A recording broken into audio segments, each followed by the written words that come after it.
Rich City, what up, man?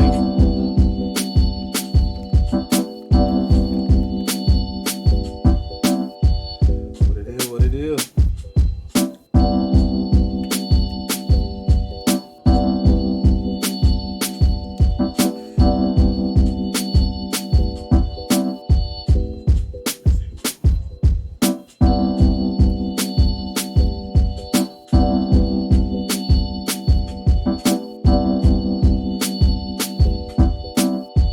I hate how Facebook screw your beat up. Like if you check on Facebook, it don't sound the same way. Peace, man. Good energy to everybody, man. Yes.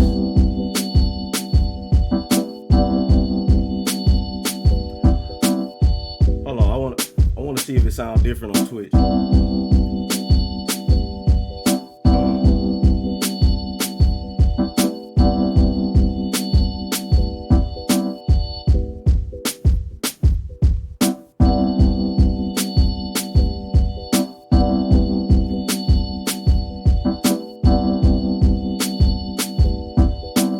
Man, listen.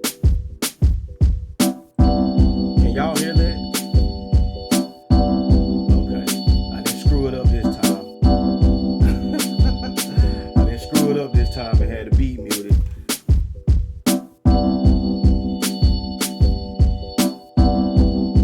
Gotta do some promotions, man. You know. Just a little something, man.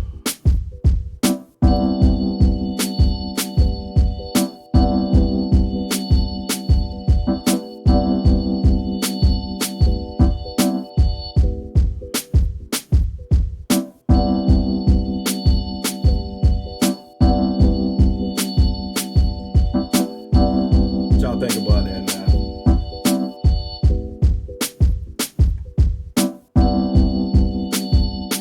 Oh shit.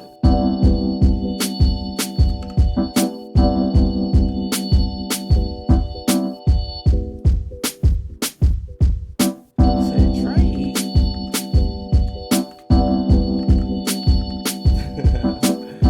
Trade.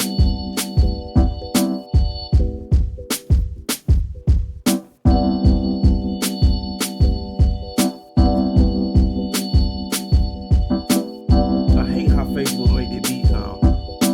If y'all checking in from Facebook, it don't sound like that. But even though Facebook can sound dope too, it's like a screwed up version. I rock with that one too. That's how you know you got a good beat, man. It don't matter what tempo you got it at. It don't matter what tempo you got it at, man.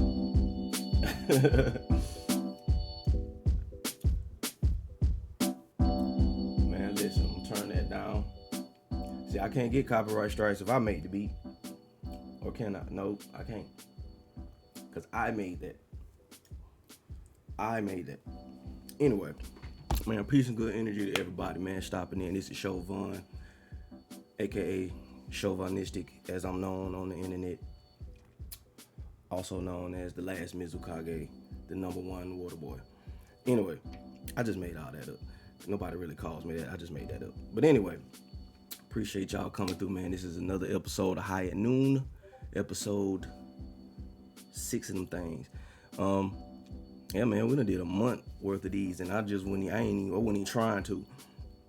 So, in saying that, now I done got to the point now I gotta kind of like find stuff to talk about. So, here we are. But this is just a podcast where, you know, I get high on a random ass Wednesday, you know, and then we just come through and just talk about gaming, talk about music, you know, just things going on on my neck of the woods. Again, I appreciate y'all coming through. Y'all check us out on Facebook, y'all check us out on Twitch and D Live right now. Had the pre-show on D Live. We play 100 Hands about 20 minutes before the show, and you can just come through and check us out. Y'all follow us on all the socials. If y'all in the chat, man, I appreciate y'all. Shout out to my mods. Appreciate y'all coming through. Miss Alani, how you doing? I love you. And listen, we just gonna hang. we're gonna talk about, man. We got a couple things to talk about. We're gonna try to see if I couldn't get him. I don't think I can get him in the Discord, but we're gonna see if we get him on the phone. If we can get him on the phone and talk to him, we're gonna talk about some music going on. You know what I'm saying? We're gonna talk about music going on because I got in my first Clubhouse last night, y'all, and that was interesting. Very interesting. And I appreciate it because I appreciate just being invited because I don't even like talking to niggas like that. So, just to be invited and just to kind of be able to get a couple thoughts out, and it wasn't in no aggressive, egotistical way. Like, we just really just were talking, But we're going to talk about that a little later on. We also got a grudge match. It's first person shooter season, man. So, in saying that, I want to squash something. I rap. I rap, and I'm an MC myself. So I love the culture, and I love gaming. They about neck and neck. They can go back and forth. So I came up with a weird idea. I wasn't high when I did it. Disclaimer. But I came up with an idea, and I'm gonna show you the graphic in a little while. Battlefield and Call of Duty. Call of Duty Vanguard just came out recently. All the Call of Duty heads, they run into it like normal, you know what I'm saying? Like clockwork. I don't have no problem with that. I love Cold War. Cold War was actually pretty good. I don't have no problem with the Call of Duty world. I just prefer Battlefield. So, those two to me are kind of like, I had an idea like those two are like the Nas and Jay-Z of first-person shooters. And my silly ass actually sat down and thought about it and started writing out notes. So that's what we're going to do today. I'm going to give a thesis on why Call of Duty... Oh, that's cool. I ain't really worried about it. Hold on, wait, so y'all can see the website. You're right. That's the website. I'm sorry about that. Thank you, Gar. This is the website, Chauvin.net. This is where you can hear the Hunted Hands project that we play in the pre-show. I got off subject. This is where you play the Hunted Hands Slaps project that me and Joe Henson did on the pre-show. You can go listen to it before the show, just kind of get a feel of it, and let me know what you think. If you like anything, you can donate to the project. It's a free project, Boom, download it. It don't really cost nothing, but if you like anything, you can donate to it. Let me know what you think, you know what I'm saying? Show your support with your dollar. Show your support with your dollar. So, you're not late. Hi, Amazonian. You're not late. You're just in time, actually. We're still kind of in the intro phase, so you good. Just showing off the website, just letting people know this is where you can come check out the music. I need to put up some more pictures too. My hair is not that short anymore. But anyway, yeah, y'all come in, come check us out, man. We're gonna try to put some more content on here. We're gonna have merch and everything in the near future. So this is kind of like your landing pad for that. But back to my grudge match. We're gonna have a small discussion. I say small, but everybody does it. It's funny because a couple publications did a video last night right as I was thinking this, so it was just like, damn. So we're gonna talk about why Battlefield and Call of Duty are the Nas and Jay-Z of first-person shooters. That's probably gonna be the main thing we talk about, actually, because aside from the music thing, and I'm gonna be honest, like I said, I'm not really a round table discussion kind of person like on with that. It's not when we talking about what we were talking about. The topic was,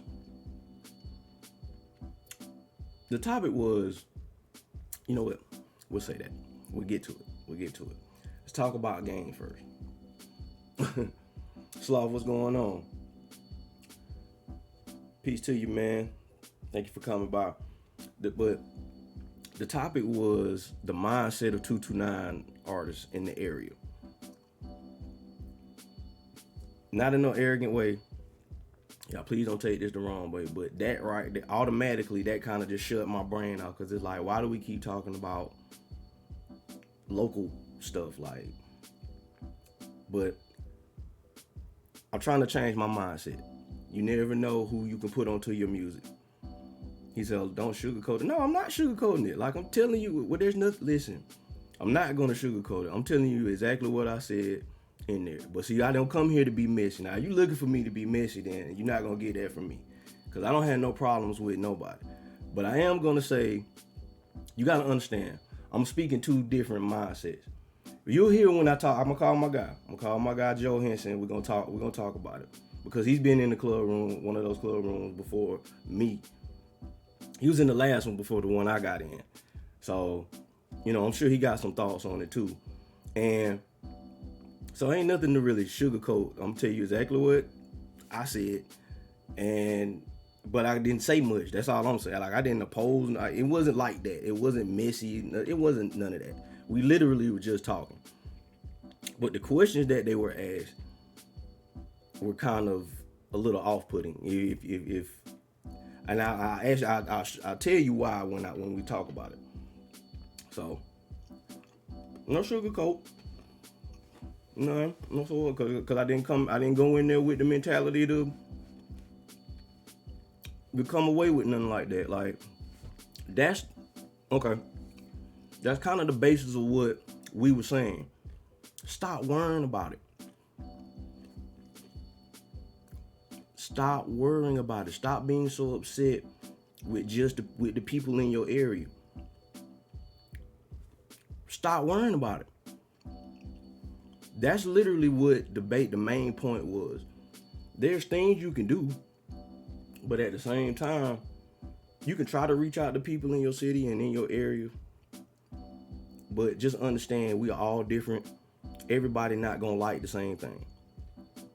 So stop worrying about it. As an artist, quit worrying about it, because that's what the thing was. The mindset of artists in 229 area. That was the question. That was the title of the clubhouse. So it wasn't like niggas was in there arguing and no shit. It wasn't nothing like that. It wasn't like that. Like, it wasn't nothing to sugarcoat, really. It was all peaceful, you know what I'm saying? Everybody got their opinions off, but we all were just kind of saying the same. Most of us, I ain't gonna say all of us. Most of us were saying the same thing, and that's what I took away from it. So there's too much resource available nowadays to focus. We said that. We said that. We said that. We said that. That's exactly what we were trying to say, and I was saying it from the standpoint of, like, I'm not like a couple people in there. They're doing way more with. They're doing more with their music than I think I am. I love it. You know what I'm saying? There's people from the 229 area that are like out there doing their thing. You might not know them, mass hysteria like that, but they out there doing their thing, man. Whether you like the music or not, they out there doing their thing.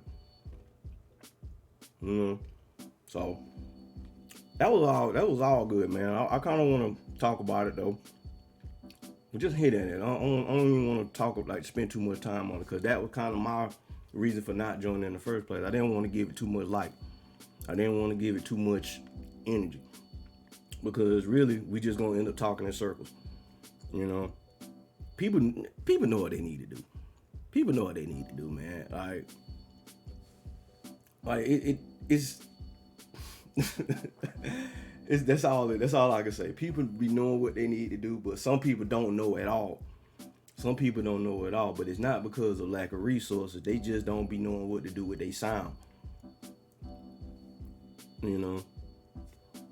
Whether good or bad to the other individuals, that ain't got nothing to do with it, because you're not gonna stop making music. But if you believe in your sound, just try it all. Try the free showcases, try the paid showcases. try to email people you don't know, email the people you do know. You know what I'm saying? Like, do it all. And don't get caught up on the ones who don't give you the response you're looking for. Because it don't stop with them. But we'll talk about that, man. We'll talk about that. Again, man, thank y'all everybody coming through, man. High at Noon. I am your host, your gracious host, the last Mizukage, Chauvin. Thank you. I appreciate your time. Y'all people at work, man, y'all check in. Thank y'all for checking in with us, man. Y'all awesome, man. So,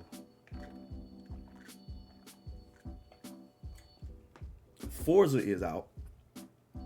Let's talk about some games. Let's get the gaming out the way. Let's get the gaming out the way first. So Forza is out. And I just put it on my hard drive. Say, please don't call these people sounding ignorant on the phone. Now, why would I do that? Come on, man. Have some more faith in me, man. Do I sound ignorant? I don't. Again, I wouldn't even got in the room. You know, I'm not gonna call the people that were in the room. Like, no. Come on now, have some more faith. Have faith in your God, man. Oh. Listen, you know what, man? We can talk about the gaming a little after. The reason, cause my boy talk, man. My boy, he love to talk. That's all I'm gonna say. He love to talk. And to showcase their talent. It's not that. Nah, we're not gonna do that. We just talking to people. We not. See, I'm not doing that. No. If that, you just send me links. Matter of fact, if y'all know any local artists in y'all area that y'all fuck with, I don't, cousin, whatever. For the pre-show, send me links to YouTube's, whatever the case may be. We'll play it in the pre-show. We do it on D Live. I don't get copyright strikes over there, like I do on Facebook and Twitch. So send me your music, man. Send me links. Just send me YouTube links or something, and we'll play it on the pre-show. It ain't got to be the whole 100 hands myself, But I'm gonna tell you this: if I don't like it, it's just not getting played. So don't be mad with me. Because I'm not a radio show. I'm just playing it so I can have something before the pre-show. So if I don't like it, don't. I heard it. Trust me, I listened to it. Maybe it's just not for me. You know what? Screw it. Cause I'm doing this live because I want y'all to even hold me accountable.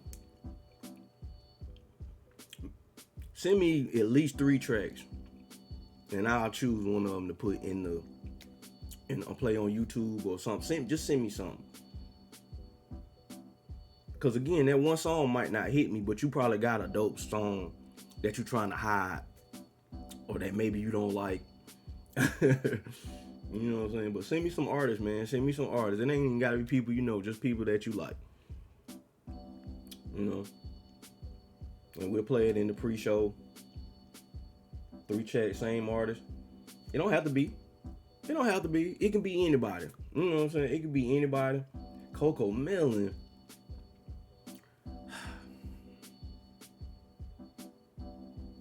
Amazon. Coco Melon. No. Not unless my nephew makes a day. If he makes a cameo, then we can play Coco Melon. But not if it's just me. But yeah, send me anybody, man. Say your first track come out on the 3rd. Okay. You ain't let me hear it. I don't believe it.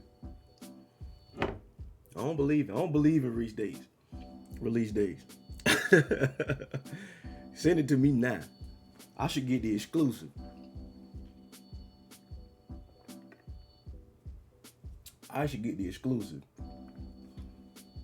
Coco Melon mixtape. Hey, man. Yeah, send it to me, man. Send it to me. We also did that. Don't judge though. I'm not gonna play it live. I listen to it on my own. I'm not gonna listen. I was saying this last night. I don't care how you categorize your music, as long as you try it, like you really try it, like you just went on there, it just depends. Just, you know what I'm saying? Just let me hear it first. That's the thing about music. You can't really judge it if you don't listen to it.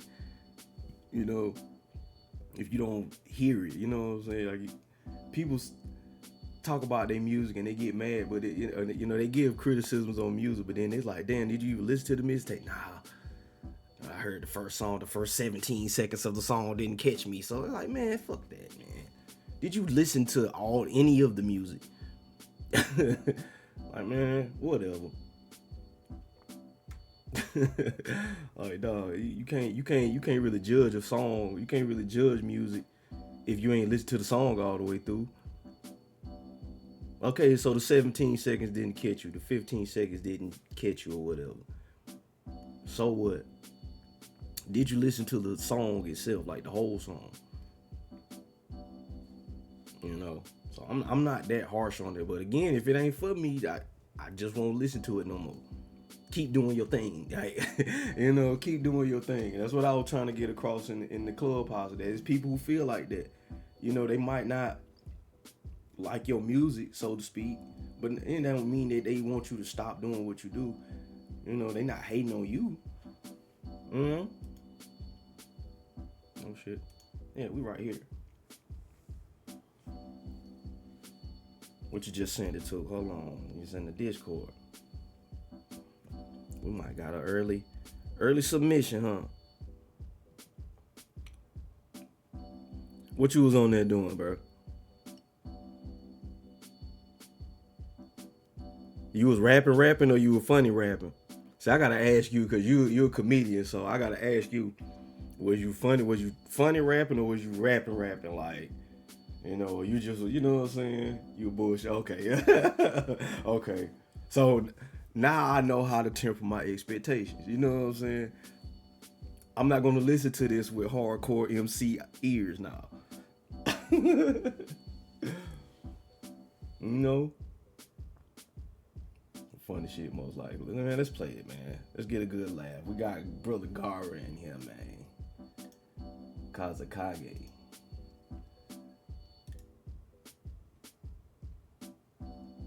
What's this playing from? Make sure the people can hear it. Move that right down. Oh, it's in the voice chat. Yes, turn the voice chat up.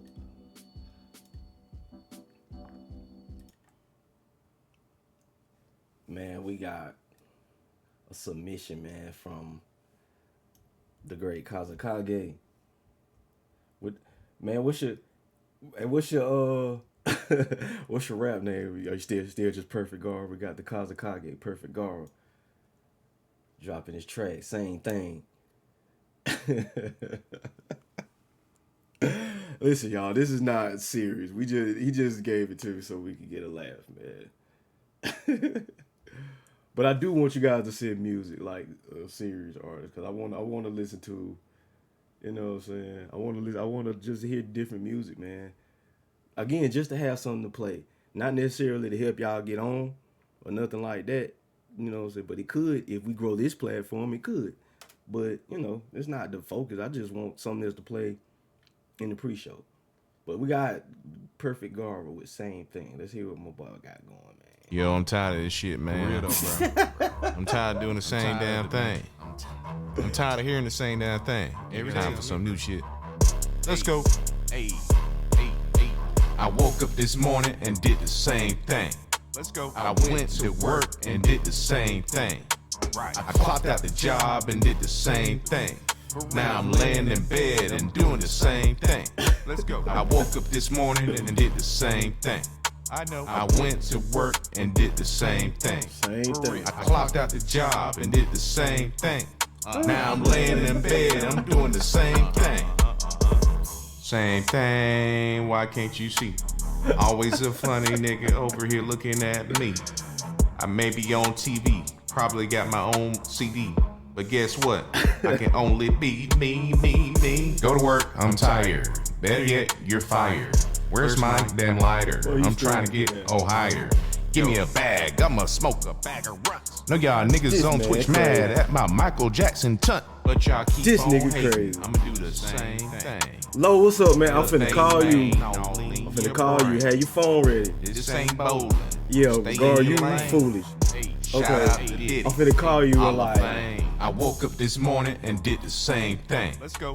I went to work and did the same thing. a little bit after I this. clocked out the job and did the same thing. For real. Now I'm laying in bed and doing the same thing. Let's Doing go. the same I thing. woke up this morning and did the same thing. I know. I went to work and did the same thing. For real. I clocked out the job and did the same thing.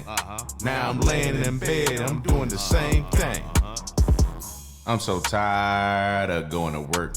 You got 3 Nigga verses? eating Wendy's ever since a See, that's nigga how I was know birthed. you a real nigga, man. 2 for 1, yeah, you know Got the 3 deal. verses on that bitch. Now I'm in that crypto and I made a couple bills, couple meals, couple zills. Click high in the building, tell me what the deal. Man, Straight shields, straight make TikTok, the man. thrills. How much money? This shit ain't even real. I just keep on working and doing the same thing. Keep on twerking and playing the same games. All I know, I ain't doing that shit no more. Tell my boss, nigga, fuck it, nigga, I'm out that fucking dope. Hey. I woke up this morning and did the same thing. I went to work and did the same thing. I clocked out the job and did the same thing. Now I'm laying in bed and doing the same thing. Same thing. I woke up this morning and did the same thing. Same thing. I went I need to a verse work now, and nigga. did the same thing. I clocked out the job and did the same I need a thing. verse now, nigga. Now I'm laying in bed, I'm doing the same thing. Nigga, I need a verse, nigga. What you talking about? Hey, hold on, man. You talking about you was bullshitting. Wait a minute. You done fucked around and made a goddamn TikTok hit, nigga. What? Wait a minute. I might need a verse, bro. Can we do a remix?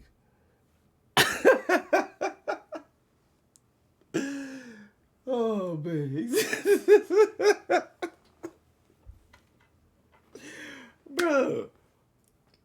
Bro. You talk about stop, nigga. No, nigga. Bro, listen. This is kind of what we were talking about last night as well, man. That shit'll work somewhere, man. That shit'll work somewhere. It's too many. It's too much out there, dog. You might think you bullshitting, but that's how. I know you hate him. I know you hate him. Lil Nas X. Same. Ironically, the same thing. Look how that wrap around. It's the same shit, bro. You just bullshitting in this thing. You know that shit be done took off. You get it, you know what I'm saying? You never know, bro. And see, you like I said, you a comedian, so why not? Why not, man? Why not, bro? I'm trying to tell you, dog. There's really no one lane for nothing, man. There's really no one lane for nothing, bro. I promise you. I promise you. Even I know that, and I'm not even on like that. Like, I know it's like I'm looking at all kind of rappers blowing up, bro. You can't put them in just one box. You know, you can't just put them in a box and say, "Oh, this ain't gonna." Man, do all the shit. Do all the shit. I'm not funny like that, but that's a funny track though. That's a funny track. You got more balls than me, cause I'm super rapidy. You know what I'm saying? Emo rap technician. You know what I'm saying, from the school of Nas and shit. So you know that take a lot of guts to make. That take guts to make. Like I ain't trying to down nobody creativity, man, cause you don't never know where that shit can take you, bro. So shout out. Now, on the flip side of that, some people might not find it as funny. We find it funny, but some people may not find it as funny. So if they just breeze by it, so what? You did your part and you sent it through, and that's more than what half their is gonna do. You know? For for real. For real, man. Appreciate that, man. That was a good laugh, man. Low player, man. What's going on, y'all, boy? Appreciate y'all checking in for Facebook, man. Thank y'all. Listen, man. We shit. Well, why y'all here, man? Why y'all here? And I want y'all to check. I want y'all to check. I was gonna call Low because he wasn't in there last night, and I want to ask him. I want. Player, why I got you here too? I want to ask you. Like because we didn't get to talk about it really in depth because we kind of got into some other subject. But I want to talk about the divide, quote unquote, about the trap rappers, quote unquote, whatever the fuck that is, and the conscious rappers. First question, I want to know, how did I get labeled the conscious rapper? Oh, like, damn. Like, they think I'm the conscious rapper? I'm like, okay. I appreciate it, but I really want y'all to know, man. I never got to really drive the point home, man, is that, especially not me, there's really it's not about trap. It's not about conscious. It's not about none of that. It's more so about when I was saying the fit. You know, when I was talking about doing things that fit and doing things that make sense, you know what I'm saying? That's what I was talking about. You don't want to. There's people who rap for real, and then there's people who do what Guard do. You can't force them things together. You know what I'm saying? It's all kind of artists in between that. So I don't really label it. He said technically all artists conscious by definition. Exactly. You understand your sound. You know who you are. All sounds don't work. Some sounds clash. So I kind of wanted to go a little bit in deep because I really want to just drive the point home that there's really no beef with cussing and talking about, you know what I'm saying, hood shit, you know, so to speak. There's nothing wrong with that. The only thing, the thing is that everybody, audience, all venues ain't the same. Like, we can't, or I say we, but the more lyrical rappers can't go to the hood spots and rap super technical, and we can't do that.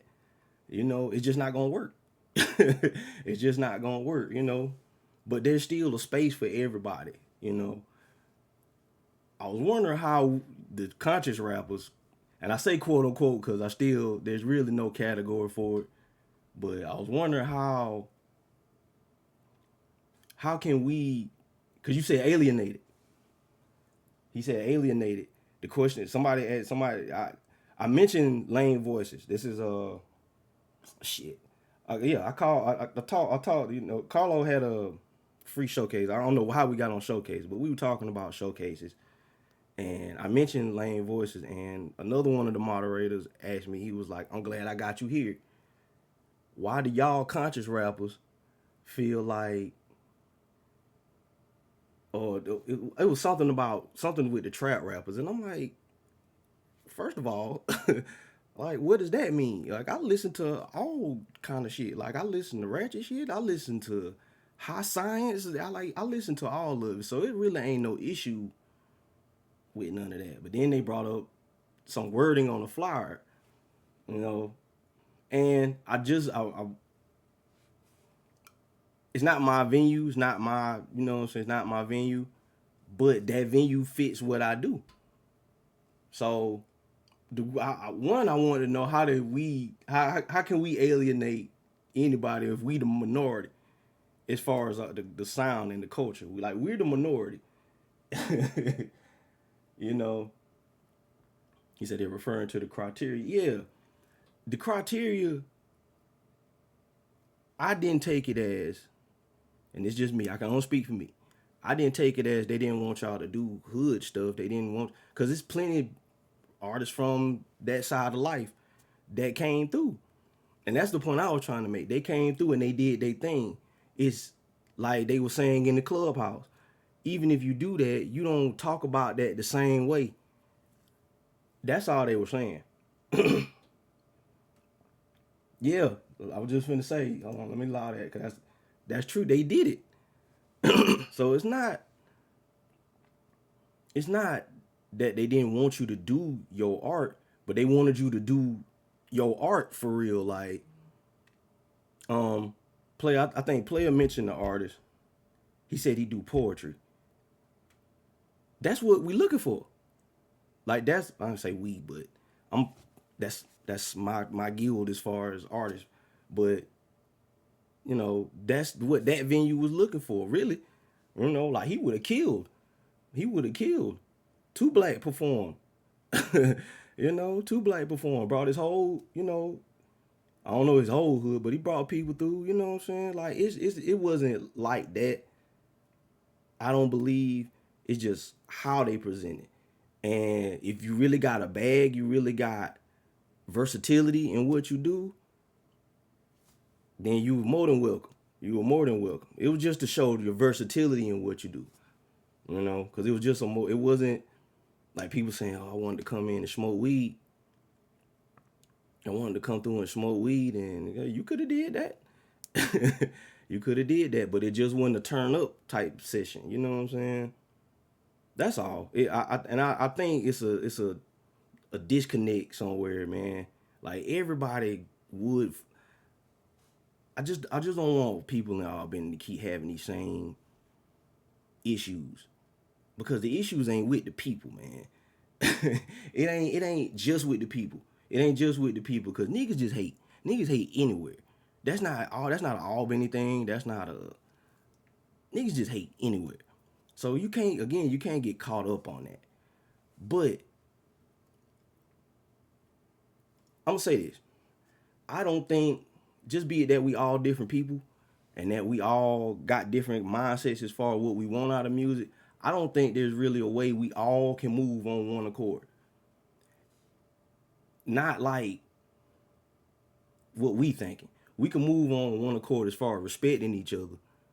But as far as musically, all that shit just ain't gonna sound right together. Cause some people gonna force it. You know, you just gonna force it. But we gotta start doing artists. We all are conscious niggas, lyrical niggas, whatever. Somebody came in and said, reach out to people that you wouldn't do a song with. He was right. That you would normally do a song with. Do that, but do the music still sound good? I kept bringing it back to the music. Like, that's what I wanted to get my point across. I wanted everybody to understand that it always come back to the actual art, the actual music. I don't care if you a super gangbanger, trap nigga of the year 6 times in a row. That shit don't matter to me. Okay? Can you rap for real? Like, can you rap for real? Like, okay, I'm gonna throw you this boom bap kind of trap. Let me see what you got on it. Yeah, I know that ain't in your wheelhouse, but you know what I'm saying? Just like you might, no, take that back. Let's listen to some beats. I ain't gonna give you no beat. Why don't we just come together and we all listen to beats and then we just pick what we like? You know? Don't force it. Don't force the music. Don't never force the music. Say you want the artist to stop fighting the beat. Because they trying to force something that ain't there just to say they did a song with each other. It don't work that way. You know, the shit that don't usually fit, the shit usually help you stand out. Right. It does. And that's how a lot of you be like, damn, they did a song together. But it be a song that they be from 2 different spectrums. But then when they come together, man, that shit be sounding so good. It's like, oh man, I didn't think you'd do a song with him. Like, I never thought I'd like a song with Nas had somebody on a song, man. Like 5 Year Foreign or something like that. And I was like, damn. That I can't play it, man. I know the name of the song. It was on King's Disease, and I was like, damn. Like that was a cool little song. Also, stop when I say stop worrying about just your low, reach out to some R&B niggas. Like who working with the R&B niggas? You know, why don't, just branch out your sound. It's all about branching out your sound. It's not so much as people don't want you to do your style of music, but it's got to make sense. It's got to sound right. It's got to sound right when you hear it. Fabulous did a song with Lil Uzi Vert. Ain't nothing wrong with that. You know what I'm saying? That's what you want. That's what you want. But go through some beats. Don't just pick the first beat you hear. Just because it's got that same 808, it's got that same snare, it's got that same all that. Just because it's got that same trap bop, or it's got that same boom bap, that same rapidy rap style. Try something out your wheelhouse. You don't never know. You just never know. That's artistry on both sides. It ain't really a trap nigga thing. It ain't a whatever. I really hate that. I hate that term. Like that term is like weird. I think it's more so to just when people say trap, it's more to describe the sound of the music, not the actual, not just the content. Because you can be talking about trap stuff and be conscious. Pusha T. I use an example. I give y'all an example. Pusha T. Listen, y'all. Pusha T talk about dope better than anybody.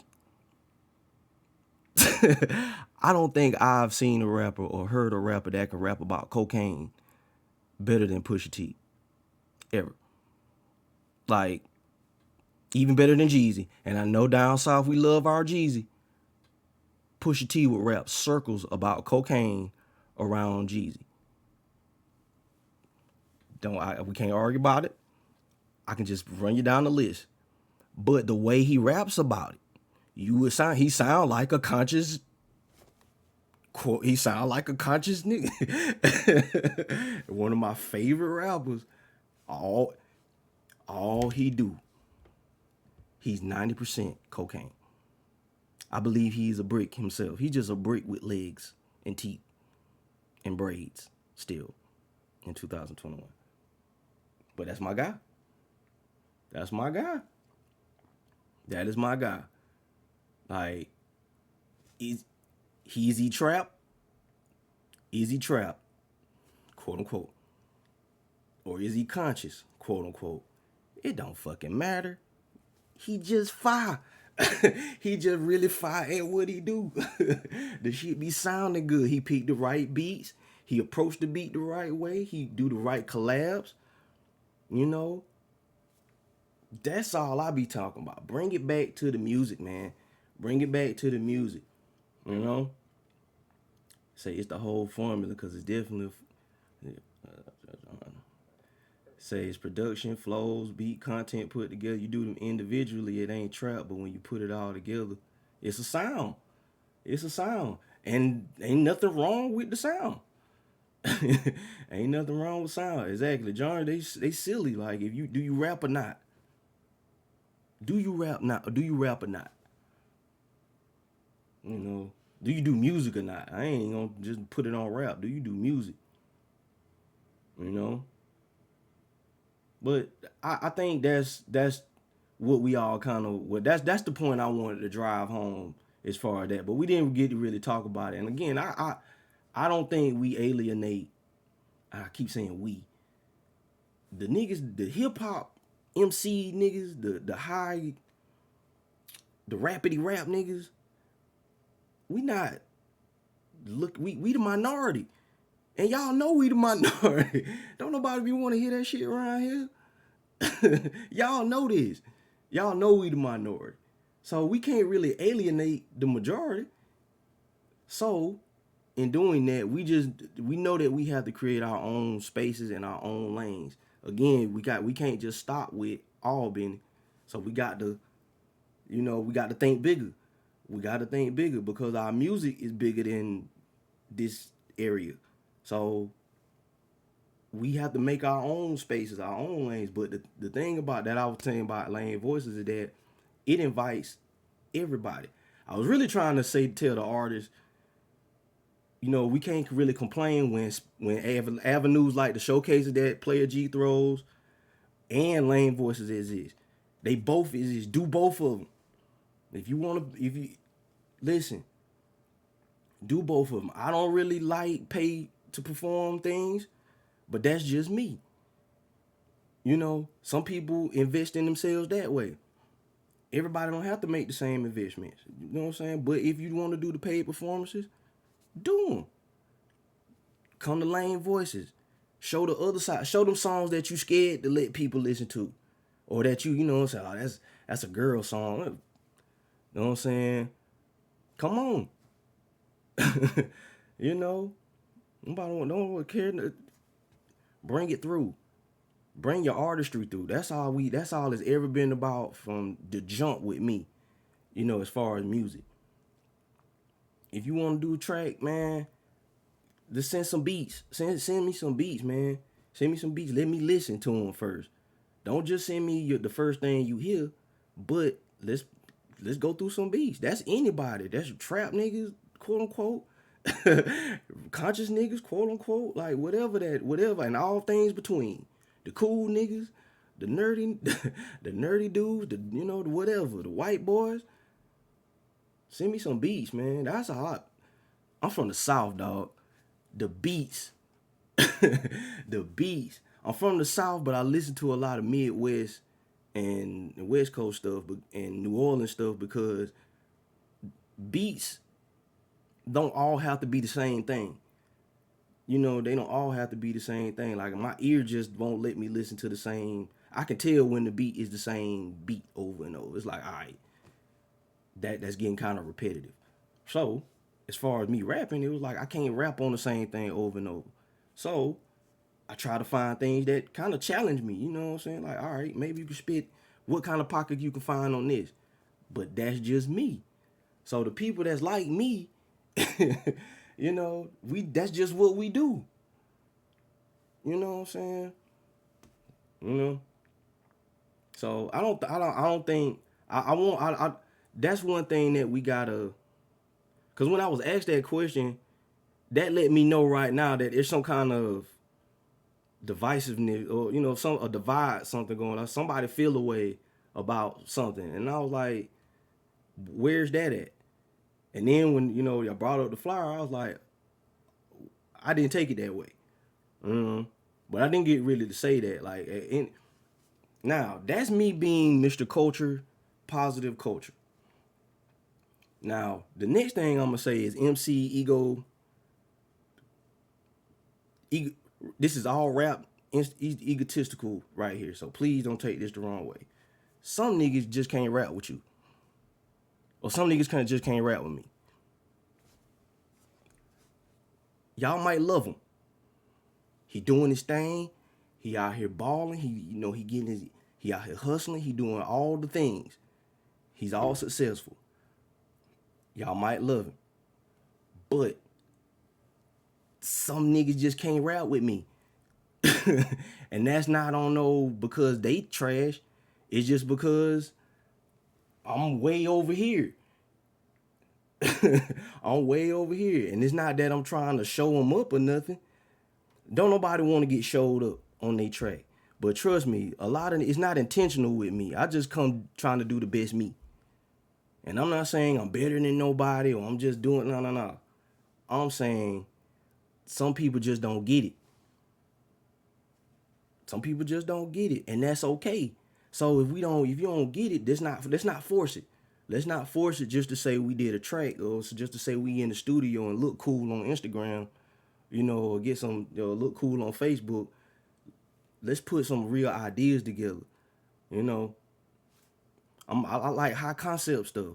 You know, Lupe, another one of my artists, I like high concept. Some niggas just don't be on that. And that's fine. And that's fine. But you can't get mad at me. I shouldn't be the one to have to dumb down all the time. Sometimes maybe the the other side need to come my way or our way. The people that rap in that kind of mind state. It's not nothing personal. It's just artistry, man. You know, I'm over here writing in cursive, and then somebody come in with a crayon. That ain't gonna work. You know, somebody two-fisting the crayon on the paper like that ain't like, man, come on, bro. That ain't finna work. That ain't finna work. So that's all it is, man. Like we were saying in the clubhouse, man. Stop taking that type of shit personal. And then blaming it on, oh man, don't nobody fuck with nobody in the 229. Yes, they do. They fuck with who they want to. It's clicked up everywhere. It's clicked up everywhere. It's just we in a small area. We in a small little area. We in this just small area with not a lot going on. So we ain't really got nothing else to branch out from. So in some people mind is running away from your area, but it's not running away. You literally bigger than your environment. You're literally bigger than, it's common sense, really. It's common sense. It's nothing personal. It's not that people don't fuck with you. It's common sense. If you think you're bigger than what you are, you got to go be bigger than what you are. Oh shit, I'm not on my PlayStation though. You got to go be bigger than what you are. Nothing can stop you. Nothing can hold you back. Nobody's opinion. Nobody's tasting music. So what? You know, I can't say nobody in Albany fuck with me because Lane Voices fuck with me. You know, people randomly hit me up on Twitter. You know, my guy Philly, man, he check in on the pod sometimes. You know, he in Arizona. He from Philly, but I think he live out west somewhere. Played my shit on his radio show. You know, some of my mods, they play my music. They you know, they just hit the link every now and then. That was the other part. Matter of fact, Carlo, I'm finna call you. I ain't gonna hold you too long. Well, we are hour 30 in. I'm gonna call you. You back, man. You missed all of that. But it was all love, you know what I'm saying? I don't want nobody to hear nothing that I just said and think that there was no respect or no love, like we were arguing. That surprised me. I'm gonna be real, and I gotta give Player and his mods, I gotta give them credit. I gotta give everybody in the clubhouse credit. Everybody respected each other's opinions and thoughts on the things. Some information was given. We shared links. I think I sent everybody who followed me on Clubhouse, I sent them links. I'm not probably gonna be on Clubhouse, I'm gonna be honest with you, because I don't really fool with Clubhouse no more. I got a Discord, so I don't really need Clubhouse. Speaking of Discords,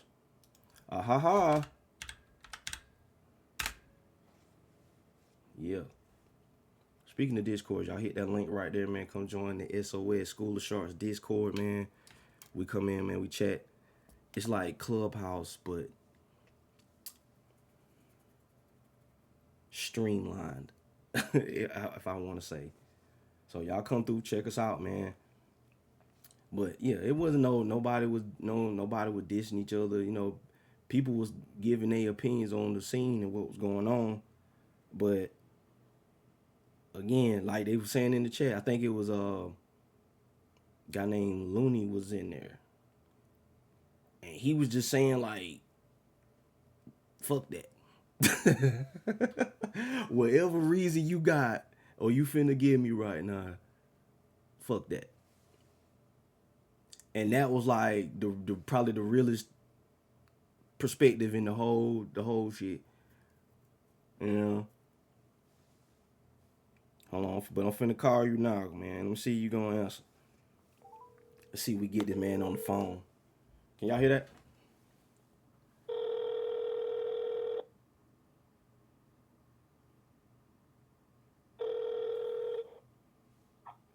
What's good, bro? Peace and good energy, man. This is Chauvin from High at Noon. What's going on, brother Carlo? What's gonna happen, man? I'm good, bro. I'm over here eating me a fire bowl of cereal with bananas in it, nigga. What's up, though? Shit, man. Doing this podcast, dog. I'm doing a recap of the clubhouse last night, and man, I want to make sure that I get the point across that it was all love in there, man. It wasn't like nobody was saying anything out the way or nothing like that. I was thoroughly surprised. I don't know what your experience was on the first one, but the one that I was in last night was pretty cool. I didn't really take a whole lot away from it other than links, but that's all I really wanted. I just wanted to, links and tap in with some people, send some links and tap in with some people and just kind of get some thoughts off. But I was going to be quiet because you know me, I'm not really a big round table kind of guy like that. So I wasn't going to say nothing until that particular guy I was talking about a little earlier that was asked. And I was like, wait, what's the conscious rapper? Who are the conscious rappers? And I was like, wait, you think I'm one of the conscious rappers? I was like, oh man, either I don't know. I guess I am, but I don't look at myself in that light. So when I was asked that, I was like, I don't think I should be answering that question because I like all kind of music. So, but I just wanted to kind of get your thoughts on it, man, because that like I said, that kind of threw me for a loop. So I guess you more as far as what I say, you probably more conscious on the conscious end than I am. So that's probably more of a question for you.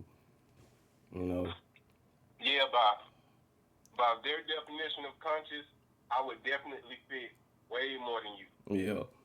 You, in my opinion, going by their definition of conscious rap, because all rap conscious. If you look at the definition of conscious, that bitch, which I'm looking it up now, is literally perceiving, apprehending, or noticing with a degree of controlled thought or observation. Yep. So basically, it's just being aware. You know what I mean? You know yourself. You know your sound. Yeah, but I mean, even outside of that, it's just I'm rapping about the streets because I'm aware of what happened in the streets. I'm rapping about love because I'm aware of what I've experienced with love. I'm rapping about these shoes because I'm aware that these shoes exist and I'm aware that I like these shoes. So I'm sharing with y'all I like these shoes. Yeah. It's just awareness on any level. Yeah. But so what is exactly your question? Like, what is conscious rap or who fits in that category? Is that what you're asking? Really, I was asking, like, how did I fit in? That was my first question. That's the only way. But I mean, you say conscious shit, bro. Yeah. Like, to be honest, you say conscious shit. You put Jews in there all the time. You know? But it's just. I get it. The way you deliver it, it don't come off like Talib Kweli or Common. Yeah, right. You know what I mean? But even for me, the way I say it don't come off like Talib Kweli or Common. Like I damn sure not Talib Kweli. Now there are pockets where I might hop in a Common pocket, but I'm really more Kanye West with it. Like I'm more Joe Budden with it. I'm more I'm more on that side of conscious. I'm not a preachy rapper by far. That would be hilarious if anybody thought I preach. But I'm not no preachy rapper by no means. But it's levels to shit, man. But I don't even think that's the conversation they should have been having yesterday. Really? Yeah, I didn't get to hear but like 41 minutes of it because you can go back and play it. But I don't think it matters who's trap or who conscious. That ain't even the point of the conversation. Yeah, that wasn't even. Like, that's why I didn't understand. I was like, where did that question come from? What was the purpose of that? You know, if that's the only reason I said anything, because I was kind of like, I don't know, man. Like, I don't think, because then they brought up the flyer. Yeah. Like, they brought up the flyer, and I was just like, I never took that as that. But that's because I understood versatility. First of all, that's what it was. I think that was the question. One of the questions was, do you think you can pack in? Because I was being honest. They asked, do you think you could pack out a club? right now of 150 people. And I said, I said, well, for one, I don't think I have enough music, and the style of music I make not really to pack out the clubs with. I said, I'm more like a intimate kind of thing, you know what I'm saying? Open mic kind of performing like that, because you got to really hear what I'm saying. It's not so much as me trying to turn up. It's like you got to kind of hear what I'm saying. That's the kind of music I make. So that's those type of venues are kind of where I'm kind of aimed at. So I don't think I could sell out. Again, I was just being honest. Like, it wasn't like saying, like, downplaying myself or nothing. I just know my audience. And when I was saying that, I was like, I don't really have enough music. Like I said, but you know, and then that's when I used Lane Voices as an example, like, you know, something like Lane Voices. And they was like, I'm glad you mentioned that. You know, I'm glad you mentioned that, because I wanted to ask you, why do the conscious rappers? And then that's when he asked me that, and I was like, it's been quote unquote trap rappers at Lane Voices. You know, like, they've come and performed. They, you know what I'm saying? Like, so what are you really saying? Like, that didn't, I don't know. It just didn't go. It just didn't go with what I was trying to say, and I was just wondering, like I said, first of all, I was asking, like, how do they think I fit? Then I thought about it. I said, maybe it's just the way I deliver it. You know, they probably think I'm saying some high level science shit. It's like, nah, some of that shit I'm saying some of the same shit you saying, but I'm just saying it in a whole nother way. I'm just saying it in a whole nother way. So it's not so much I'm conscious. It's just, you know, not in the sense they thinking. But like you say in the chat, he said, I think a conscious rapper is a highly intelligent rapper that just won't say anything on the mic. That's their comfort. But see, the interesting thing about the Lane Voices conversation, bro, we never told nobody they couldn't perform. There's not one artist, and I know because I'm the one who greenlighted the artist that. Well, actually, we voted. We voted up to a certain point, but then it got to a point where it started taking a while to get people's vote, because like sometimes we had to like hurry up and choose, because like I got to get this flyer done. Now show date coming up. Yeah, I get a text, and I'll send a text, and certain people in the group wouldn't respond to like 3-4 days later. And they're like, bro, I can't wait 3-4 days later for you to send me yes or no. You know what I'm saying? So like, there was some. So it got to a point where I kind of started greenlighting shit sometimes on my own, or you know, other people will suggest people, and we'll just be like, okay, cool. Yeah. But we never ever told any artist you can't perform. Right. Like it was about 2 artists who sent about 6 songs, because every song they sent didn't fit the criteria until they finally sent like the 3 or 4 songs that was like, okay. Yeah. The thing about the criteria was that them trap niggas don't fuck with. Quote unquote. We gotta say quote unquote. They want to kill 100 niggas each verse, and they want to they just want to put out the other shit, bro. And I ain't against that shit, because that shit cool to listen to. That's what you want to listen to. But our event was branded a particular way. Yeah. And it was branded with intention. Like, to be honest, bro, we had an event for 2 years with damn near no security almost every event, and we never even had a for real argument. Yeah, G gave you flowers on that one. He was like, man, he said, shit, I told him I said, you know, you doing you had a show for 2 years, you know what I'm saying? He's like, that big. So he gave, you know, they gave you credit now. But they just was saying, they just kind of got stuck on the flyer, and I was like, well, I think that was just misinterpreted. That, like, you know. It was, but that's what I'm getting to. Like, we had an event for 2 years, bro, with nothing but black people coming to that bitch. You know, black folks will fight in a heartbeat, bro. Shit pop off in a heartbeat, bro. So, like, the only reason we was really for real able to do that for 2 years and not even have a for real argument take place in the venue. Yeah. Because first of all, our whole event was about energy. That's what they don't think about. It's about energy. Don't come here with that rah-rah shit. Yeah. Like, because that rah-rah shit throw off the whole vibe. Like, it's a vibe. Like, if you with your lady and y'all trying to be on y'all romantic shit, like, are you really finna play Lil Baby? Like, that's really what you finna play to get on your romantic shit with your woman. Like, it's just a vibe. It's a time and a place for stuff. Like, Gotcha. you're not gonna push a T at church. You're not gonna ever hear the choir doing no Pusha T at church, bro. Yeah. So we were setting the vibe, and we set the vibe. We chose to set because there was no lane. There's no lane for it. So it's weird to me that everybody can go to the trap. All these trap niggas can go to 240. All these trap niggas can go to the trap. All these trap niggas can go to Havana when it ain't Lane Voices night, because we only did it one day a month. So you got the whole 29, 30 days left to do your trap shit. It's literally one night. Yeah. It's interesting to me because me and you couldn't perform at the trap.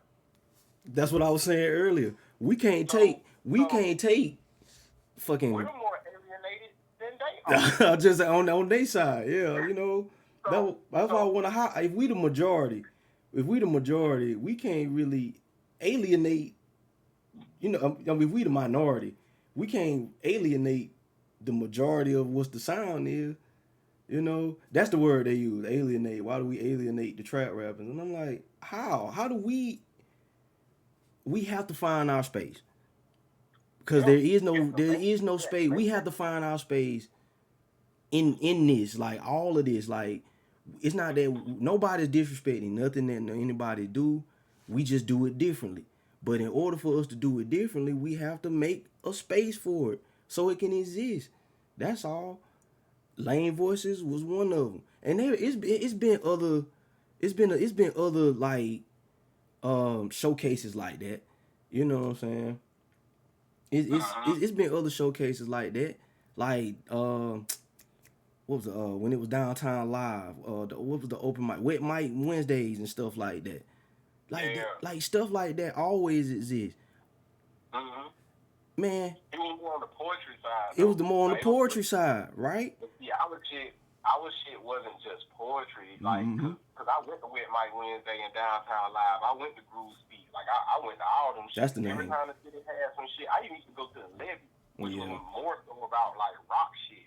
Yeah. But like, I went to all that shit because it was something different than just the typical just club music, just goddamn, just whatever. And I used to go to boxes. I love the club. I love the club.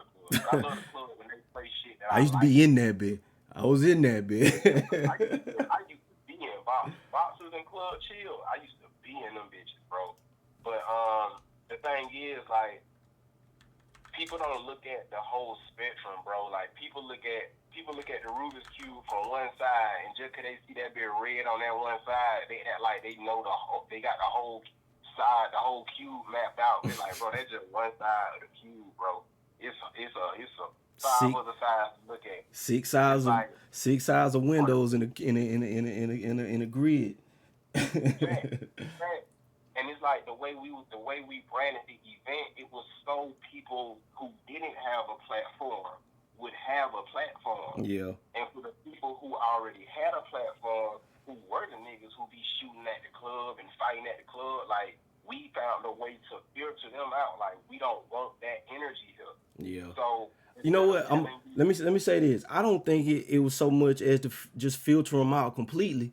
I think it was more so just to challenge them to dig more into their catalog, dig more into their, you know what I'm saying? Like, it's not necessarily when you say like can't talk about certain things. I can't remember exactly how it was worded, but even with that, it's like you don't have no other songs.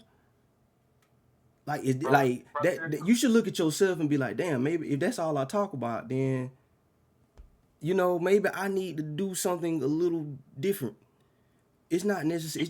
It's not necessarily to shut you out completely, because Lane Voices was inviting. Like, again, I saw all type of artists, all type of artists, and we all made different music, So it wasn't like it just completely shut you off, but it filtered you out in a way of make you kind of look at your own artistry, and like, okay, maybe I need to come up with something different, a little different.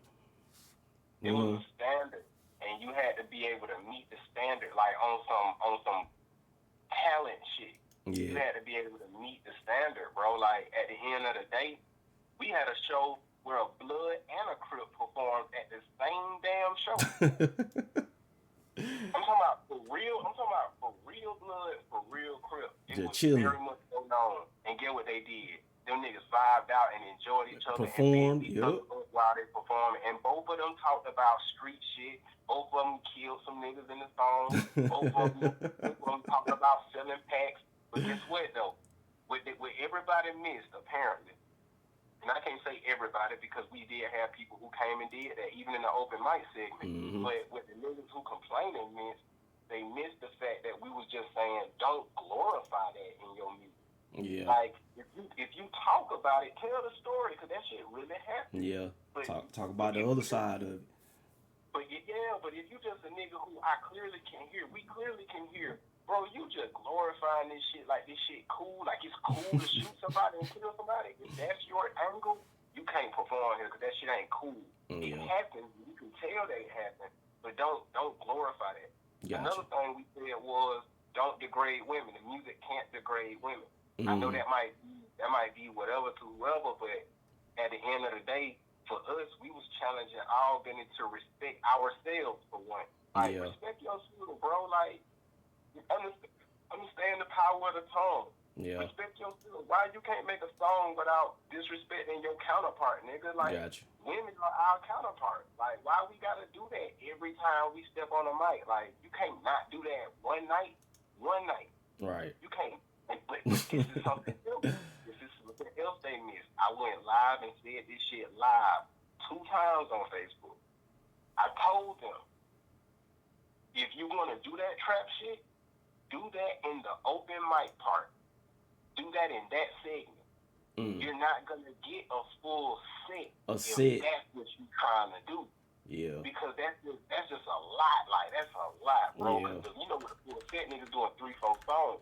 With the open mic shit, though, if you just gonna do a song and bounce, do your thing. Yeah. But we can't just, it just was an image. It was an image. It was part of the branding. It was the lane that we was trying to create. Yeah. It was setting the standard on a creative level to challenge niggas to like step outside of their comfort zone. That's all they do. Yeah. But the number one thing, it was a way to filter out the people who would have fucked our event up and made us shut down. Because you know our boxes shut down. Like, like, okay, you won't even say box. El Maya shut down because a fight broke out and a nigga got killed. Mm-hmm. And that was El Maya. Yeah. I ain't seen nothing at El Maya's but niggas having fun and Mexican niggas basically fucking with their clothes on the dance floor.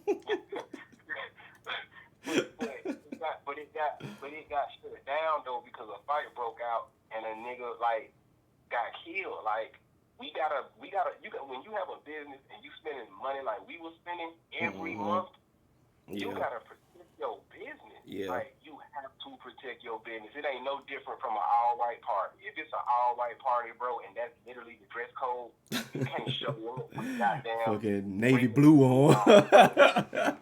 It's an all-white party. Like, it's a very basic concept, but niggas just want to gripe and complain instead of like. Now, that was kind of what the general consensus of the whole shit was. Like I said, it was some other artists in there, like Looney, guy named Looney, guy named Breezy was in there. The guy Lante you put me on, you tagged me to, he was in there. We kind of all just came, like, it was some more people we were saying the same thing. That's the thing I took away from it. That's why I say sometimes these discussions kind of just be talking in circles, kind of, because we be knowing what the problem is, but I guess some people just got to hear it, and ain't nothing wrong with that. But that's why I don't really join them a lot, because I don't really have to hear it. I already know. Not saying I'm smarter than nobody, but I already know, and I even tell you the same thing. It's like when we talking about what we do, we know that it don't stop here. We already knew that. We never started making music. We never started rapping and rhyming just to impress Albany or just to impress the 229 area. It never started. It never was set on that. That was not a preset. You know what I'm saying? It was never a preset of, oh man, I'm gonna get big in Albany. Man, I never started rapping to sound like Phil Moore. I never started rapping to sound like Therapy. I never started rapping to sound like Beat Nard and OE. They all did their thing. They all had their own sound. My thing is like, okay, how am I gonna take these multi-beat, like the way I write and rap? How am I gonna take this and stand out amongst these niggas? How? Like, how is that possible? The only way I can think of is just go completely left field. You know, that's the only thing I could think of. You know, like I'm not looking at to sound. We never wanted to sound like the same old thing. Like my boy was saying earlier, the same thing. Go to the studio and make the same thing. Like that's all. I never wanted to do that. Never. Like that was not the. Girl, you might got the theme of the day. Same thing. Like I never wanted to do that. You know, I'll go to the studio, especially when I started recording music. You go to the studio, and since resources be limited, you have to like record around all kind of people. Even in doing that, a lot of that shit be sounding the same. It sounds the same, man. It sounds the same. Like there's just no, but that's just how that's. I'm gonna tell y'all like this.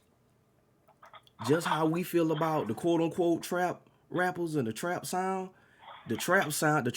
people and the street people probably look at us the same way. Oh man, that ain't hitting on nothing. Yeah, that's exactly how they feel. I Okay. heard it plenty of times. Okay. I heard it plenty of times. You know? But see, for me, bro, I respect what everybody doing. Yep. I don't have no issue on a personal level, because that's what they also didn't understand. Nigga, this is our business. We talking about a business. We're not talking about what you listen to in a whip. Yeah. We talking about a business that has marketing involved, branding involved, that has like things that you have to consider if you want to keep this business afloat. Yep. Again, we coming out of our pocket. We ain't got nobody putting money behind it. Yep. We coming out of our pocket. Yep. You know, so it's like we had to do what we had to do to make sure our business wouldn't get shut down because niggas got with the rah-rah shit and wanted to decide they gonna throw up gang signs and do all this extra shit. Yeah, it got to be too much. Because that's what happens. Yep. That's what happens, bro. I done watched this shit happen too many times. Yeah. So we moved in a way, and then too, it's just provide something different, man. Like we didn't, like he said, we had Wet Mike Wednesday Downtown Live, and we had Groove Speak, but I never seen those things that incorporated rap and comedy and storytelling and all these other aspects. Like it ain't never been a show like Lane Voices, but there's been shows who had components. Like fucking Cypher at the end. Okay. I don't mean to cut you off. They could have rapped in the fight. Man, You know, they listen. coulda did that. Listen. I'm finna say this, and this is what I was talking about, rapper, egotistical perspective. It's not egotistical that I'm just better than you. It's I'm gonna get mine off, whether I'm performing, whether I'm booked for the show, okay, whether I'm just doing the open mic. I'm finna get mine off tonight. I call myself such a hot rapper. I'm the best rapper in the city, yada, yada, yada. Man, it's a whole free cipher. You could come rap with the best of us. Come get your practice in, okay? You go play basketball with niggas that you don't know. And then when you get done playing with them, what you do? But that was a good game, bro. You know what I'm saying? Yeah. It's the same concept. Come pick up. It's a pickup game. It's a pickup game. You the hottest in the city. You the hottest on your side of town. You young. You know, you a young cat, older cat. You know, you want to see if you still got it. Whatever the case may be. If you got it like that, you think you spit like that, just join the cipher. A lot of people look at, I ain't gonna say a lot of people, but I know some people scared of that cipher. So yes, definitely. Some people scared of that cipher. Definitely. And that's not to put nobody down, but that's just the truth. That's just the truth. Just like some people can't perform. We were talking about performing, you know, and that was another thing we talked in the club. We were talking about how some people don't have no stage presence, which is true. Which is true. I don't have the best stage presence, but I'll rap your nose off. I promise you. Like, if you really listen to what I'm saying, like, your whole face finna fall off. If I really in my bag, but I gotta get the space to do it. I gotta practice it. You know, I gotta practice performing. So I don't mind jumping in the ciphers. Okay, again, I'm rapping with some of the best of them. You, Freddie, anybody that's there. You know what I'm saying? Cotton. You know what I'm saying? Cotton don't have no problem jumping in the cypher. You know what I'm saying? Like, so what? I didn't perform tonight. If you think you got it like that, just jump in the cypher. We not trying to show you up. Nobody trying to outdo you. None of that shit. That might go around to everybody 2-3 times. If you didn't really say nothing on the first one, it's coming back around. Just hang back. Just have fun. Just like, have that's fun. The whole thing. Just have fun, bro. Cause every time I ever rap, bro, I'm having fun.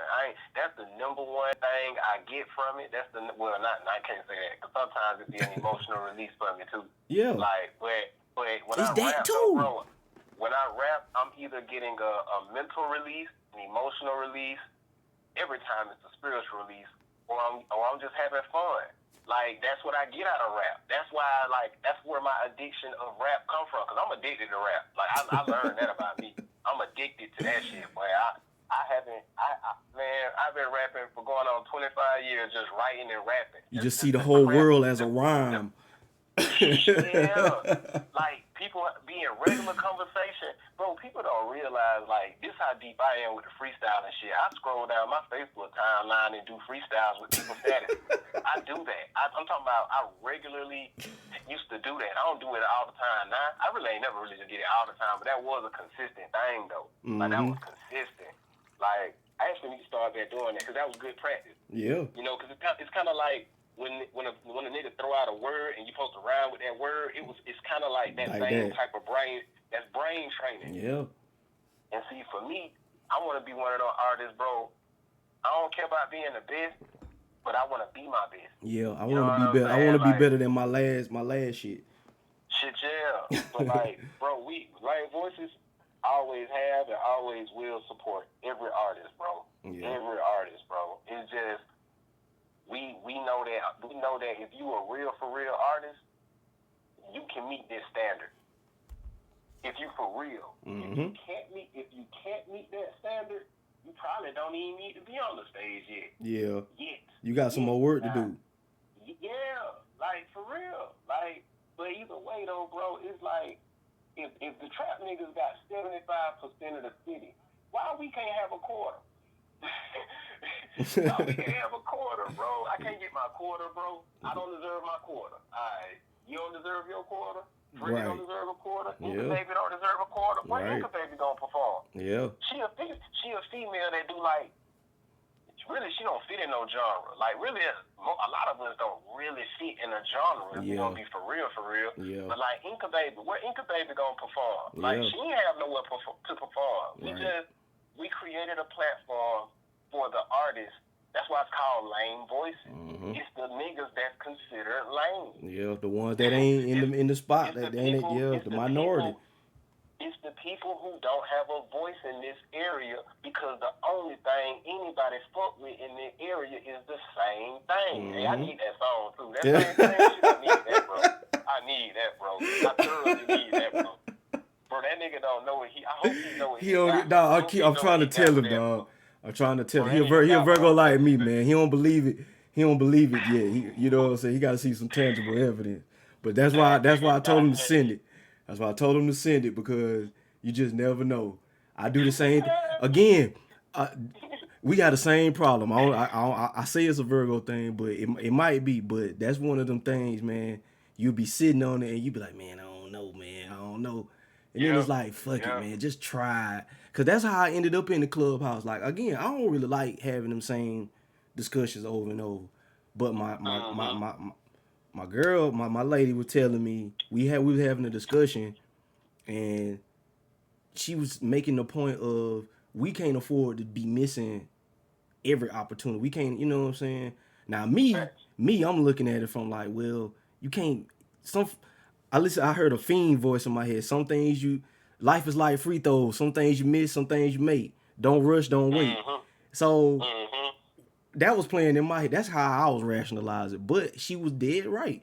Like, we can't, especially if they invited you. See, they invited me to the first one, but I passed because I just wasn't trying to hear that shit. But this one, I was like, you know what?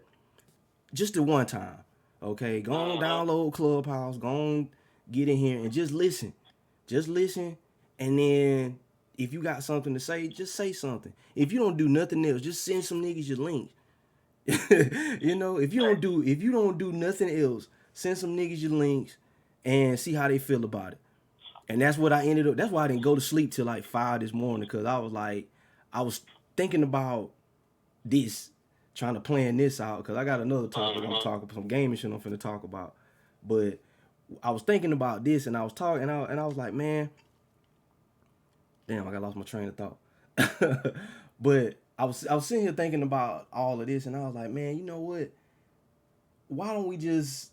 It's all the same thing. I already know what we have to do. Like, why are we still having these same what's wrong with Albany? What's wrong with Albany? Ain't nothing wrong with Albany other than what niggas do. Yeah. You know what I'm saying? It's predominantly black here. Like, it's nothing new. It's nothing like a quick. It's not a quick fix to none of it. You know, most of us we were trying to say collaboration and things like that. Now the thing about collaboration, the only thing I was saying is, because I made the point of like, everybody in here, send me your links, man. I'll send y'all my links. Y'all follow each other. What? Because they asked you, what do you need as an artist? What do artists need? And for me, I had two things. One was just do the little things, and it wasn't so much aimed at everybody in Albany, because I know everybody around here don't fuck with me. So it's not aimed at just any random old anybody. You know what I'm saying? Sure, I can send my link out to anybody, but the people, especially who know me, you know what I'm saying? Like I know Player G over like at least 10 years. Like, he put in his Facebook post, I know him. You know, as many people as he know. That's another thing. He said a comment on, we all follow the same people on Facebook. I didn't get to chime in, but because that's not necessarily true. Like, I follow him, but I don't really follow all the same people he following. You know, social media's got these algorithms and shit, so certain people see certain stuff or whatnot. But I never 7% of your timeline. Yeah, you see what I'm saying? So, well, friends list, my bad. Right. So we don't follow all the same people. So that wasn't necessarily true, but I was saying that to say I got in there because I didn't want to just keep passing up opportunities, so to speak. If I don't do nothing else but get a few links off, it's fine with me. And I told everybody, I was like, man, y'all check it out. Whatever you rock with, share. You know, we had an episode. One of our episodes on High Noon was how do you support the platform.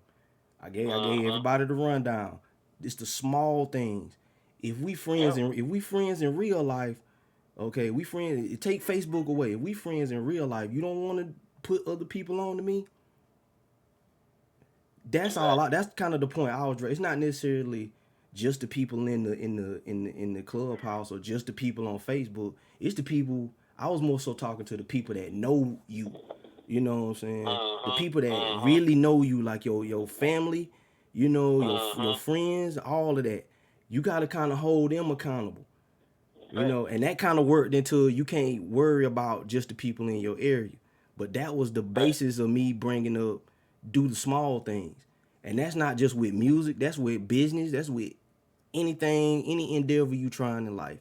If you know that person for real, you dap them up, you kiki with them in life, and you sniggling, snarling in their face. When they put up a link, you see it.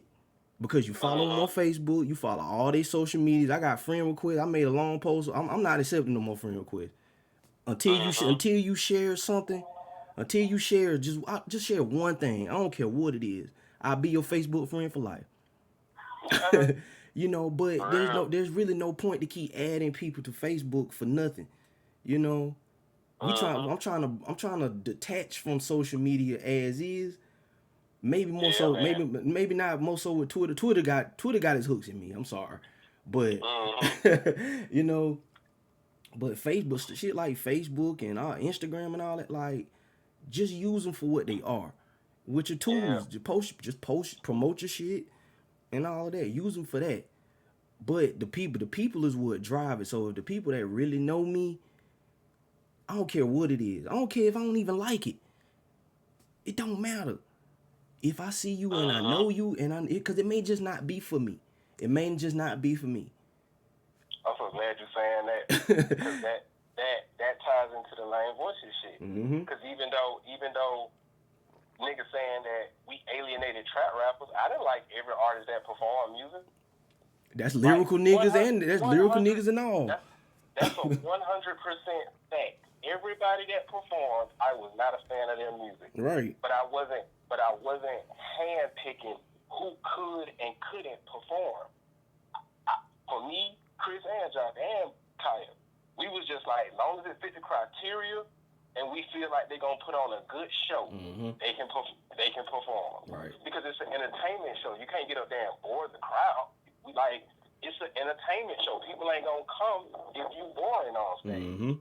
So it's stuff like it's plenty of factors, man. But it was several artists that got up there and talked about trap shit. Like my homie C Venus from Valdosta, he drove down here. He talked about trap music. He a real trap nigga. That nigga had a charge that he was fighting at the time when the nigga came. Like, for real. So it's like, what we talking about, all we asking is that you put more thought to what you doing instead of just being like, oh, this nigga say he killing the op, I'm gonna say the same thing. Like niggas be wanting to just pop off fuck shit and bullshit and cap shit, and that's cool, you can do that, but we not gonna compromise what we built as a platform, right? Just so you can just act like you some shit you ain't. And even if that is what you is, it's just like, bro, that ain't the energy, bro. We're not doing that. We're not on here. that. Yeah. And I want to be clear, man. We got turned up a bunch of nights. We did not have no sit down the whole time type shit. That's what people chose to do because people don't dance at the club no more. But niggas don't dance at the trap. Like I go to the trap, you go to the trap, bro. Damn, I guess they strippers, whatever you call it, the girls that be up there dancing, they be like halfway doing that shit, and then the people in the audience just be standing around looking in their phone and shit. It's like y'all came to the club to do some shit you could have did at the crib, at the spot. Yep. You know what I mean? But I understand people just want to be around people and just say, hey, I was there type shit. Yeah. But so we on the podcast right now? Yeah, we've been on the whole time. Okay, see, I'm just talking like I talk. Good, that's perfect. I ain't gonna change how I talk, but I'm gonna use this opportunity. I want to use this opportunity. Okay, good, all right. To be honest, bro, y'all shouldn't have really been talking about that, because that was not the point of these clubhouse meetings. We're not here to talk about trap rappers and conscious rappers. We're here to figure out who the fuck is on the same page and trying to do something for the betterment of this area as a whole. All that, we don't care. I personally, I can't speak for no other human. I don't care about your music taste. Whoever you are, I don't care what your musical taste is. That's your taste. That's your taste, man. Like what you like, bro. Like what you like. Some people like Fruit Loops. Some people like Pops. Some people Frosted Flakes niggas. Some people like Starburst, some people like Now and Laters. What we talking about? Like we'll never get nowhere having pointless conversation. Yeah. I just say that to say, and I ain't trying to say this on no know-it-all shit. I'm just somebody who peep game and understand what the real issue is here. It's a social issue, bro. It's not a music problem. It's not a DJ problem. It ain't a money problem. It go back to, it's what you said without directly saying it. But I'm going to just go and directly say it because I'm Naruto. But like at the end of it's a social problem, bro. It's nigga shit. It's black people still not knowing that we are more important and more valuable together than we are separate. So instead of finding reasons to fuck with each other, or like you say, just do the little things like just hit share or hit retweet. Instead of shit like that, we gotta like sit back and judge a nigga and do all this extra shit. But it's like, bro, it ain't even about that, because at the end of the day, my post is what inspired that meeting. Yep. Niggas wouldn't be on Clubhouse if I ain't post what I posted a few days ago. But the reason I posted what I posted and my message and what I posted was, hey, bro, this shit in the city is really a dead end for all of us. Yep. This shit is dead. Like, it's a dead end for all of us if we don't master the internet shit, because the environment that we're doing it in is not conducive for us to be able to progress. So you got people who thinking like you can live and die on the internet and that's gonna be the way to save you, and that might help. That could very well help. It's But a tool. It's a tool, but also ain't nothing gonna ever beat face to face. Nope. It's like I don't care what technology they come up with. I don't care how many Sophia and Graces and the fucking robots and shit that they invent. Ain't nothing gonna ever beat what me and you doing right now. Two conscious human beings who having a conversation and feeling each other's energy and talking and so like. And then two is just it's the same issue in music here is the same issue with black people here. The same issue with music period is the same issue with black folk period. Yeah. Like we got billionaires, we got black billionaires, we got plenty of black millionaires now, but black folks still in the same boat though. Same old circles, man. It's the same thing, bro. Man, bro gotta use that song. Yeah, man. Same thing, bro. It's a social issue, bro. Look at God, and man. The real social issue, especially in the South, bro, it's a slave mentality, dog. Mm-hmm. Niggas don't want to see the next man eat. And I'm thinking to myself, so you gonna starve yourself by not working with somebody that you could actually fix a bigger plate with because he gonna get some too? They're right. So you gonna not eat because if you eat, he gonna get a plate too. That's the dumbest shit in the world to me, bro. Like, and I explained this shit like this in the first meeting, the first clubhouse meeting we had that I was in. Mm-hmm. I told them niggas like, bro, it's just Thanksgiving, bro. Like, imagine, I said this on our podcast. That's what I did. I said it on the podcast. But it's like, if you're doing a Thanksgiving feast, bro, with your family, somebody will bring the macaroni, somebody will bring the turkey, somebody bring the ham, somebody bring the collard greens, somebody bring the, like, if everybody brings something, guess what? Because the goal is to have a good time with your family and your friends at Thanksgiving and eat good as fuck. Mm-hmm. If that's the goal, then shit, nigga, if you can't bring macaroni, but all you can do is go get the ice, get some ice. That's cool. If you can't do nothing but bring the paper plate, bring the paper plate. Get you some plate. Bring what you can, but we so focused on the next nigga and who doing what and all this other extra shit that we missing the point. Yeah. But my overall point though, bro, and I'm gonna get off my soapbox with it, but my only thing is it's a social issue because we so focused on some ego shit, me, yep. that we fail to realize the reason the fight is so hard for every artist in the 229 area is because nobody knows shit about 229 really. Nope. DJ Trey, and I'm so glad he did this. The very first meeting, he was the first person to for real speak. Mm-hmm. First thing he did was break down the metrics when it comes to Albany in regards to all the markets in America. Mm-hmm. He said it's 260 music markets in America. Mm-hmm. Where do you think Albany ranked at? Out of 260 markets, where do you think we ranked at? Oh, we over 200. 235. Yeah, I'll finish it probably with the over under 250. Bro, we damn near, we clearly at the bottom. So if we at the bottom, and you gotta think now, all these niggas want to be signed. I don't want to be signed. I want to do the signing. I don't want to be signed. Somebody else said that in there too. I think it was the guy named Looney was in there. He's like, man, you gotta remember, everybody ain't aiming for. I told my lady, I told the one this the other night. I was like, listen. Cause she was talking about something that I think I said this to you. We're not aiming at the same thing. We were talking one time. We not some artists ain't aiming at the same. When he said it, I had deja vu. Damn, I was like, I said that like a month ago, and I'm glad somebody else said it. Cause that mean I said the right thing. That's the right mentality. Because he was dead right. Everybody not aiming at the same goal. Some people want to be rap stars. Some people want to be the next big. Somebody want to be the next J. Cole. Some people want to be MF Doom. You know, like some people want to be the next Gucci. Some people want to be signed to a major. Some people want to do it independently. I'm on some independent shit. Mm-hmm. But like my thing is, no matter whether you want to do it indie or major, if we attract attention to this area, the labels that you want to get to or the distributors that I want to get to will be looking at and listening for what the fuck is coming out of this area. Yep. But the only way that's gonna happen, for real, and we got history to validate it, the only way it's gonna happen is if it's a movement from this area.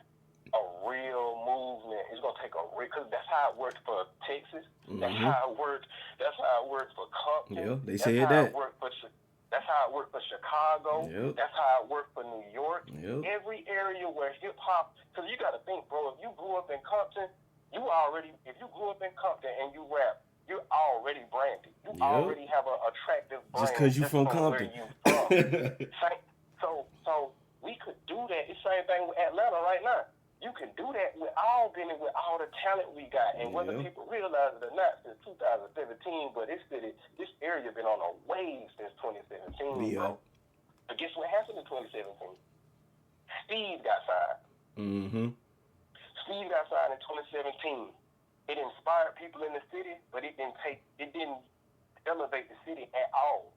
And that's not a shot against Steve at all, because Steve ain't do nothing wrong. He cracked the code the way he cracked the code. Yeah. So where it come in at though, it's the same thing with my brother Sean and Smoke. When they got signed, Southern Click got signed with them, but Southern Click never put out a major label album because they got dropped from the MCA a few months after getting signed.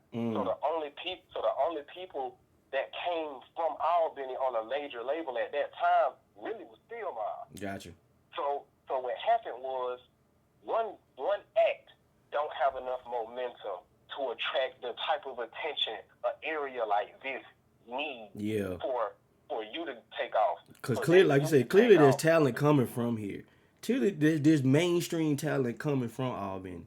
But if it ain't but just this one, if it ain't just this one, if it's nothing but this one off, artist, then it's like it ain't consistent across the board. It's like, okay, y'all just got this one really good artist come out of here every 4, 5 to 10 years, then it ain't really consistent. Not on those national scale. We not down here. We might know all the rappers, like, you know what I'm saying? But what do we not the world. I said that. I said Albany and 229 is not the world. The world is bigger than all of this. So if that's what you planning on being, you got to go be a part of that. You got to go be that. You got to give it to the people. You got to give it to the people. And it's got to look unified. That's one thing. It's got to at least look unified. Because even in them other cities, even in them big cities, and it's kind of how I got on the point of don't be genuine when I was talking about sharing tracks, because what his name? Steve's manager was in there, and he was like, and I told him, I was like, and they brought up the point I was saying about sharing everybody's stuff, and he was like, well, do you follow everybody? And I was like, I don't know if he knew me or whatever. I was like, I don't really know nobody in here but Player G and some of the people that were muted, so I don't really know them like that. I say, but everybody, let's just share links and everybody, let's just do that. Let's start there. And I was like, I'll send you something. I was like, I'll even send you something, because he made the offer. He was like, just tap in with us. We got a place. He talked about his facility and all of that. And I was like, and they was like, see, he opening up the doors, blah blah. And I was like, I love that. But if I send you some music, do you really fuck with it? You know what I'm saying? Like, I want it to be, I'm one of those people, I want it to be genuine. I say, I'm gonna send everybody in here something. If you like it, let's go from there. But if you don't, then there's really no need. Like, let's not force it. Let's not force it. Like, if you don't like my brand of music, it's okay to not like it. It's okay. Don't make yourself, especially because I feel like when you're in a position to help an artist, you got to at least care about the music. Like, you got to care about the music yourself. You wouldn't really be his manager if you didn't like his music. So if you're gonna reach out and want to collab with other artists that you want to be with your artist, you at least want to like the music they make, right? I mean, that would. So I was saying that to say, let it be genuine. Don't just send me links, and then if I don't say nothing, get mad. It's like maybe they wasn't for me. That's literally all it was. Like, it's nothing against you. It's not that I don't want you to eat. I'm not hating on you. It's not nothing. We have to we have to start talking in a different verbiage now. It's not that niggas be hating on you all the time. Granted, you are justified in thinking that because niggas do be hating. But don't just put that all off on the entire 229 area. Oh man, niggas down south, niggas in 229 be hating. Albany just be hating. Somebody around here like your shit, so it's not everybody in Albany that is hating on you. Okay, maybe you just don't have the audience that you think you should have yet, but you got to keep going, and don't worry about just being in Albany. Yep. You know, so that was my mentality on let it be genuine. Don't force it. That's why I say it's got to look unified. And tie that back into what I was saying. It's got to look unified. Even if you don't really fuck with that person or that artist, you fuck with the person. You know what I'm saying? You might not like his music, but you still fuck with the person. You got to act like it. You know? And that's why I think Lane Voices was important. Because it's like, all right, maybe your music ain't for us, but we still fuck with y'all as artists. At the end of the day, we fuck with everybody as artists. You know? And I think that... You know? And that's why I say it's got to be genuine. I was like, you know, I'm gonna send it to y'all. Let's not just send each other links and then it don't be genuine. That's why I followed up with everybody. I followed up with, you know, the people that was in the club. I just sent them links. I deleted Clubhouse, but if they listen to mine, just send me links. If you go to my stuff, you'll find me. You can still send me a link. I'll listen to it. I offered to earlier in this episode. If y'all know anybody, send me a couple links. I'll play it in the pre-show. You know what I'm saying? Same thing got a spot now.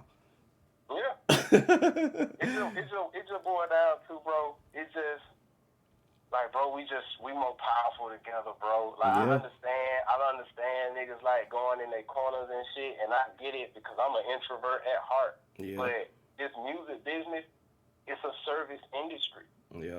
It's a service industry, and when you create shit, usually it requires more than just one person to, like, for real create everything involved that you're gonna put out. Yep. And the thing is, we would literally make all our jobs easier if we moved as a unit. And it don't have to be the whole city because that'll never happen. But it's just the like-minded people. It's just whoever hearing this right now. If you ain't on no ego shit, which I call it the Migo, because niggas be all about Migos and shit. Like, if you ain't on no Migo shit, and you got some music that you believe in, and you think that shit dope, but you don't have nobody supporting you. Nobody. I'm telling you now, it's a black motherfucker on this phone right now named Seafood Joe. My name Carlos Fuck on Facebook. You can Seafood Joe with a 3 on everything, on every platform. You can easily find me, bro. I'm looking for people that I can partner up with and build a movement with. Because once this city and this area have a movement, it's going to be easier for your podcast to be visible. It's going to be easier for a nigga video to get visible. And I'm talking about visible to the people who can put money behind it. Put some behind it. Because it's going to take a movement. Yep. It's going to take a movement for this area. Now, me and Rosa Parks got the same birthday. So I have a revolutionary spirit. I was born with that. I was a revolutionary in my house. I was a revolutionary in school. Like, bro, I'm the only kid out of all my friends who said, fuck it, I don't care if I get a whooping, I'm going to go do what the fuck I want to do. Everybody else trying to race home and goddamn get home for the street. Like, I'll take the ass whooping, but I want to go do this. Like, I got to a point I just was like, fuck it, bro. So that's just my spirit. But my point is, like, I'm thinking about the future. I'm not thinking about just me and you. Or just me and whoever else. I'm looking at the future. I'm thinking about the 8-year-old right now who watching videos on YouTube and who fall in love with music on any level, who want to make a career out of it. I'm trying to put this shit together and brand and market this city in a way and create a movement that's big enough so when that nigga turn 18 or 14 or whatever age he started recording, he won't have to jump through all the hoops and fire that we had to jump through just to get 20 niggas to listen. Yeah. Like, right. It'll make it easier. And everybody don't care about that. I know for a fact I'm in a very small group of people in music that give a fuck about that. and that's cool. But that's why I'm born here. That's why I'm here. I'm here to care about that. Right. I care about that. I got my mama here. I got family here. I want my family to be able to enjoy a good city. I'm tired of every week we gotta hear gunshots in our neighborhood and we don't even live in the hood. I'm tired of that. I'm tired of that, bro. So like, and this city broke as fuck. Ain't no money circulating in this city because they keep building dumbass businesses like the Cookout, which I love the Cookout. It's good, cheap, plain ass food. But that ain't no career. That ain't no career for nobody. We need careers. Like Dollar General ain't no career for nobody. Nah. So when I think about all this shit, bro, because like again, I'm telling you, for me, it's a social issue to me. So when I think about what's wrong with the society and what's going on and why economy and shit how it is, I'm thinking about it like it's because the city don't put no money in shit that actually could bring us money. Mm-hmm. So since we ain't making no money, we not even operating as our true selves around this motherfucker because we in survival mode. We in survival mode at all times. And that survival mode, get ahead of the next person. That survival mode to make a nigga hate on you for no reason, bro. Mm-hmm. Like, straight up, because he feel like he hungry, he starving, he ain't getting what he need and want. Niggas was mad at me for lame voices just because I had a platform and I rap too. And I ain't do nothing to nobody. Yeah, like what that mean? I learned that, hey, Carlo, you have to build your relationships. You have to. So I stopped being antisocial, and I started building relationships, and it got to a point where we could do the event and not have to pay all the money that other niggas was paying to use the same venue because I built a relationship. Right. You know what I'm saying? So, like, it's a blueprint with what I'm doing, me personally. But and I can share it. I don't mind sharing it, but that's something I do on another platform, like, 'cause that's going to be some in-depth shit. Gotcha. But it's just, I'm thinking about the future, bro. And at the end of the day, if we create a movement here, everybody will be able to move around the world at least a little bit easier. Mm-hmm. But we gotta draw attention to this area, 'cause I put money in ads. I done put thousands of dollars into ads. Mm-hmm. They don't always hit. No. They don't always hit like that, bro. Yeah, they talked about that in there too. You know, just investing. When I came in, I think they was on the investment part of the topic. They were one of the women in there. It was a couple women in there. I don't want to call them females. I heard that's derogatory now. But some of the women that were in there, they were talking about just investing in there. She was just giving them cold hard facts, like, you got to invest money. It's gonna take money. It's gonna take, that's true.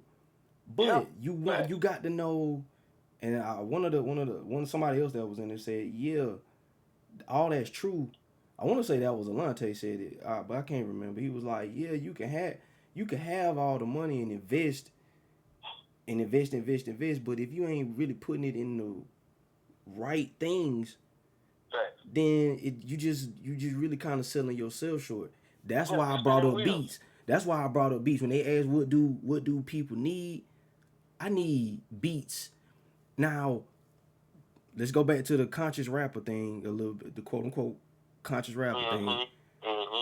When I said I need beats, instantly somebody was like, no, my homeboy make beats. Time out right there. Time out right there.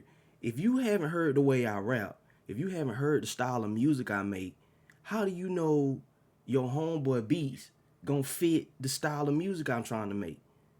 You see what I'm saying? Again, let's not force it just to say we did it. Let's not force it just to say we did it. But do he got some beats you think I'll rap on? That's different. That's a totally different thing. You know what I'm saying? That's another layer to it. See, it's deeper than me than just, let's just rap on whatever. It's deeper than that to me. I like to get in my A&R bag. I get in my musician bag. I never did a damn band. I used to just, all I did, as far as being musically inclined, beating on the table. But when I heard rap and I heard hip hop and I heard music, I knew what kind of beats I like.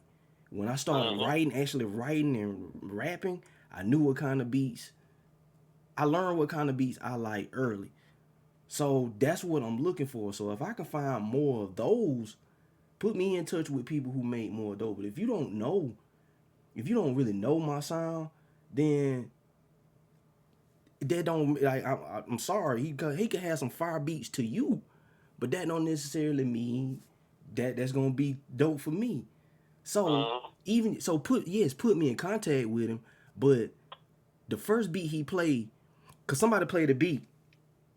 A guy came and he played a beat, and one of the DJs was in there like, man, you should want to rap on that, just off, just him playing the beat. And I was thinking like, it don't work like that.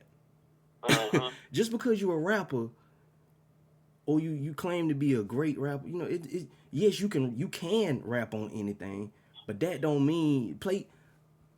My point of even bringing the beat so it was, when we talk about investing, I'll buy your best shit.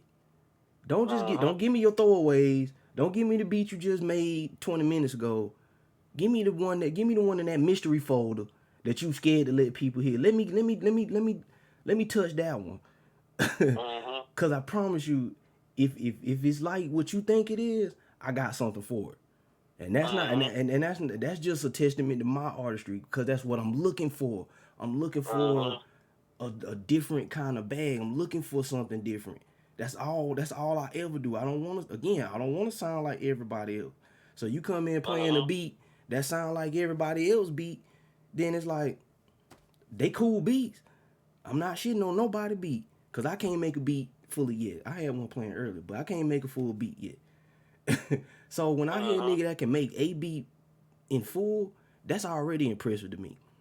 But again, if you can make something along the style of me, then I know you got something. I made a Facebook status. I was like, man, if I hear your beat and I just instantly start writing to it, you got one. That's not a lie. I hear a lot of beats and I can freestyle and just kick some ideas to. But if I hear that beat and it's like, I either start actually putting it to paper or putting it in my phone, it's go time. You got you one then. So just because you play the beat don't mean I'm just finna go rapidy rap. It don't work like that. Not with me. It don't work like that with me. Some people call it, you don't go hard enough. Like, that's not the case. I understand music as far as being an MC.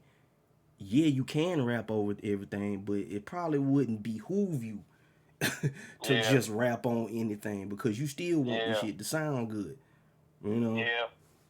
I mean, even if it sounds good, like even in the mystery folder, that don't mean his mystery folder match your flavor. You know what I'm saying? So like, it really gonna boil down to what you looking for, and if he matched that, cause it's like you said, it's a lot of dope beats, bro. But it's really just matchmaking. You know what I mean? It ain't.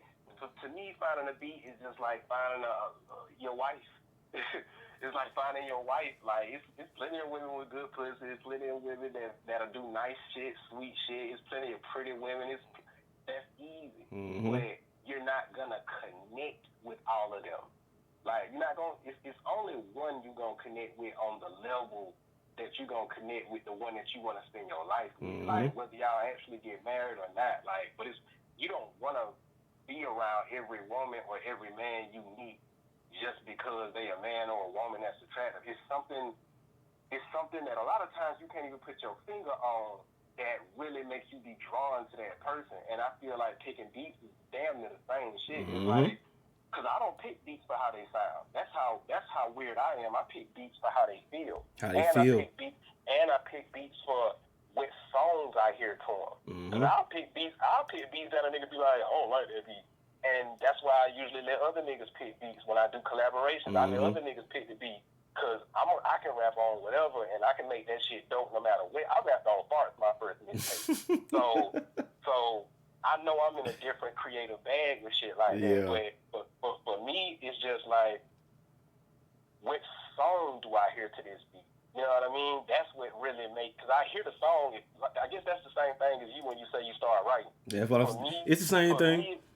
If I go in my head and I immediately hear or see, because I see the song first. Mm-hmm. I see it first, Yep. and then I start searching for flows and pockets. Yep. But I want unique pockets. I don't want to just do the same basic 12, 10 flows everybody do. I want some unique shit, and I'm trying to think like, does this beat even give me the space to get like wiggly? Yeah, like can I weird really say what I'm weird- trying to say? You know? But for me, it's like the flow though, like how I wanna float on it. Like I don't know, it's like I don't know, man. I'm an outside man. It's a certain flow I'll be looking for, bro. It's a certain way I want the wind to go for me. Like I want the breeze to come a certain way, a certain beat. So like that's how I kind of approach it. But you just gotta find the people that's compatible with you. And when it comes down to the Albany movement, that's really what me and Player G trying to do. We trying to get people together that's compatible as far as how we think. Mm-hmm. The niggas who wanna do their own thing, they can do their own thing. They'll benefit from the movement too. Yeah. But the people who gon' start this movement and make this noise, so the shit that's coming from Southwest Georgia reach Atlanta, it reach Tennessee, it reach Connecticut, it reach Chicago, it reach Maine, it reach Cali. The people who gon' make enough noise together from this area, there's gonna be people who compatible and who willing to work together. Right. But everybody gonna benefit. Yeah. Everybody gonna benefit, bro. And I see it. I know it's coming, bro. I'm slick psychic. Like I know it's coming, bro. I called so much shit. I said in 2011, if we ever want to take control of this country, everybody need to quit their job. Look at COVID. Exactly. You got millions of niggas. Now they talking about having fucking child labor, like having fucking 14, 15-year-old kids working till 11 o'clock at night on the weekend. On the weekend. Like cause the money run this shit. So if you take away the money from them niggas, bro, they can't do nothing but submit. You got companies who actually negotiating with their employees right now. Like, Please come back to work. We'll do this. If you come to work. The power is in the people, bro. Yeah. And that's what I'm trying to get. That's what I'm trying to get, me personally. That's what I'm trying to get people to see in this area. We keep talking about DJs this, DJs that, labels this. Nigga, we got the power. We got the juice, nigga. Man, I said, man, okay, you gave your music to one or two DJs in Albany and they didn't like your shit and you got hung up on that. You know, you get hung up on that. Like if that's what and somebody else said the same thing, if that's what you get hung up on, then maybe you ain't really cut for this, because it's gonna be way bigger. It's gonna be bigger people. They not the only DJs. Okay, this handful of DJs, and I was being transparent. I was like, I done felt that way before, because we done all had when we hear we done all had that same gripe with the powers that be, quote, and all of that. But now, as we done matured as artists and kind of got more into it, we realize we the power. We have the tools. Can't nobody stop me from uploading. I don't care how anybody feel about it. Ain't nothing stopping me from hitting you up. Hey man, let's fit. We working on the EP now. We working on the EP now. Like I don't have to go through the same channels as everybody else to get no music done. You know what I'm saying? So with that being said, when it's done and I want to present it, I'm independent. I'm not signed to nobody. I don't have to answer to nobody. Like when I feel like putting out some art, I'm gonna put it out. You know what I'm saying? Gar, I need to get with you on some NFTs, man. I want to turn some of this. I want to turn some music coming up to an NFT, man. If anybody got any information, man, you know, cause that's where it's going. Like I'm trying to we don't have to go through these same channels and then get mad because they not taking us where they want to go. You know, you can take you where you want to go more so than ever. You can be in Albany and all you sing your music. When I say be in Albany, I don't mean you have to just be stuck here. Travel, please travel. Please travel. Like that's the key. That's one of the key things. Travel. Go do those showcases instead of just paying your money to perform in Albany. Why don't you take that same $150 and I don't know, go to Texas and catch one. You know, it's not gonna hurt. If you really balling like that, you'll do both of them. You know. Hey, I'm gonna just say from personal experience, and it's just a little humor for me. But be careful going to Texas, man. We blew $1,500 going to Texas. Yeah, you told me. We blew $1,500 and fucked up a car going to Texas on some risk taker shit. Cause I'm a risk taker. Yeah. If you don't take the risk, you don't get it, bro. You don't get it. You don't get it, bro. Some rats die from that rat trap. Some of them bitches get that cheese and haul ass. But I got my ass snapped one time. I know I got snapped in Texas, but anyway, that was it happens. It happens. Cheese was big. Yeah. It was big cheese. It was South by Southwest. Like shit, yeah, nigga. South by Southwest. I'm finna go get it. Yeah. I'm finna go get take it. That risk. Yep. But like, I don't know, bro. It's just it really, when it comes to taking it in your own hands, bro, we cannot bypass marketing. Like, we cannot bypass marketing, bro. I don't give a fuck how good. Nobody raps good enough to make everybody just talk about them all over the world. Yeah, just off the strength they rapping. Shit, bro. Not just strictly off the strength. You gotta market that shit. Cause to be honest, I'll say since about 2000, just to make sure I'm definitely in the pocket, 2013. I won't go further back, even though I think I can. That's funny, but I think I can.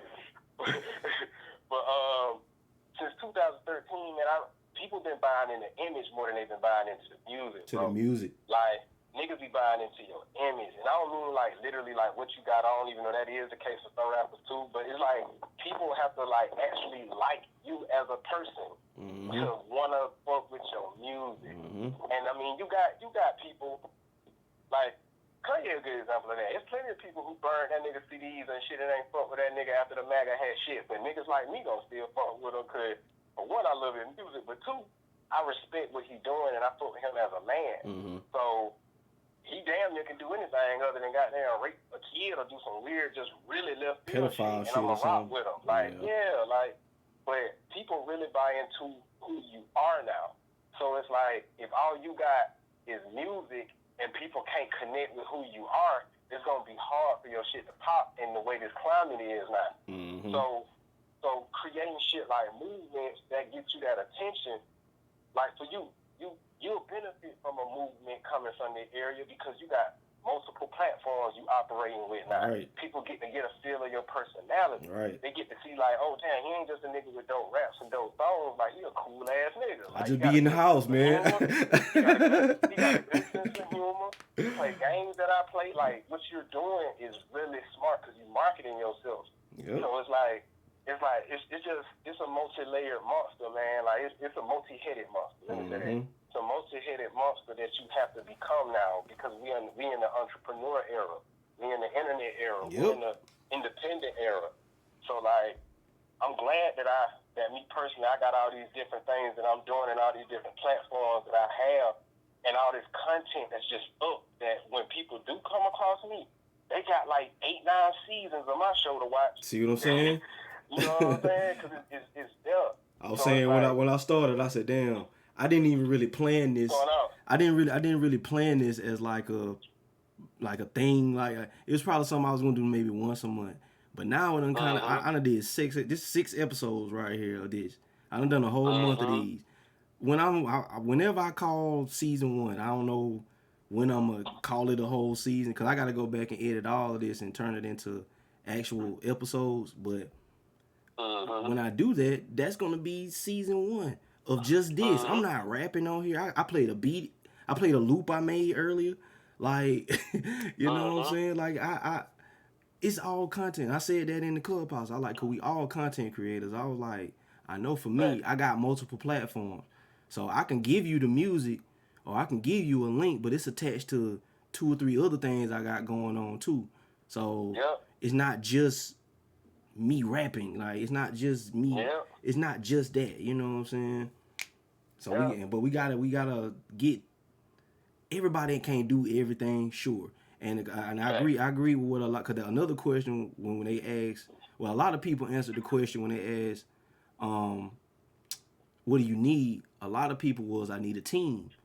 And I felt that, and I felt that more than anything, because again, everybody can't. And a younger guy, a guy named Boona came in. He said, man, I think he done perform. No, I can't remember.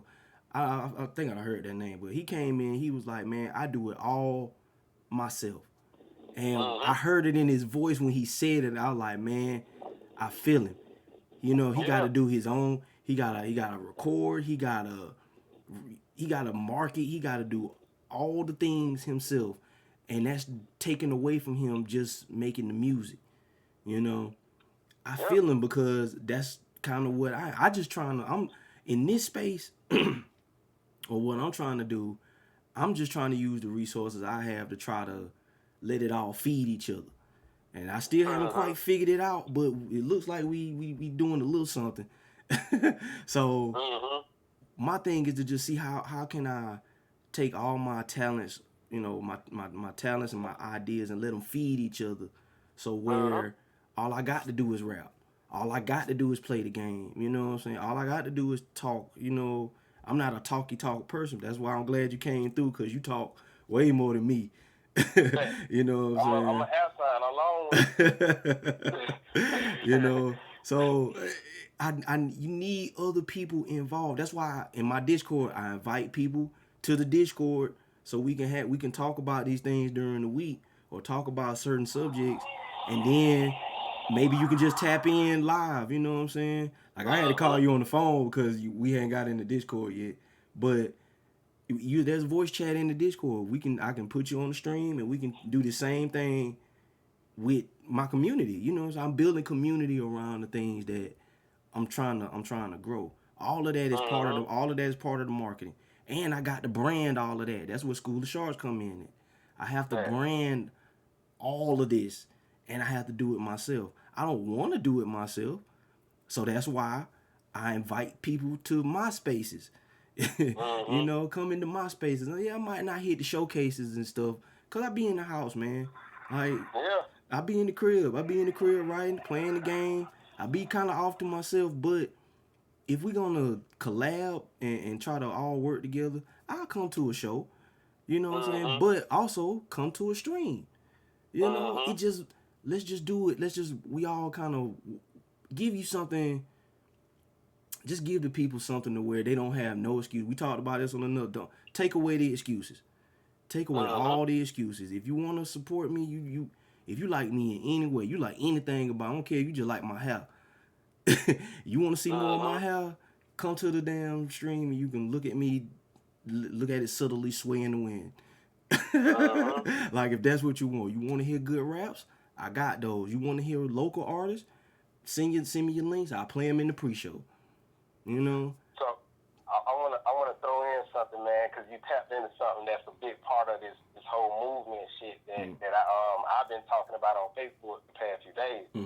Me and Cotton sat down and had a conversation a few days ago about an artist union. That's what I'm calling it. I don't know what we'll actually call it, but this shit is gonna happen. But this is something for everybody who's doing too much to think about.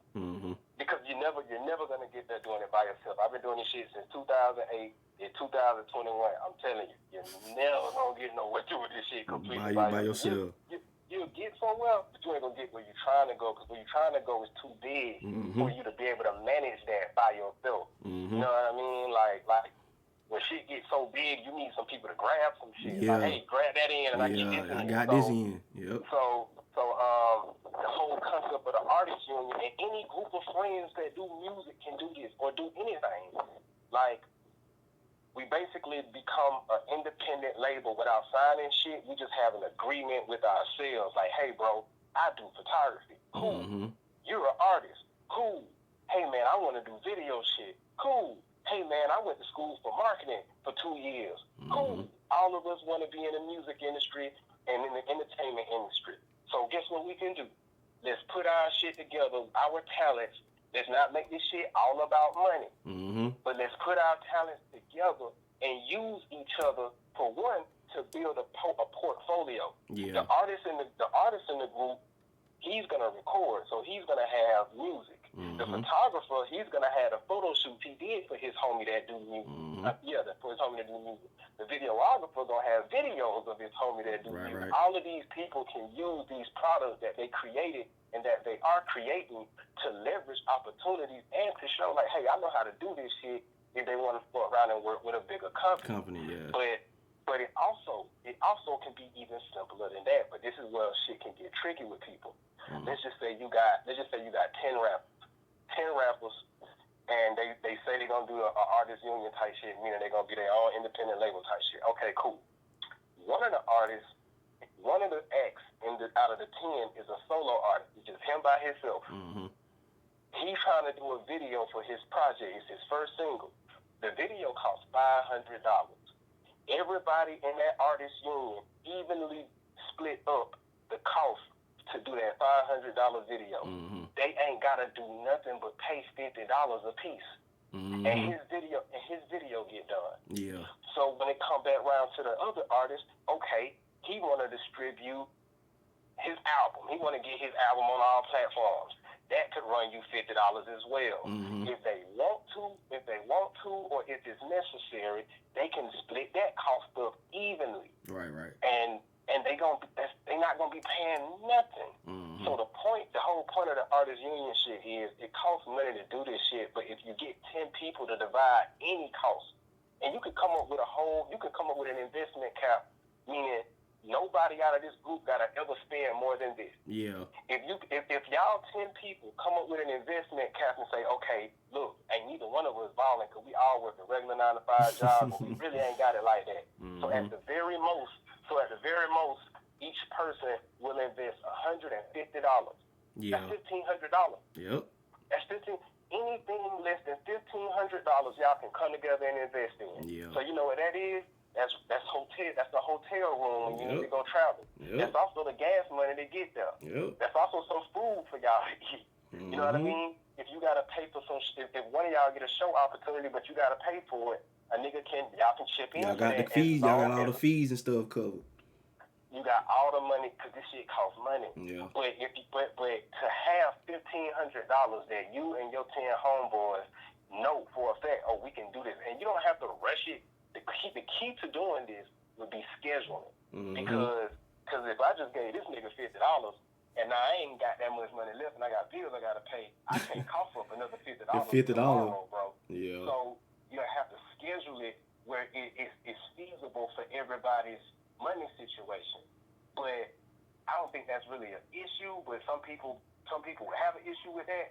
But the key is when you don't have no team as an artist, I think the closest thing any artist on our level got, bro, as a team, is our actual artist friend. Mm-hmm. The niggas who in the same struggle as us. We watching it on you. We watching it in the Wu-Tang Saga right now. Yeah. Like, it's a group of niggas in the same boat, and they working together to achieve their dream. Yep. And it's really that simple, bro. But of course, there's some complexities in the mix of it. But it gotta have that commitment, though. Everybody involved gotta be committed to riding for each other the same way equally. Mm-hmm. Like, when it's your time, we put money into you. When it's my time, y'all put money into me. When it's his time, we put money into him. Right. And we do this without sacrificing our livelihood. Right. But the more we do it, the better all of us get because we're gonna have a lot more content. We're gonna be able to travel more. Shit, everybody put in for gas. Cool. Y'all can put in and get a little van. Yeah. Fuck around and put in and get a van. Yeah. And everybody can go. Now y'all can pack up in the van and travel. Yep. Y'all ain't got no studio set up. Guess what? Your cap is $1,500. You can buy you a Mac computer that you can record on. Yep. Then save you up $500, which would be $50 a piece. Well, it'll be about $600 to get like a real good box or some shit like that. But like you can build like that, bro. It'll take some time. It won't take as long as you think. But y'all can build like that, and you can get to the point where, damn, shit, we need it. We don't need no more. Right. Like, we done found a way. We done created a system and a structure. We done organized in a way where we can take these big-ass tasks that's too heavy for one person, divide that shit up between the crew, and we can get all this shit done. When he performs, I film. Yep. You know what I'm saying? When I perform, he film. He got a song coming out. I got the cover art. You know. And guess what else? It's 10 of us. So every time something come out from one of us, there's 10 people pushing that bitch. Pushing it all that automatically. Automatically. An artist union. Now imagine what happens if you get 30 niggas to be a part of that artist union. Mm-hmm. And everybody investment cap is $150. But you got 30 niggas now. Now you got 30 niggas. Bro, this shit'll change shit for independent artists, bro, if we could ever just get all on the same page. I think that's what ended up happening, because that's why we end up always having them kind of discussion, because everybody don't be on the same page. And I think that's what another thing I took away from it. Again, that's why we end up having them same conversations, because people throw out, oh, we should do this, we got to get together, we're going to set this shit up, let's lock in, let's tap in. But then it's like, all right, what are we really finna do? You know, what's the plan? What's the plan really? You know, one of the guys that was in there, he got in with one of the producers. He was like, man, like, what's your email? Like, let's work it out. You know what I'm saying? Like, I was like, that worked. I was like, good, because that's what these spaces are for. You know what I'm saying? That's what these spaces are for. But it was like, all right, after they do that, what goes beyond that? You know, what goes beyond that? What plan do y'all have in place for this collab that's finna happen? And ain't nobody wasn't nobody saying nothing like, hey man, y'all when y'all get that song done, send it to me, or I'll get it. Wasn't nobody saying none of that. You know, it was just like, yeah, just tap in with it. Just tap in with it. It was like, but what's gonna become of it after this? You know what I'm saying? What are we looking beyond just them doing the song?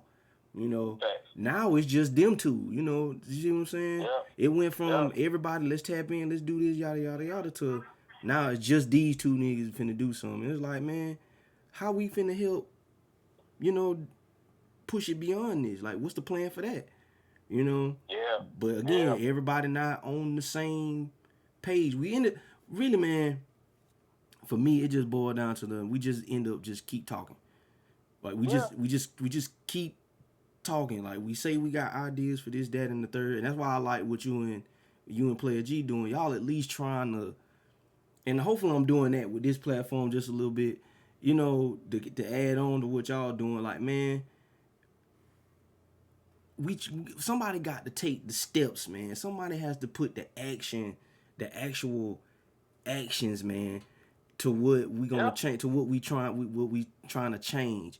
We don't have to really have, like you said earlier, like, that's really not a conversation that we should even, well, we weren't, because we didn't really talk about Lame, like, in depth or nothing. Like, that just came up because I was asking, what is a conscious rapper? Like, what does that mean? And I use Lame as an example, so that's just a little tangent we went on. We didn't really talk about it in depth like that, but when we got later on down in the conversation, it was like, everybody, that's why I kept saying, be genuine about it. Like, don't force nothing together just to say we doing it.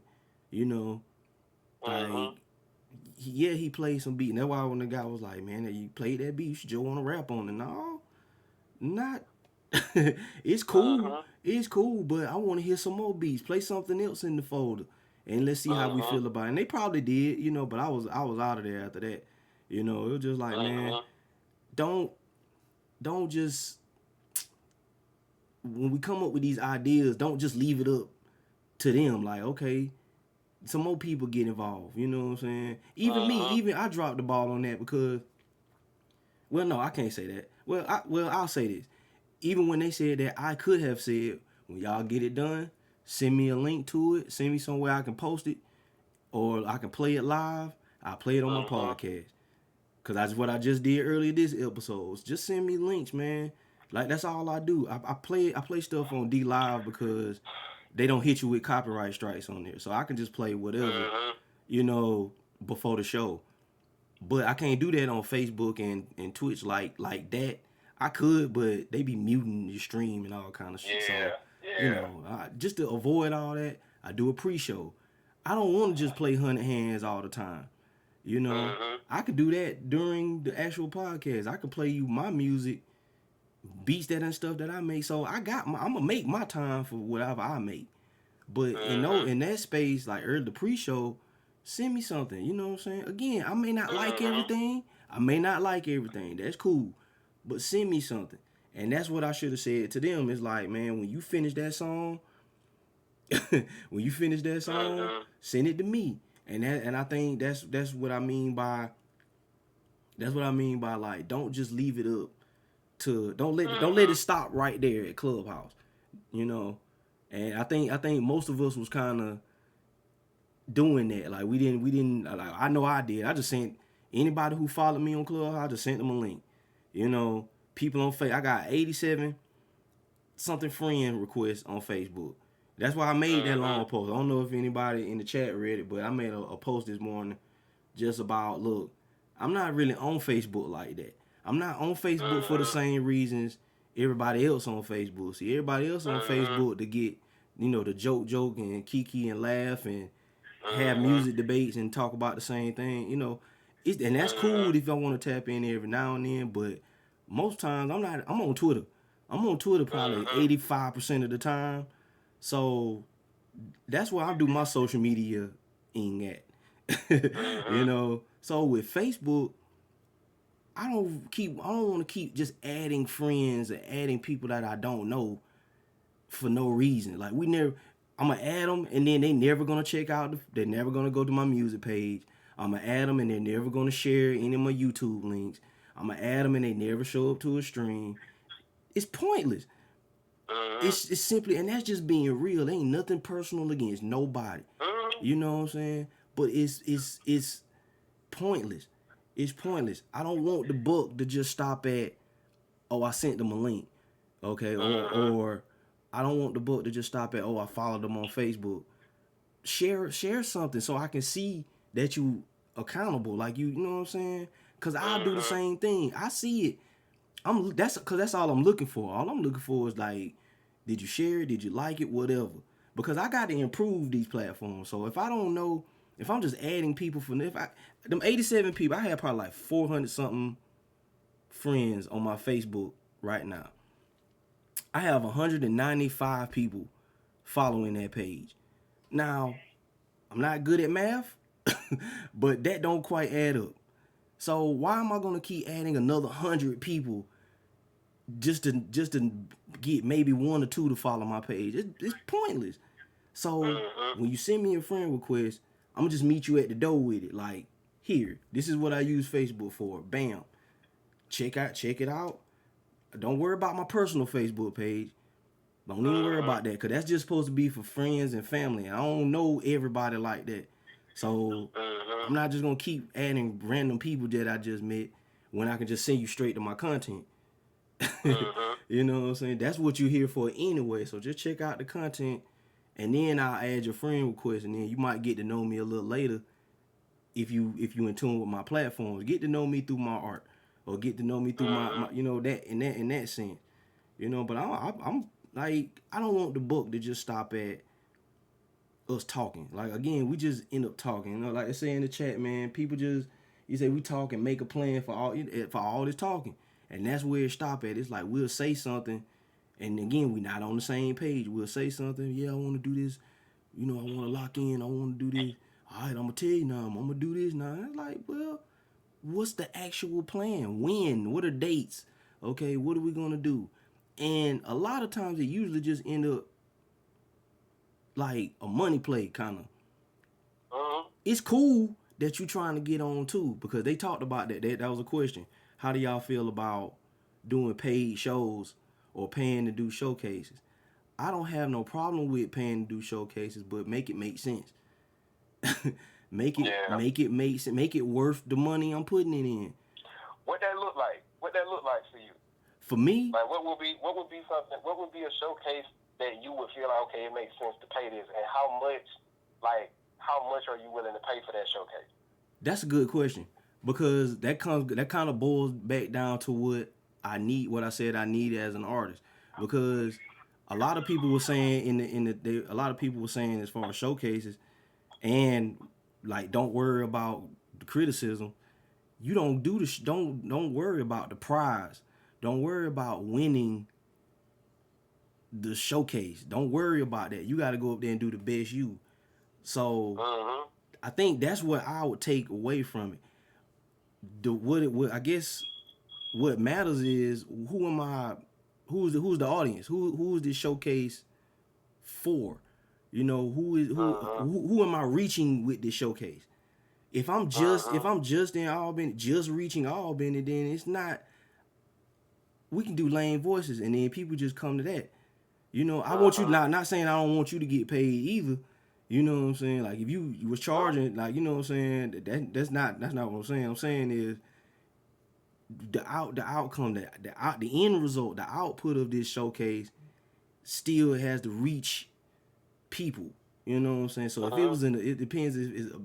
I guess a bigger venue would be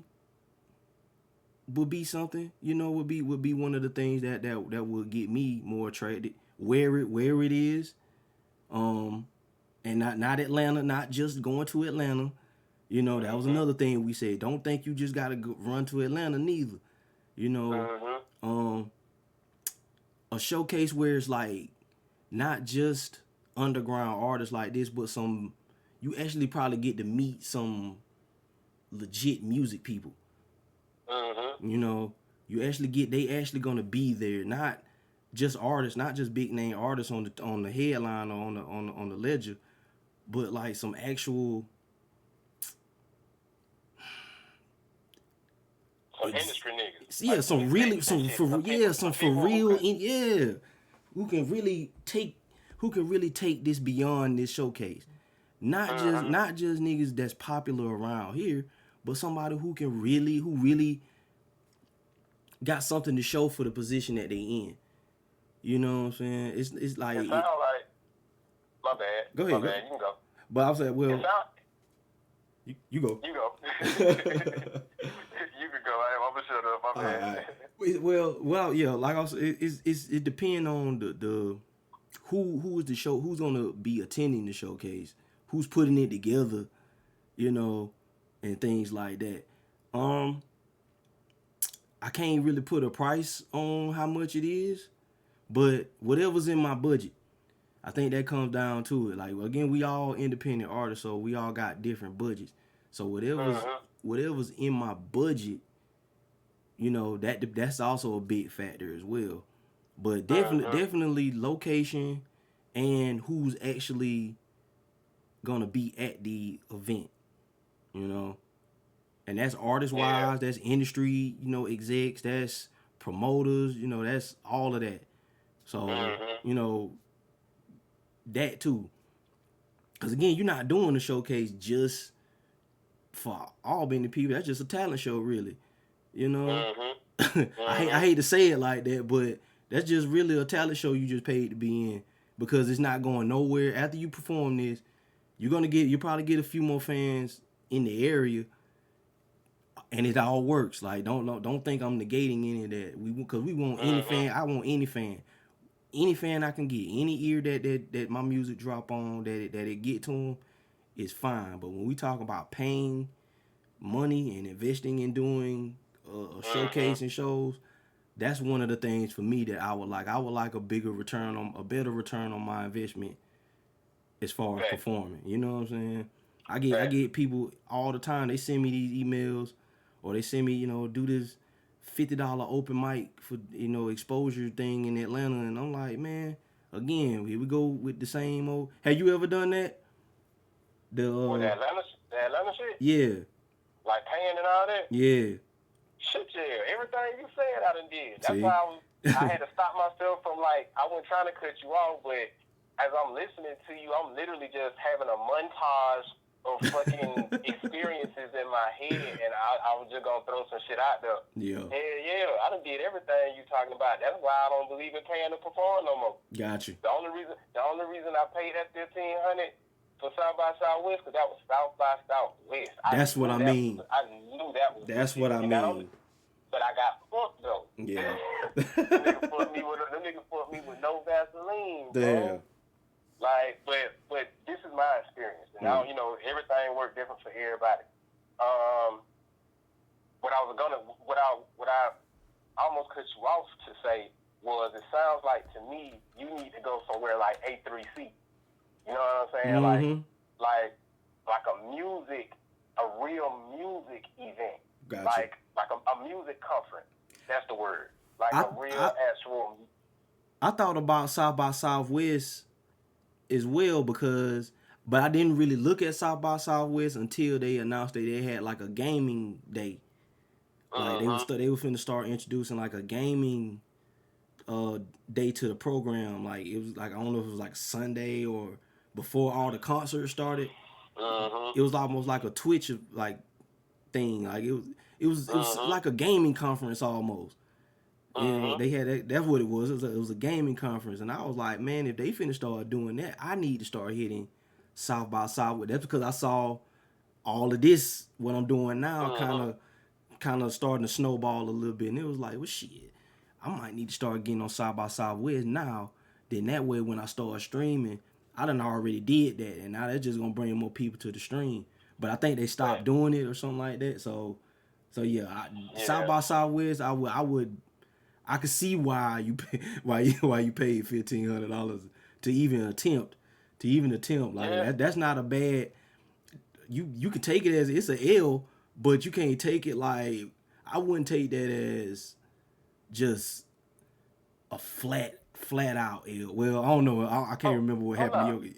You know what I'm saying? But, bro, that's not an L at all on no losing shit. I didn't lose at all. Like, don't get me wrong, I lost some stuff, but I don't look at that as a bad experience at all. I did get fucked, but I like fucking.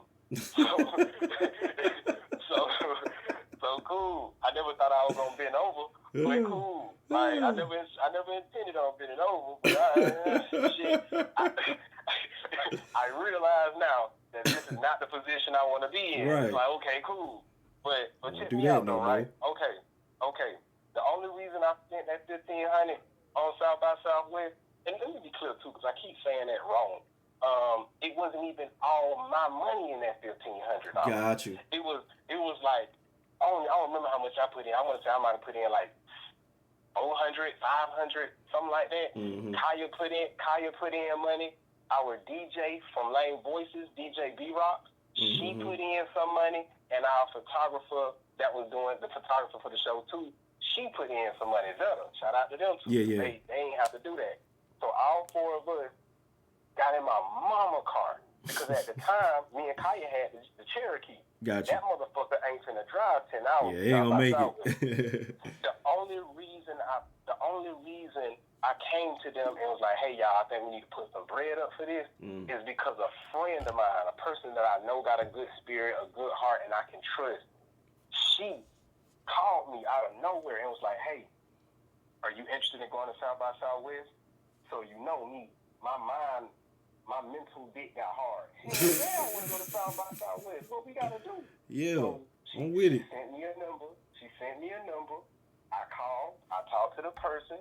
They gave me the information. They sent me an agreement. It looked very legit. I signed it. I sent my money. After I sent my money, shit started getting funny. Getting crazy. So I wasn't gonna go. This is the last thing that happened that made me realize I gotta listen to my intuition for now.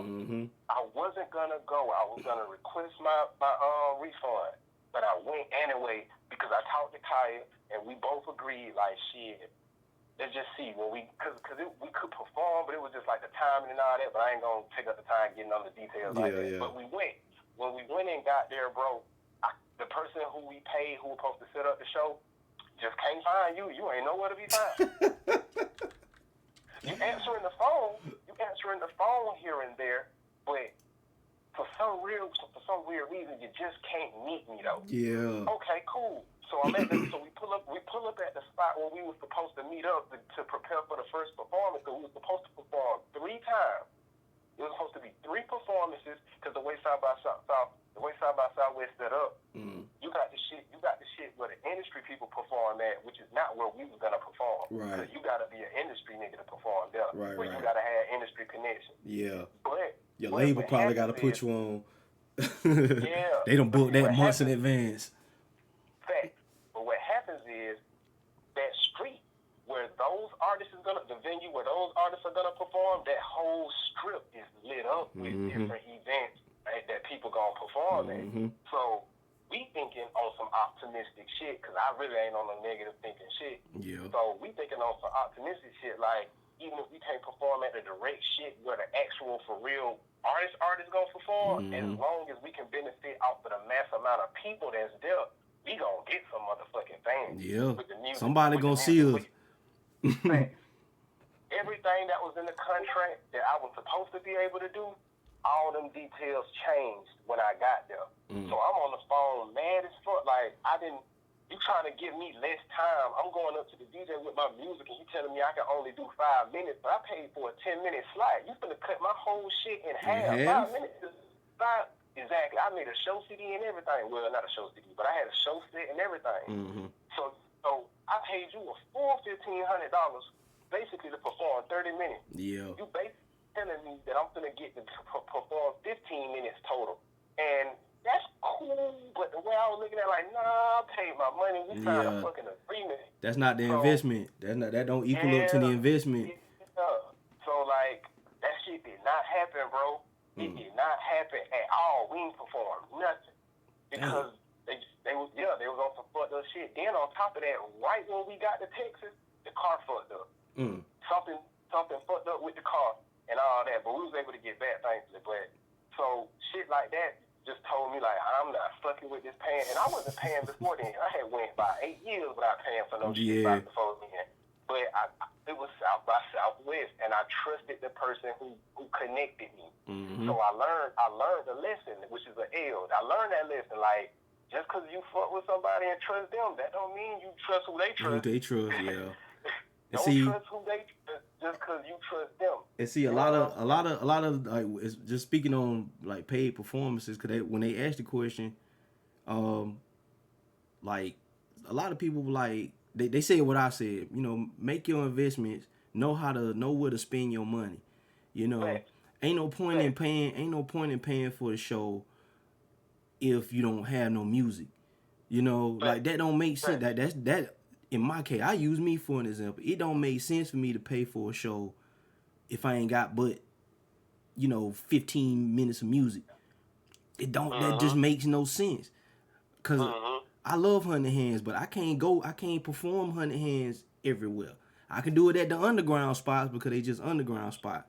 But as far as like shows that I'm getting paid for and stuff like that, I can't hang my performance. I can't hang everything on 100 Hands.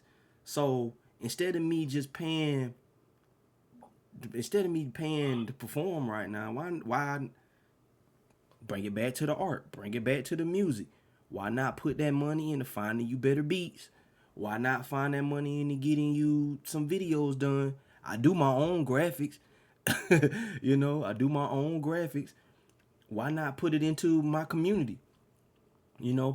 Pay for certain features in my Discord. Pay for some subs on Twitch. Put your money into other pieces of it. You know what I'm saying? That's why I said, just let it kind of all feed itself. Yeah, that may not be directly tied into doing music, but it still get me a fan. It still get me some more eyes on the things that I'm doing. Okay, yeah, I paid for it, but it's better. I'm not gonna pay for like it's organic. I paid for it, but I'm not. That's different than paying for likes and paying for YouTube views. Okay, that's different from that. This is organic. If I'm investing in that part of this platform or other parts of the platform, because that just organically bring people back to the music. If I spend my money right, I can find some local producers. I made that to be a point. When I said I needed beats, I was saying that ain't nowhere to really sit down and listen to nobody beats. They just play you this one-off beat they done made, and that's just what they give you. And it's like, that's not really collaboration. That's not really the spirit of collaboration. You a producer, you making 5 beats a day for 3 summers. Give me summer number 2 around July. Let me see the space you was in summer number 2 around July. I want to hear those beats. You know what I'm saying? Let me hear what you was on then. Like, don't just throw me anything because you think you know what fits me. You know what I'm saying? But I would pay. They put you in a box. They put me in a box. And also, we're talking about the business part of, again, investing. If I'm investing, buying these beats, I might not just buy one.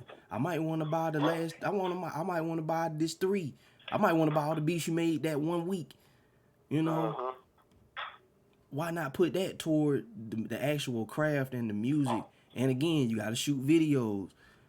Put that money toward other than that instead of just paying to perform locally. You know. So it for me, like I said, it go. You know, when you ask me what it look like for me, I would rather not pay. But if I'm going to shit like South by Southwest, things like that, I would consider it. I would consider it. I don't believe in paying for play. I don't believe in it because again, go back to being genuine and going back to organic fans. If remember that Instagram post you made, but that email, I got one of those too from SoundCloud. I got one of those from the same person, Nikki Ferraro, whatever the name is. I got one of those from SoundCloud. It's the same thing. Why do I have to pay you? And I'm the artist. Why do I have to pay you and you the one like my music? You should be paying me. You should be paying me because you the one reached out to me to come to your platform. Okay, even if you don't want to pay me, I shouldn't have to pay you to perform. You know, to be on your label, just to be on your label. On it really and truly, bro. It's very little when it comes to this avenue of shit where we should actually be paying money, bro. And I done it. I have done it, bro. Like I'm talking about, I done it, bro. 2011, 2012, where I put out money, bro. See, like I drove to Atlanta, bro, and went to Club Libra. Fuck them niggas. But I went to Atlanta, bro, to Club Libra to do a showcase. It's 100 artists that's at this showcase competing. We was supposed to be able to perform our music, and it was supposed to be free to get in. Bro, when we got in there and they saw the club fill up, because if you ever been to Club Libra, it's a big club. Bro, when that club filled up, they literally made everybody go outside so they could charge us to come in. Artists and everything. Anybody who was not an employee, they made you go outside and they charged you to come in, bro. And we was finna leave and go home, but at this point it's like, nigga, we done drove all the way to Atlanta. It's late at night. It's like 12 in the morning at this point. So when we get in the building again after paying it with them, which I think we paid like $15, some shit like that. But when we get in, they announce on the mic, which I had no problem with. But they announce on the mic, hey, instead of y'all, we gonna make this interesting. Instead of y'all performing songs, we want y'all to freestyle. So I'm listening to niggas in the audience. You can hear the you could hear the disappointment, bro. I'm cheesing like the Grinch in that. Let's go. So they let it be known that you can choose when you go. It's 100 artists. I let everybody go. I waited for 99 people to go. Perfect. But see, I had a reason for that.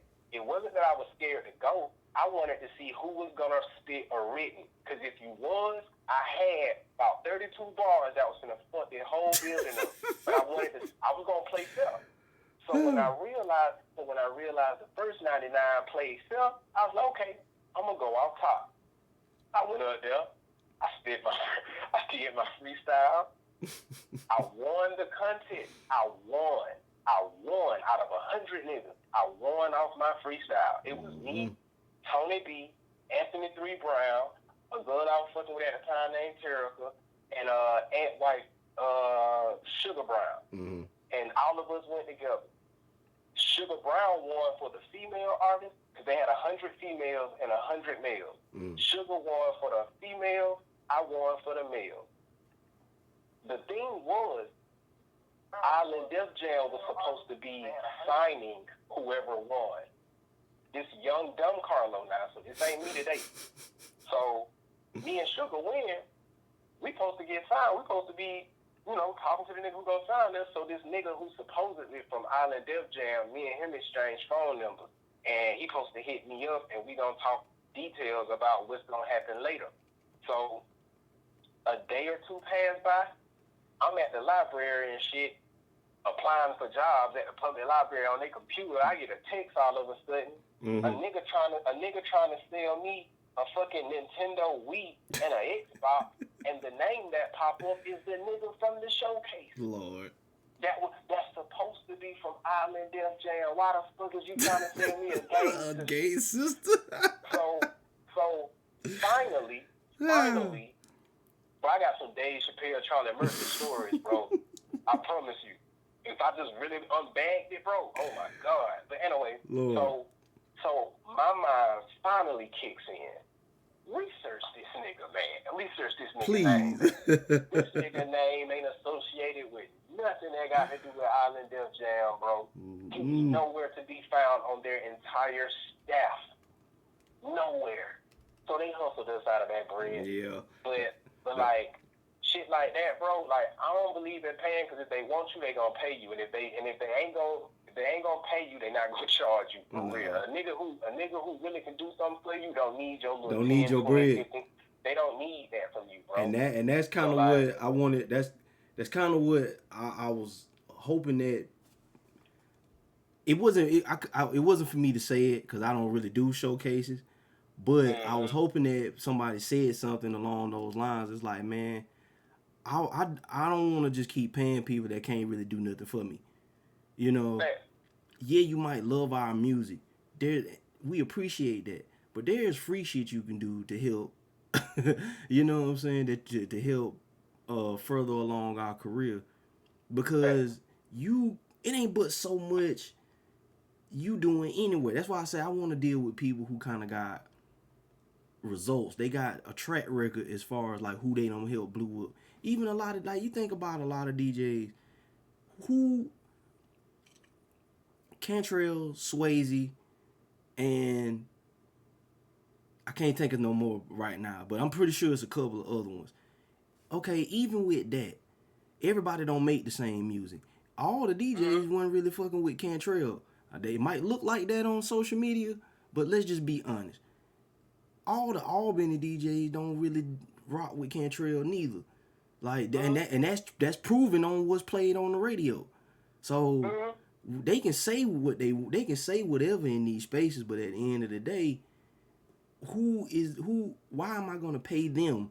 Okay, they already have a name. And cause that's what one of the mods said. He was like, man, you should want the other dude to eat too.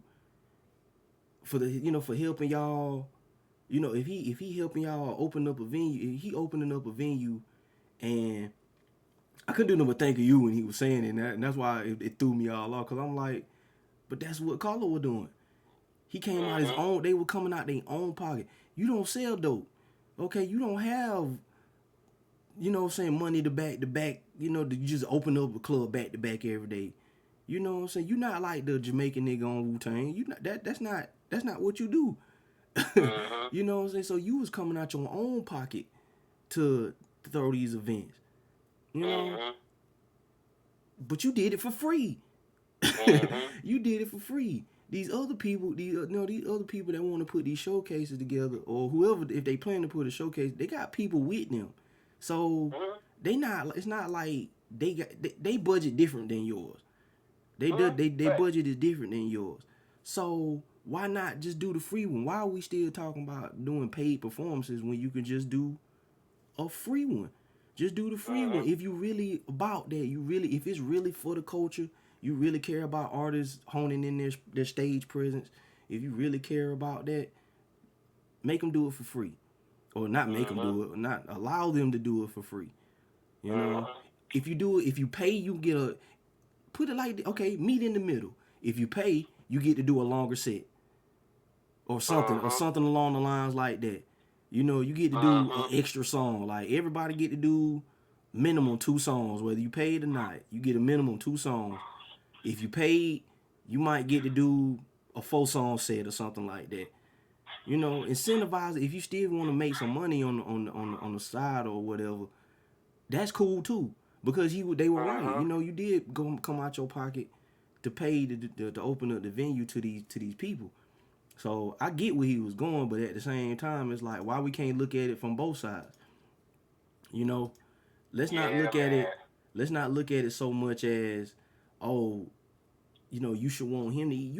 You're gonna eat, man. You're gonna eat, cause the artist, and he said, I give him credit, cause he said, man, when you do get on, you know, just buy me a 3.5. I was like, That's the really shit you right. But I can't pay you first and then hope that I get the money to buy the 3.5 shit. I might need that 3.5 for myself next week.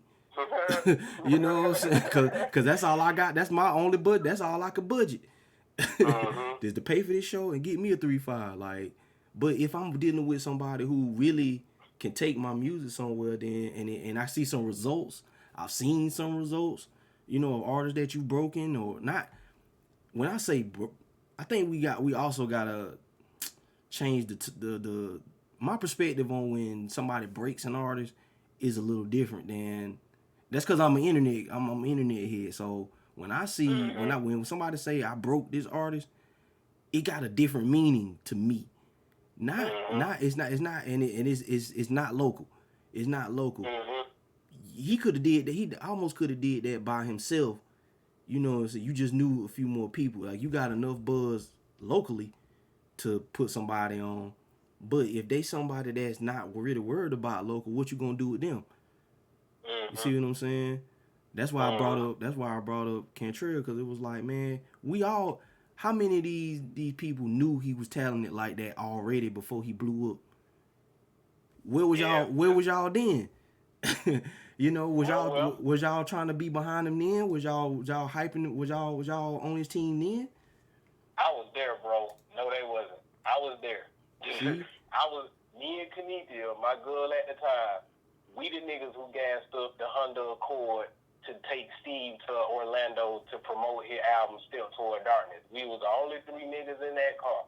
And Steve wasn't getting no phone calls. See? You know what I mean? Like I was there from 2010 to 2013. I was there. And I didn't see Trey. Trey saw us, but Trey ain't reach out to Steve. We weren't reaching out then. With Steve.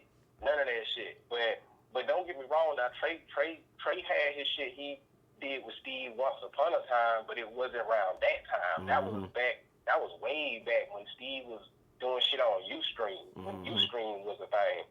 But I don't know, bro. It's so many levels to it, and my perspective on music is different.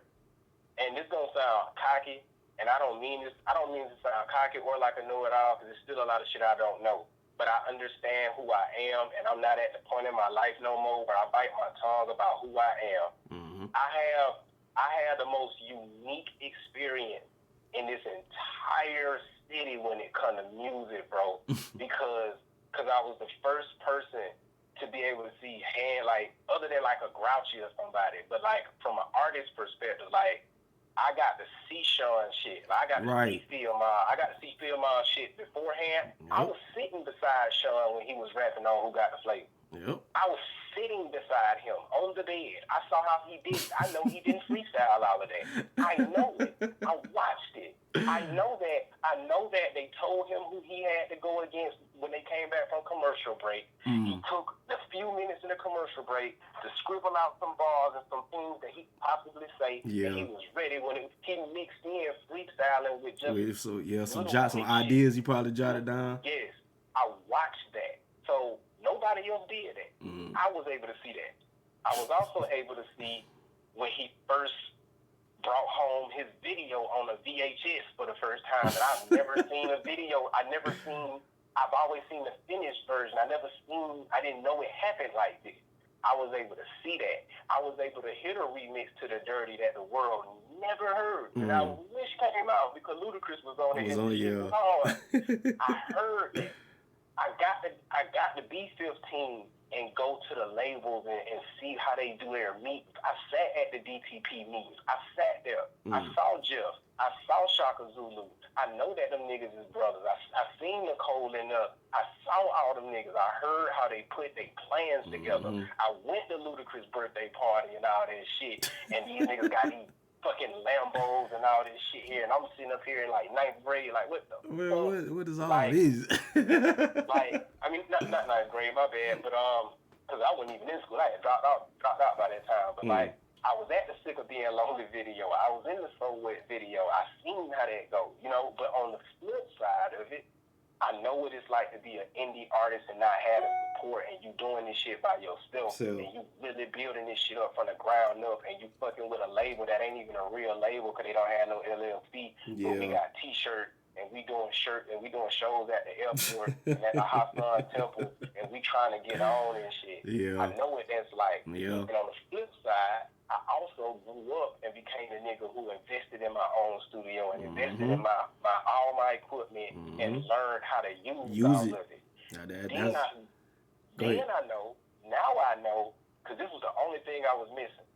Now I know what it's like to be the person who provides the outlet. I know what that side like now. That was the only side I was missing.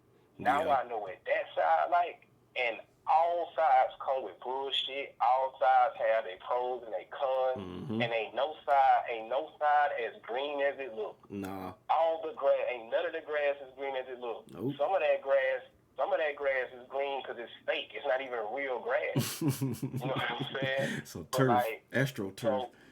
so when it comes to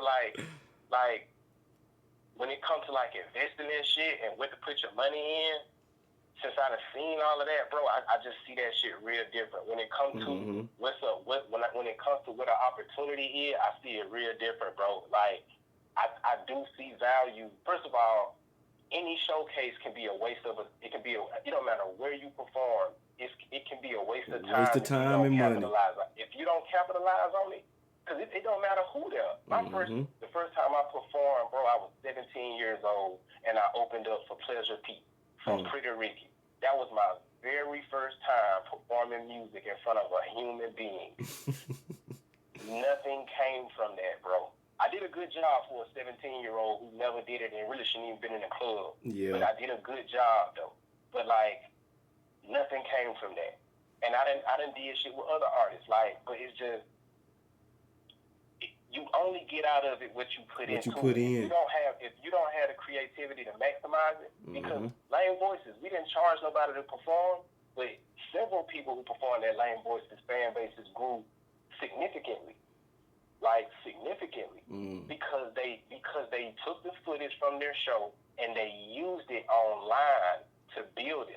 Just because it's a local show don't mean you can't use it in a global manner. Yep. If you get your footage and you make your show footage look good, and They ain't got to know where it's at.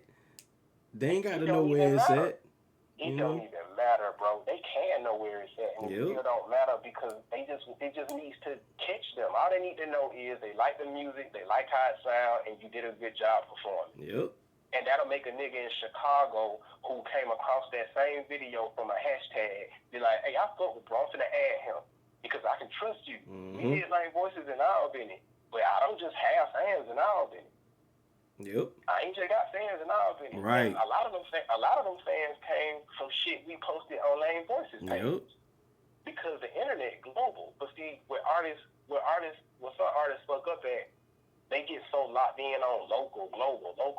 Like, none of that shit matters. It's all the world. It's the world. Yep. You can't say global without also referring to any place on this planet. Yep. So it's like, how are you going to maximize what you got? Because even if you got just a 10-minute set, if you do it right, you can utilize that and get fans from other places. And you can and any fan is a good thing. Yep. Any fan, no matter where they at, I don't give a. It's 70. I would say it's like 70-some thousand people in Albany. I wouldn't be mad if I had 50,000 fans in Albany. That's right. I wouldn't be mad at 20. That's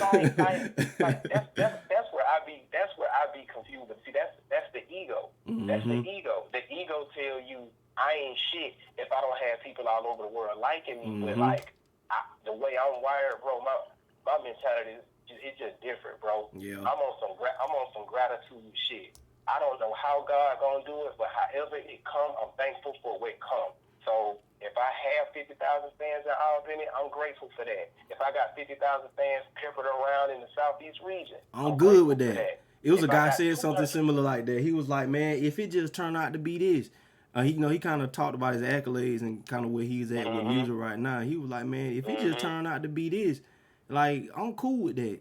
And I'm like, he said you got to be, somebody said you have to want to do it if ain't nobody listening. Exactly. And I was like, man, I say, dog, why do we have, if we all know these things, why do we have, but I get why we have it, because you got to think, it's younger artists, it's people who are now where we were 5-10 years ago, mentally, as far as being artists. So they dealing with the same frustrations, they dealing with the same Albany don't like my music. They dealing with the same mental hurdles that we had to deal with. So we have these talks so we can kind of smooth that shit out and let people know that there's people who rock with you, man.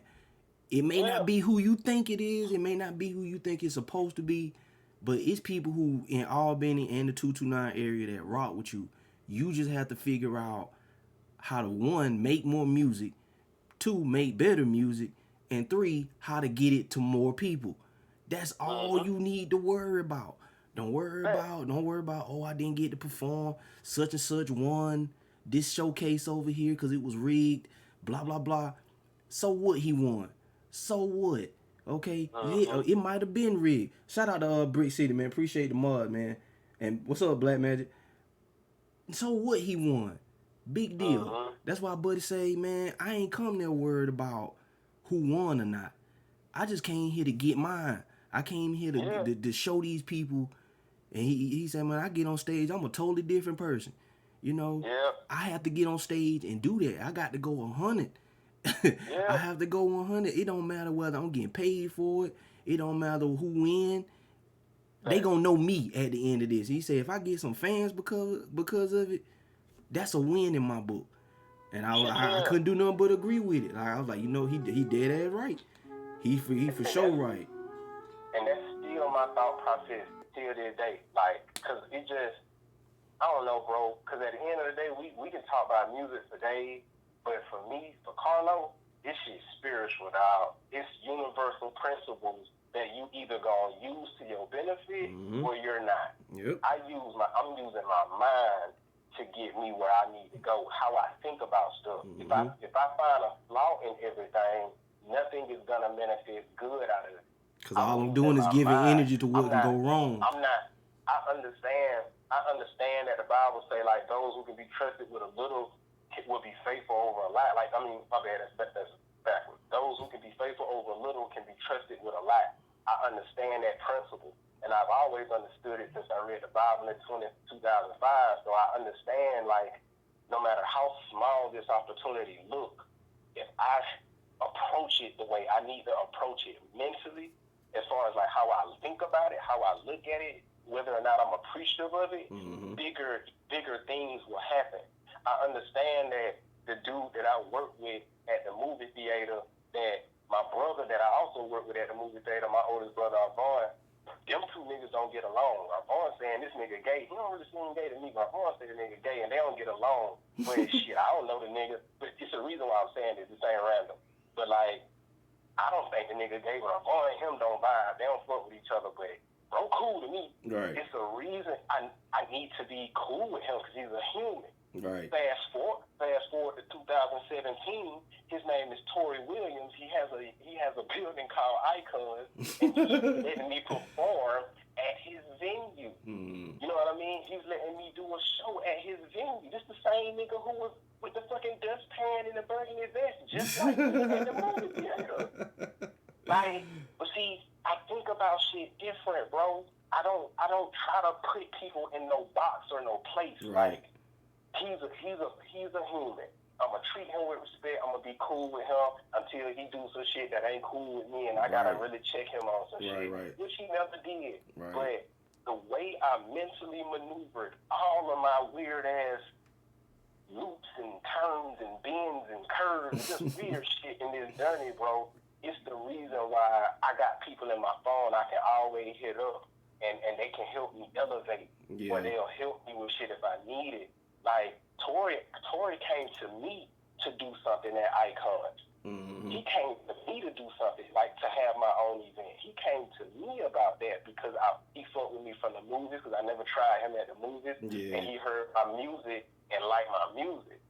So I believe the little shit that we overlook because we think it don't have value, we be fucking ourselves up because we don't realize it's universal principle. everything that come to us to some shape or form is a product of some level of gratitude. If you ain't grateful for nothing, you don't deserve you don't nothing. get nothing. You ain't gonna deserve nothing. That's right. You don't get nothing. So people can look at me and be like, man, this nigga local. Bro, call me what you wanna Whatever. call me.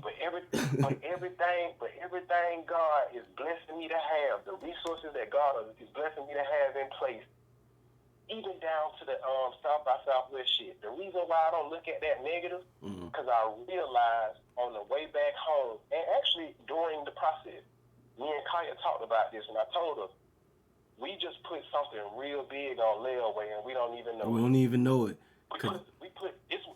We showed God, the universe. We were ready. Serious about what we trying to do. Yep, So, we were ready. So we really for real serious about it. That energy means something. Yep. People be talking about all this other shit, but we really need to be talking about energy, because the energy is what determines everything. Again, go back to what I was saying. Like, be genuinely rock with the people that you rock with. Check in on, check into what they tap in. Like, even with this right here. Like, again, I be in the crib, man. I don't know nobody. I'm not a Albany favorite. You know what I'm saying? Like, I'm not in the mix with everybody, and that's by choice. I'm just not that kind of person. But if you know me, you done seen me around, you might tap into something I do, and you'll be like, man, that was alright. You know what I'm saying? That wasn't the worst podcast I watched. You know what I'm saying? I'm gonna check in with Brother Nitweed. You know what I'm saying? Just to see where he take it. You never know. You just never know. I don't dismiss nobody. Matter of fact, shout out Kenny Supreme, man. He just reached out to me earlier today. He wanna do a podcast this weekend. We got one coming up. Not this weekend, but we got one coming up. I'm not really an interview guy, but I talk to people that I'm cool with. That's why we doing this. I talk to people I want to talk to. You know, my mama said she was like that. She was like, man, I can't believe B-Show doing all that talking. I talk to the people I want to talk to. I don't talk to a lot of people because I don't want to talk to a lot of people. You know what I'm saying? They don't really be having nothing of value to talk about. You know? So if I tap in with the people, you know what I'm saying, that got something going on, and they genuinely rock with me. You know what I'm saying? Because he fuck with the music, man. You know, it's always love when I see Kenny, man. You know, and he heavy on the art. So we gonna tap in on some other stuff anyway. But I was saying that to say, like, make it genuine. You know, I didn't have to force him to listen, and I didn't have to just keep sending him links. He just tapped in. He just listened. I heard of him because he performed at Lane when they were what's the group they had? New Kingdom. When they were New Kingdom. Him and Tragic. Yeah, New Palace. I'm sorry. Forgive me about that. But yeah, when they were New Palace, him and Tragic. I heard about him then. I heard one song and I was like, them boy decent. You know what I'm saying? I didn't go listen to everything, but I heard that one song. One song is enough for me because I know how hard it is, especially for a rapper MC nigga like me. It's hard. It's not hard, but it's a different criteria of what I'm listening for. They met my criteria in my head, like, them boy decent. I rock with them. You know, it's gotta be genuine. It's gotta be genuine. I ain't say nothing else about it until I met him. Okay? That was genuinely me getting in tune with what they doing. And as long as we do that, again, don't force it, you know, just to say we doing it. Do it because you actually done checked in on what they got going on. You know what I'm saying? You into they play and you like they stuff. You know, you like they stuff. Like, we talking about music, I bring it back to streaming. Like, I don't be having 10, 20 people watching every stream. I'm happy with a consistent 5 to 10 at this level. At this level, I'm not a talkative nigga, you know, like that. Like, I'm talking to you because you bring that out of me, because we can have we can have those type of conversation. Any other time, man, I'm just looking, dog. I'm talking to myself in my head more than I'm talking to actual human beings. Like, even my own family, like, you know what I'm saying? So when I do find somewhere that I get to talk about certain things, this is what I want to kind of put forward. Like, okay, this is what we can do. Let's do this. Let's just do this. You know what I'm saying? Like, this ain't got to be on no rapper music stuff or nothing. Let's just do this. Let's just talk, have a conversation once a week. I'm happy with, like I said, 5 to 10 people. You know, this is a new platform. I ain't played the game yet. I ain't turned on the game yet, and people and I've had 4 to 5 views. I think we maxed out at 7 today. That's a good day for me in this realm, because again, I'm not on like that. I'm not in that realm yet. We building this thing, so I take all of that as a win. You know, I got moderators. I got people that'll come in and watch the chat, you know, for me. They'll get the shout outs. That's a win for a nigga who wasn't doing this 2 years ago. You know what I'm saying? So just learn to be not content. I always strive for more. That's why I, you know, at the end of the podcast, I always try to say we try to get better. I bit that off of a partner interruption. You know, we'll try to do better next week. That's the truth. We'll try to get it better. We'll try to get it right next week. But we are gonna be here next week. You know, we're not gonna stop because this wasn't the best episode or what have you.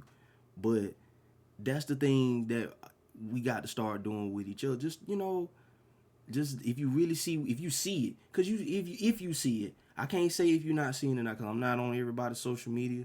I don't have everybody's phone, so I don't know what they looking at all day.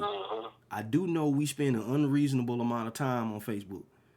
I do know that's everybody. That ain't no Albany thing.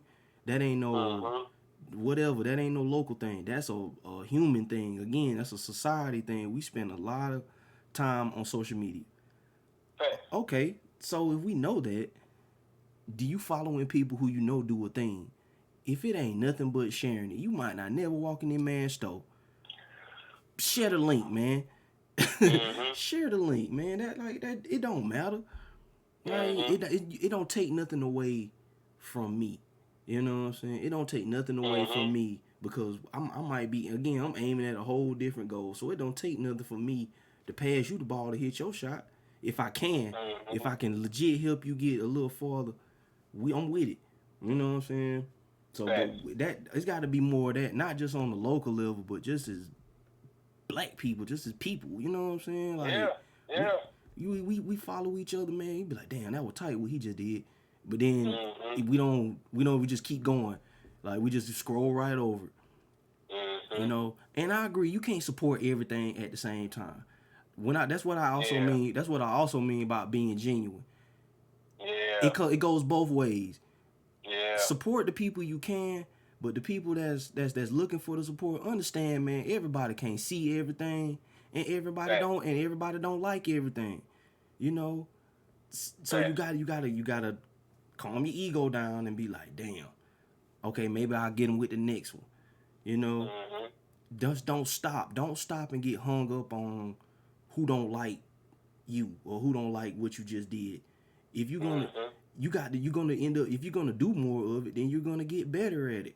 You know? Yeah. At least you should want to get better at it. So keep showing it to them until you get better. And then when they tune in, you might lose them for a minute, but so what? Once it get big enough, they coming back anyway. Long as you didn't stop. Go ahead. Oh, you can go. You can go. Oh no, I was saying, as long as you didn't stop, you know what I'm saying? As long as you don't stop. Like, I mean, this streaming thing, like my man BC was saying in the chat, he was like, yeah, I'm the same. I only talk about shit I want to talk about. And if people talk to me, I will engage, and I'm not talking. Yeah, me neither. You know what I'm saying? But we can do this because I talk to y'all. I'll talk to y'all, you know what I'm saying? And I put it on these platforms. I put it on social media so anybody can tap in. But the people that I want to talk to can really come in and add to the content. Because, again, I'm not super talkative. And if I do talk a lot, I'm going to be talking about video games. Like, this going to be a short podcast. Because I'm going to talk about video games, something happening outside, a little music, and then we out of here. But we don't really have this is probably one of my longer episodes today, because I'm talking to somebody who I like talking to. You know what I'm saying? Like, I enjoy talking our conversation, because we have a lot to say on both ends. You know, and it's layered. It's layered layered, conversation. yeah. Too. Like we go down a rabbit hole. Yeah, man. So it be like that on these streams, man. I gotta keep doing these because maybe not having a guest all the time, you know, but just so I can learn how to carry a podcast, I gotta keep doing it. You know, it's gonna be a lot of podcasts I do. It's just gonna be me talking. You know, I got to learn how to carry that. You know, so you do that. You gotta keep tapping in with the people or checking in with the people, things that you say you like, and again, just be genuine in your support. Be genuine in your support, just like you being genuine in how you present it. You know, and that all of that kind of work hand in hand too.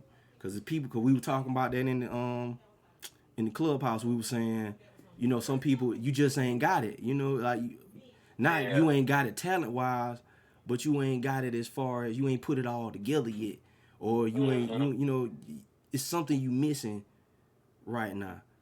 You won't know that. Figuring some shit out. Yeah, you gotta figure something out.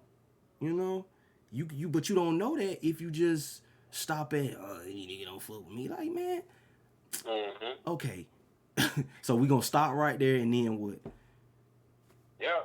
The way I look at it, bro, and I wholeheartedly feel like this, bro, and it might sound weird, but I ain't really supposed to be here. Like, of course I don't mean like on no life shit like suicide, but like right. Just when you think about our Albany, Georgia, I'm just go back to that. When you think about Albany, Georgia, and what is the end thing in Albany, Georgia, it has never been a nigga like me. A nigga like me has never been the acceptable thing in Albany, Georgia.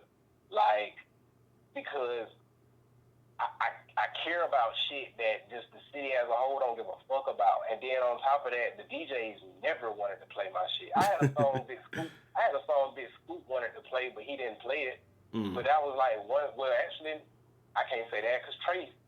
I done had two DJs, Big Scoop and DJ Trey, who had a song, two different songs that they liked from me and they were supposed to play that didn't get played. Gotcha. I'm not saying that to say no negative shit. That's just a fact because they didn't.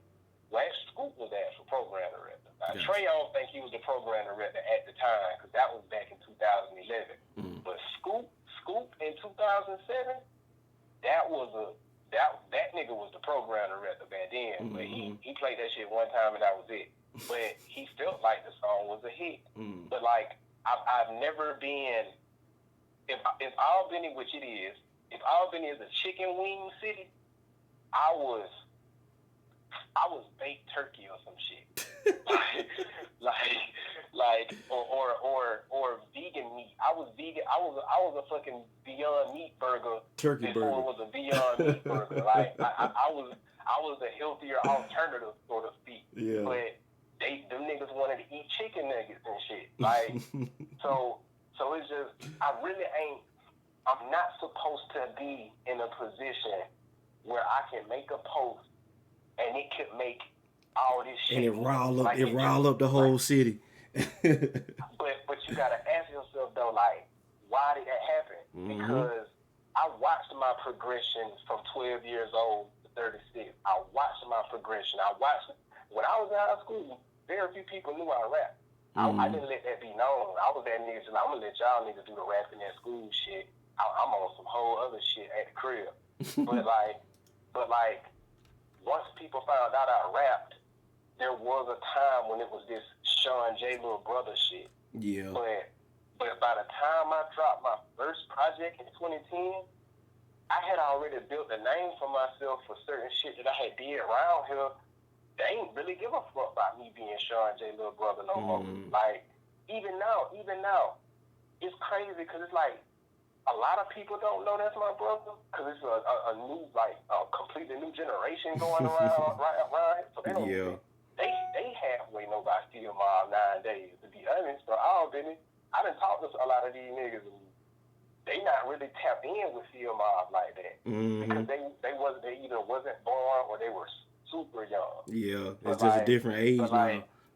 Yeah, but see, people at this point, and it's been like this for about a good 7 years, 8 years.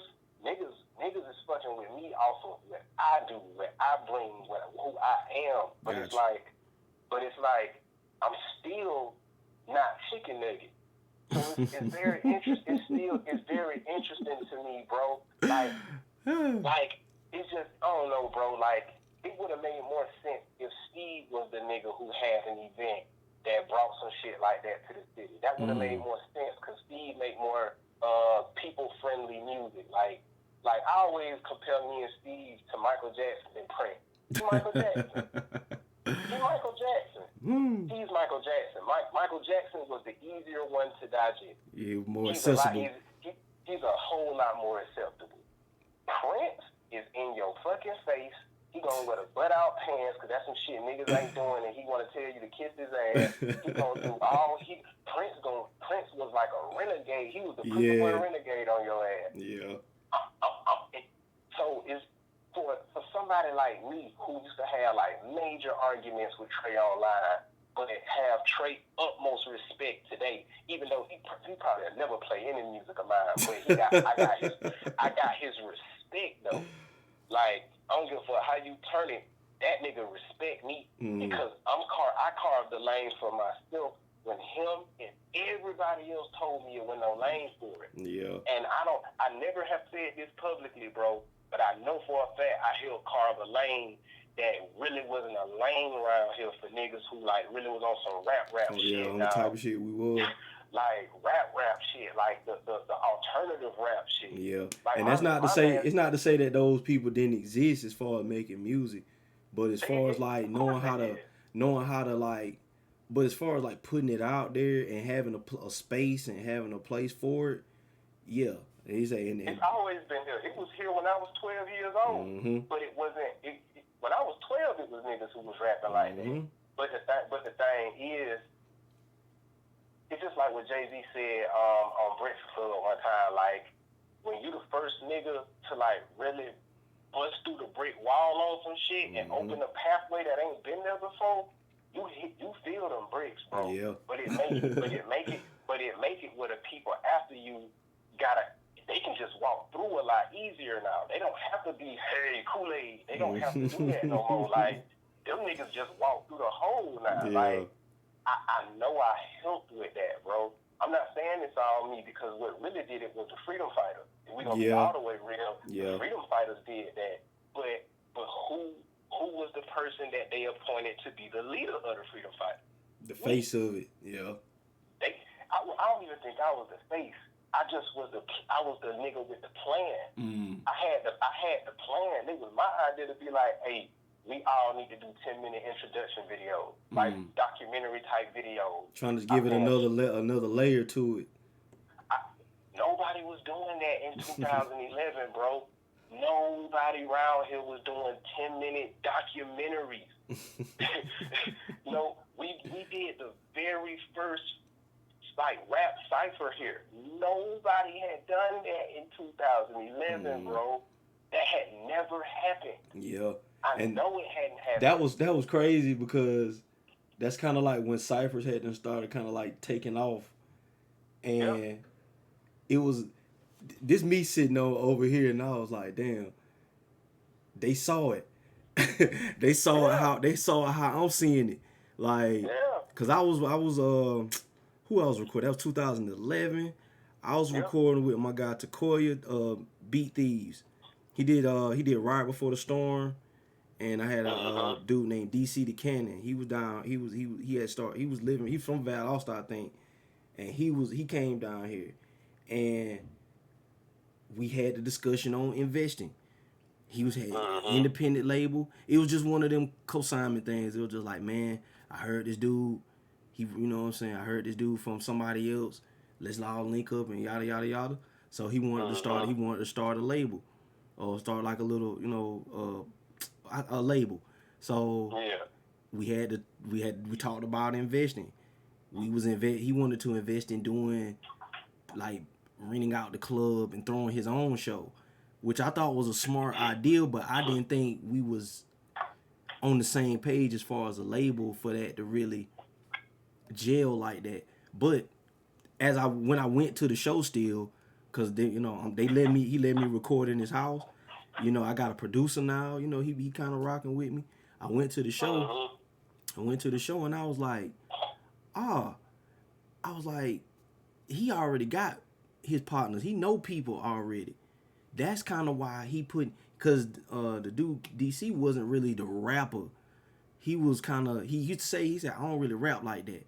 But that's who I did my first cypher video with, was him, me and him. We shot it downtown. I still got the newspaper clip, cause somebody from the newspaper rolled up on us, the white dude, Fletcher, Carlton Fletcher, I want to say. Yep. He rolled. From Auburn and Harold. Yep. He rolled up on us, and he was like, well, what do y'all guys do? A white guy. He don't really know what's going on. He just saw us standing around with black shirts on, but he wasn't intimidated by. He knew we was out there doing something constructive, so he just kind of rolled up on us and asked us a few questions. I'm not even thinking nothing of it. I'm thinking, man, let's get the video done. I wrote this verse. I'm ready to spit this shit. Come to find out, a couple weeks later, we got a newspaper. We in the newspaper. I got like. Oh, that's hard. You know what I'm saying? Hard. We in the newspaper. Hard. I was like, wow, like just off of humbug.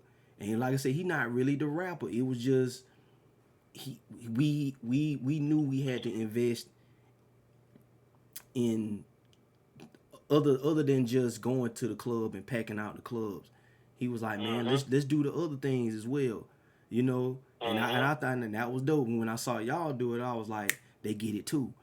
Because again, they had the BET ciphers were cranking up around that time. I think that Slaughterhouse, I think one of them Slaughterhouse freestyles, it was either that year or the year after. It was that year. It was that year. That's what inspired ours. The Slaughterhouse shit. Yeah. See. Because I didn't even know y'all did that. I didn't see the newspaper shit, but I wasn't reading the newspaper. Yeah. and if y'all posted it online, I never came across that. Yeah. Yeah. Did y'all post that? I posted it, but we didn't know each other then. That, like I said, that was 2011, 12. So you probably wouldn't have seen it. But I posted about it, and I still got the newspaper. Like I cut that shit out because that ain't never happened to me. You know what I'm saying? That's another win that I hold in high regards. I actually got published in the newspaper for doing a cypher video on a humbug. Like I don't look at that as no small thing. He didn't know nothing about the music. It ain't. He didn't know nothing about the music. He didn't even stay around for the cypher. He just saw us and was like, well, they not down here gang banging. They not down here smoking weed. They just doing a music video. We did a little interview. So he came away with a positive takeaway from what we were doing. So he threw it in the newspaper. I was like, well. He's a music head, though. He's a music okay. head. Now, I don't know what you know, Carlton. He a music head. Bro. Okay. Like, I got a video I was just looking at the other day that I never put out. He did a newspaper article on me for Lane. I don't know if you know about that, but he did one for me for Lane, and he came over here and I filmed his interview with me where he jotted down his notes that he did the article off of. I never put out the footage, but I was looking at the shit 2 days ago, and I was like, I need to put this footage out. So I'm going to put it out, but while we was listening to the project, like we listened to the whole Bright Side, and bro just like, he a music head, bro. He a real music head. That's why he stopped, because he a music head. Like, he a white dude, but that's a cool white ass. He not a cool white ass dude, but he a cool ass white dude.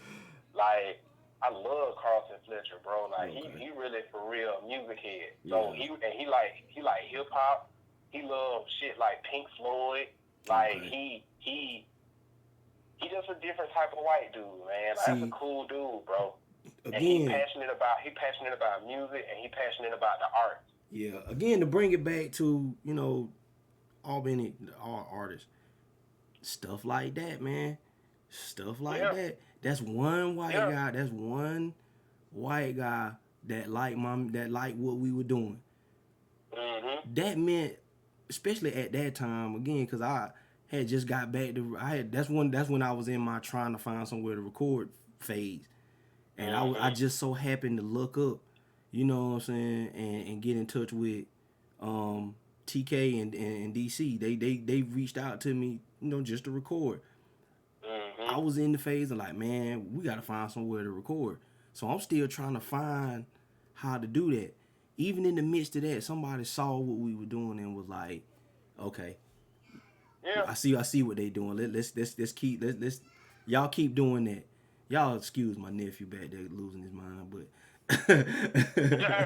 but yeah, you know, it's just stuff like that, man. It's like, man, you gotta.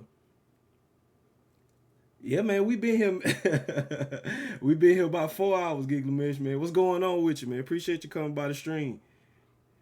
But yeah, we did that just because we knew we had to. Like I said, we knew it was another layer. We knew we had to have more layers to it than, are we just gonna put our money and ride around, go out of town and pack out the club and stuff like that. We knew we had to spread our money around. Now we couldn't, because I ain't had no money around that time. I was just trying to rap. But we all understood that it's got to be spread around. It can't just be, again, just focusing on the club. Me personally, it always came back around to doing music, finding beats. Luckily, we had TK with us. He could make beats, you know. But I don't want to just be using up the man beats and he not getting no money. You know what I'm saying? You know, I want him to be able to eat too, you know, or come along too. Yeah, I can get on here and bless these beats. Or he blessed me with some good soundscapes, and we can work it hand in hand like that. But I want to buy some beats. I wanted to buy beats from him, even though he was cool with me and he was giving me free beats. I still wanted to shoot him something, you know, because people just get a different motivation when they got some money. You know what I'm saying? And if we're gonna invest money, why not just invest this money into doing the thing? Let's get our cameras up, you know, just like where you and I are at now with our creative endeavors, man. Just investing into the equipment. Like I gotta stop buying equipment. You know, I didn't realize, especially like photography, I didn't realize that you had to buy so much extra shit. Like, you need your flash. You need you at least 1 or 2 other lenses just so you can be versatile. You know, I didn't think about all that. My mind was just invest in yourself, get the base gear, and then learn how to work it from there. You know? So invest in, but you got to put it in the right places. I think that's how we got on this tangent. We talking about, you know, return on investment. And what you know, what it look like to invest in the right things, man. Yeah, man, because that's what's gonna determine how you able to move on an independent level. Like you don't wanna put your eggs in the wrong thing. Like, you know what I mean? Like, cause the goal, I don't want to say the goal, but at our level, bro, you gotta be able to move on some independent shit, so you won't be so codependent on other people. Be able to produce what you trying to do. You know what I mean? Like, and that was a big thing for me. I thank God for like certain experiences. Like, we used to have a spot back in 2009 in Lee County called Club Zone. It ain't Club Zone no more, but it's a plaza. As soon as you turn on Falima Road off of Jefferson, it's a plaza where you to your right next to that gas station on that corner. As soon as you pass that gas station, it's a little plaza over there. But it used to be a club. It was like a bar. It was mainly white people that went there, but it was a bar called Club Zone. And back when we were doing Freedom Fighter shit, we fought around and tapped in. I think Tony B and Ant might have known the people there, but that ended up being what would later be similar to Lane Voices. It wasn't an event we was doing, but bro would literally let us come in the club, perform, drink, and party, and it'll be about 12 of us in the building. You know what I'm saying? Like, but that gave, during that time, that allowed me to get an understanding of running a venue. You know what I'm saying? Because I'm learning. I'm a sponge, so I learn everywhere I go. So before you knew it, it went from 12 people to 20 people, to 40 people, to about 60 people. And, now you're learning how to promote a party. You know what I'm saying? Yes. And learn how to promote an event and things like that. Yeah. I be telling people, bro. I tell people all the time, bro, and everybody believe different shit. I just share my experience. I can't tell nobody what the absolute truth is, but I know my experiences though. Mm-hmm. But I tell people, bro, like to me, God operating glimpses. God showing you what you gonna do on a bigger scale, or what you can do on a bigger scale, on a small scale, just to let you see it and see how you respond to it. And like, I don't know. I can't remember where I got that from. I don't know who taught me that. Maybe I just saw that shit on a video on YouTube, and it's something I connected with. Cause I always be on YouTube soaking up game too. Right. But ever since I learned that, and I looked forward and started peeping it, I started seeing like this shit is really true. Yeah. Like I already know who I'm growing into just based off of who I been. Gotcha. Like I know where I'm headed, bro. I see that shit clear as day. I see that shit clear as day, bro. So like all that local talking shit, I ain't mad at none of it, because I know where I'm headed. Yep. I know where I'm headed, bro. Yep. But and that's what I was. You say what now? I was about to say, I'm gonna say this and I'm gonna let you go, bro, because I ain't trying to just goddamn I don't want to say have you hijack, but I know you're talking about getting on the game and shit. You good, bro? I ain't even finna play nothing right at the moment. This is literally what I want this to be like. I talk about stuff. I got time to play the game. You know what I'm saying? Like this is the part of the content where it's more so me. You know, this is the more, I guess, the intimate part of the cause really when I be playing the game, man, like BC say, man, I don't hardly be talking to nobody when I be playing the game. I mean, I do. Don't get me wrong. I read my chat and I interact with my people, but when I'm into it, when I'm really into a game and I play shit I like, so when I'm into something I really like, my mind, I can't divide. I'm like 20-80. I'm 80% into this and 20% real, like what's going on around me in regular life. Cause I'm not one of the type of people the house might be burning down and I'm just like oblivious to what's going on. So I gotta at least give it 20% brain function to at least read my chat. Cause I don't want y'all just be sitting here looking at me staring at the screen, you know. But I'm not the dance and sing and type, you know. To take the conversation a little bit. I ain't gonna hold it too long, but to take the conversation a little bit off of music and kind of put it into like streaming, the same struggles with streaming, you know. Yeah. I'm not one of them. I'm not one of them dancing type. Like what Guard, like that same thing song. That would have took a lot of guts for me to like do live. You know, like to actually make and do live. That would have took a lot of guts. I'm not that kind of funny guy. I can be funny. I got humor, but I'm not the dancing type. Like it's some people you watch they stream, you come in, you give them a follow or whatever, and they do a whole dance routine. Yeah. You know what I'm saying? Because that's how they entertain their followers or they entertain their viewers. I'm here to tell y'all that's not me.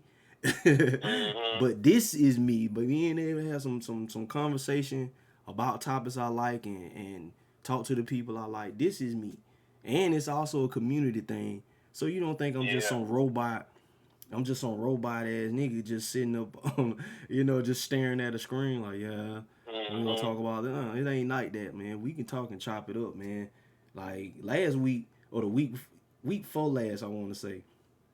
And Gigglemish was in. He was in the one before last. Man, we was in here just vibing out to like underground rap, like underground hip hop. You know, like that's what we do here. So don't.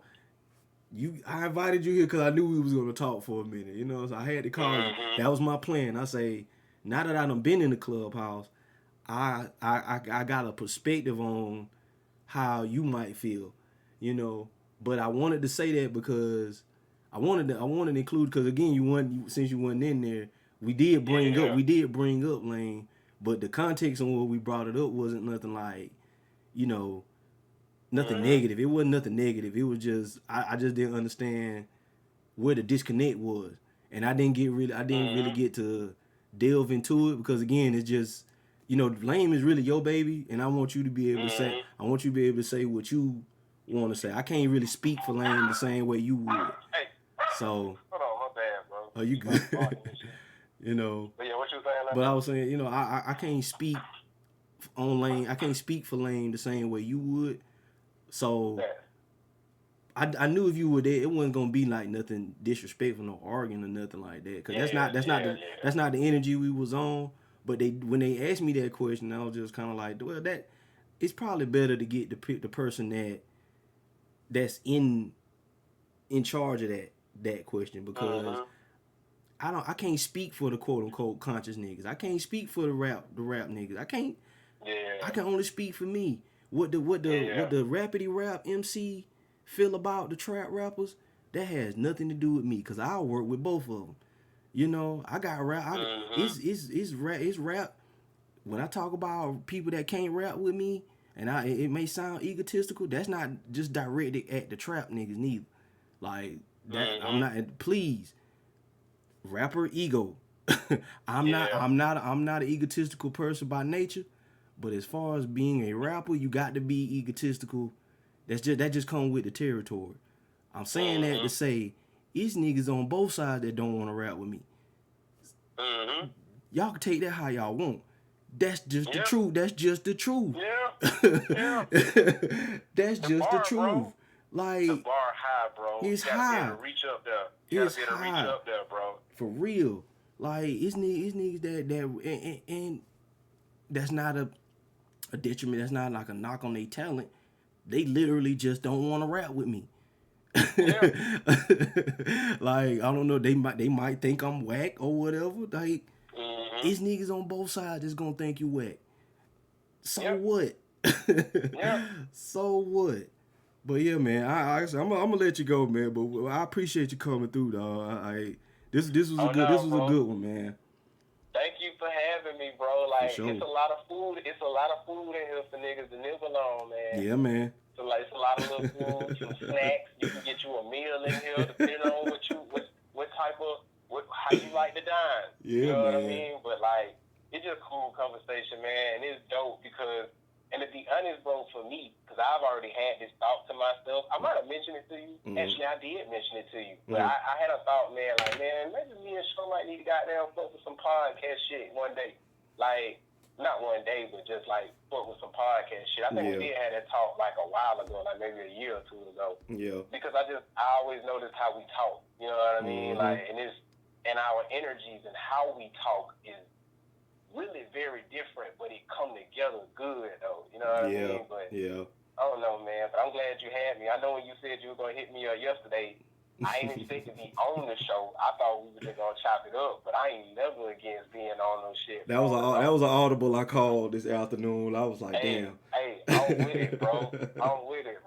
Like I'm always with it. Yeah, I gotta do Kenny shit. I want to say Sunday. Okay. So I'm gonna be on Kenny shit. We gonna chop it up, but. Okay, so he got you this weekend. Yeah. Okay. Everybody want to talk to me now, bro. I gotta do some shit. I gotta do player shit Saturday with JAG2 from Ruthless Killer Records. Okay. And then Sunday I gotta do KOE Confidential. Okay. Well, so man, we're gonna keep the link. Where y'all doing it at? Y'all doing it on Facebook or y'all shooting it and putting it on YouTube? Now that I don't know. Okay. As far as which one, Kenny? Yeah. I don't know as far as Kenny. I think it's gonna be on YouTube. I hope it be on YouTube. Okay. Well, either way, we get some links up, man. We'll post them, man. We'll put them up somewhere. I'm gonna send you a link to a camera that I came across this morning, bro. Okay. I know you were just talking about goddamn buying and investing in shit. I'm gonna just shoot it to you and let you decide from there. But okay. I came across a Jude this morning, but that was up. Hey, man, just tap in with me, man. I'm gonna get up with you, man. Oh, when is your show? When your show? We didn't even promote the show, man. I forgot. Oh yeah. Okay. See, well, you doing your thing now. All right. So November 20th, man. Hassan Temple, Albany, Georgia.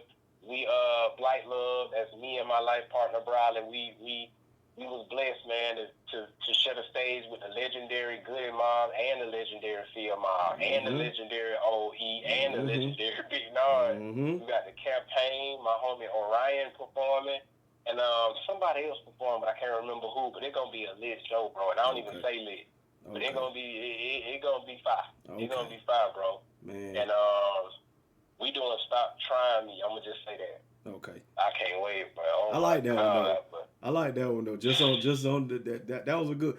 Listen, man, that Black Love Project had some vibes on it, man. It had some vibes on it. Yeah, man. You know. Yeah, man. That shit on all platforms. Sounds of Black Love. BLYKE_LOVE. All platforms. Sounds of Black Love Volume 1, man. Yeah, right. I guess I can just leave a link real quick. I'll say, yeah, if you still on Twitch, man, drop a link in the chat. I don't know if my bot might block it, but if it do, I'll just allow it. But yeah, it's cool either way. But hell yeah, bro. Shoot, man. Enjoy the rest of your show, man. Enjoy your night, man. Love you. Peace. And we'll talk. Same to you, brother, man. I'm going to get up with you. All right, bro. All right, man. Yeah. Look at that, man. Content, man. Content.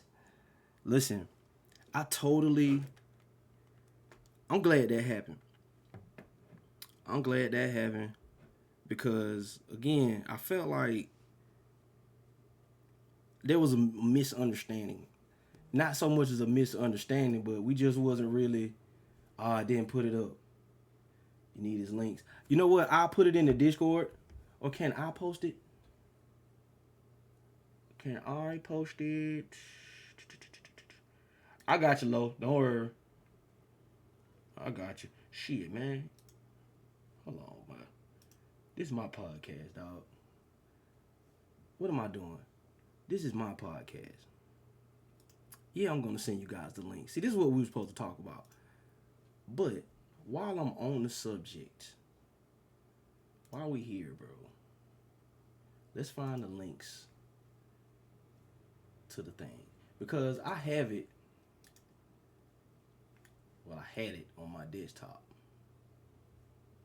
I bet I can go right to it.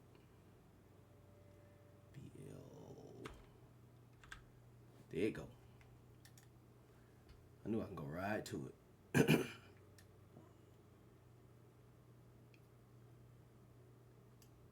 Where's my song? We'll play it. Let's go groove music, man. Hey, man.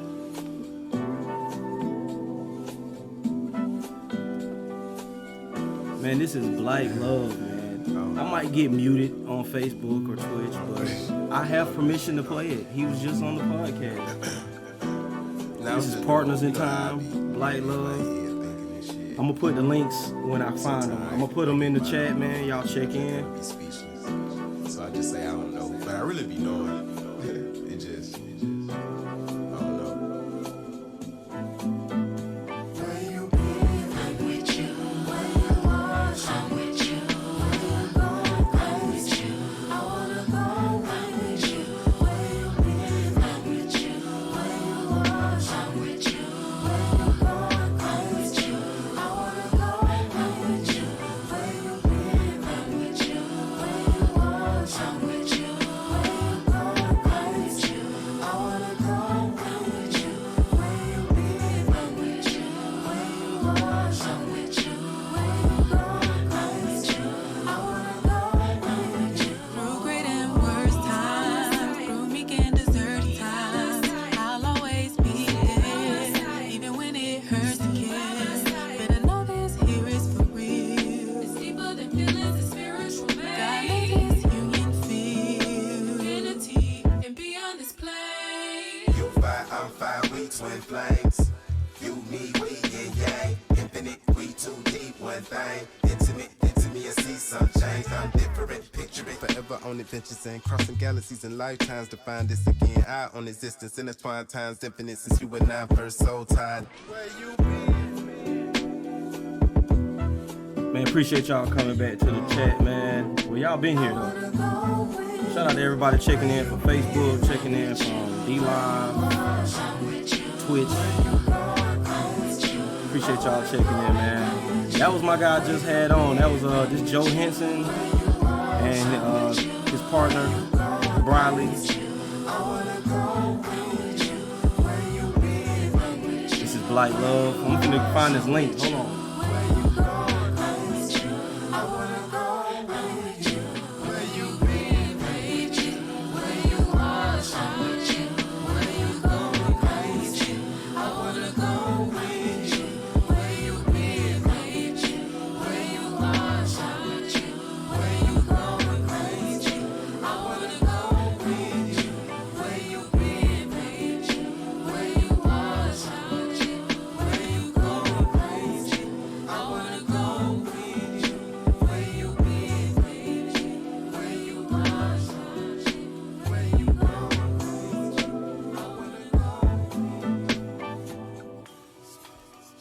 y'all check out the chat, man. I just put the link to their website. It takes you right to their portion of the web, their page. And they just like, they same thing with Hunting Hands. They got the website up where you can donate to the project, man. Same way, you know, y'all come check us out at whatever you like, man. Y'all rock with it, download it, shoot them a few dollars, whatever, man. You know, y'all check in with us, man. Hey, man, listen, Albany got talent, man. That's never been the question, man. That's never been the question. Some niggas are better than others, but that's to be determined by the people that you get your music to. You know what I mean?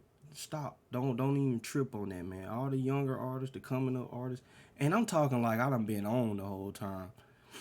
I'm still trying to figure it out too and navigate my way in this space, man. But I'm telling y'all, the big key, man, is just don't stop because you getting criticized or because certain people ain't really, you know, on your team. Like, don't even.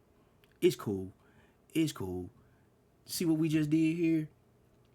People in the chat, they not from Albany. They not from Albany. But they just heard that because I rock with my people, man. I rock with my people. I don't mind passing along something dope, man. But yeah, man, y'all definitely check in with that, man. We talked for a good little minute. We 4 hours in. God, thank you for my internet holding up. Woo. Yeah, man. You said that shit just don't get played. It's so annoying. Hey, we understand. You know, that's one of the. Somebody said this in the clubhouse we were in. They said, man, go look at some of these. Go actually watch a lot of these interviews from some of these people that's like already on. They'll tell you all the same thing. I wasn't gonna blow up in my hometown. That's just common sense. It's common sense. It's not a clicked up thing. It's not just a clicked up thing. It's not just that. It's a common sense thing, dog. Nothing gonna grow high. If you thinking big, it's not gonna grow to what you believe it can be in one space. That's just common sense, man. You know, so if you really believe in your talents, just know that it's finna take you away from here. And you ain't gonna have to worry about that no more, man. So just know that, man. Know that. Stay inspired, man. Stay inspired in whatever way you can. I don't care if that's linking with other people, collaborating, or just staying diligent in what you're doing, man. Having that irrational belief in yourself, man. Whatever gets you through. Y'all, please don't get hung up on the local stuff, man. Like, if far those spaces, those are cool for the people to network, and that's really what should be going on, y'all. Network, but the problem there really shouldn't be no problems or issues, you know. But anyway, we talked about music. We gave good music for good 4 hours, man. Now I'm gonna give you guys a choice, man. We can call this a stream because this has been a good one. This has been another good one. Hey, man. They're gonna fuck around and let me learn how to like actually make podcasts and do podcasts. Cause I'm not an interview person, but again, I'm gonna talk to the people I like. You know. BC, we gonna get you on one of these, man. We gonna get you on one of these because you got some interesting takes on some stuff too, man. You got an interesting mind as well. You know what I'm saying? I wish I can get a lot of y'all, you know, a lot of the Turn Up crew. I wish I can get a few of y'all in here, but I know y'all, it's a scheduling thing. Don't worry about it. Giglemesh, all the people that's, you know, joining the Discord, that's what our Discord is for, just be the seating bed for some of these discussions, you know what I mean? Sloth, appreciate that Discord invite, man. For all those people that, you know, got that talk more than me. You know, if you cool and you got something dope you want to talk about, man. Hey, man, we here at High at Noon, man. I call this High at Noon. We started while the sun was still up. Now it's dark because it's 6 o'clock. So that's why I ask y'all. I give y'all want to do the quick grudge match thesis? Cause that's kind of what I've been I've been waiting because this first person shooter season and Call of Duty is on its last life with me. It's been good. It's been great. I've enjoyed your time, Cold War. Okay, I didn't really play Warzone, but I gave you your time. Okay, leveled up a lot of guns. We won a lot of matches. Had some good clips made. We had a good time, Call of Duty. I appreciate you for standing in the void that Battlefield left with Battlefield 5. I say all that to say, we are currently, I wish I had some like, I wish I could play.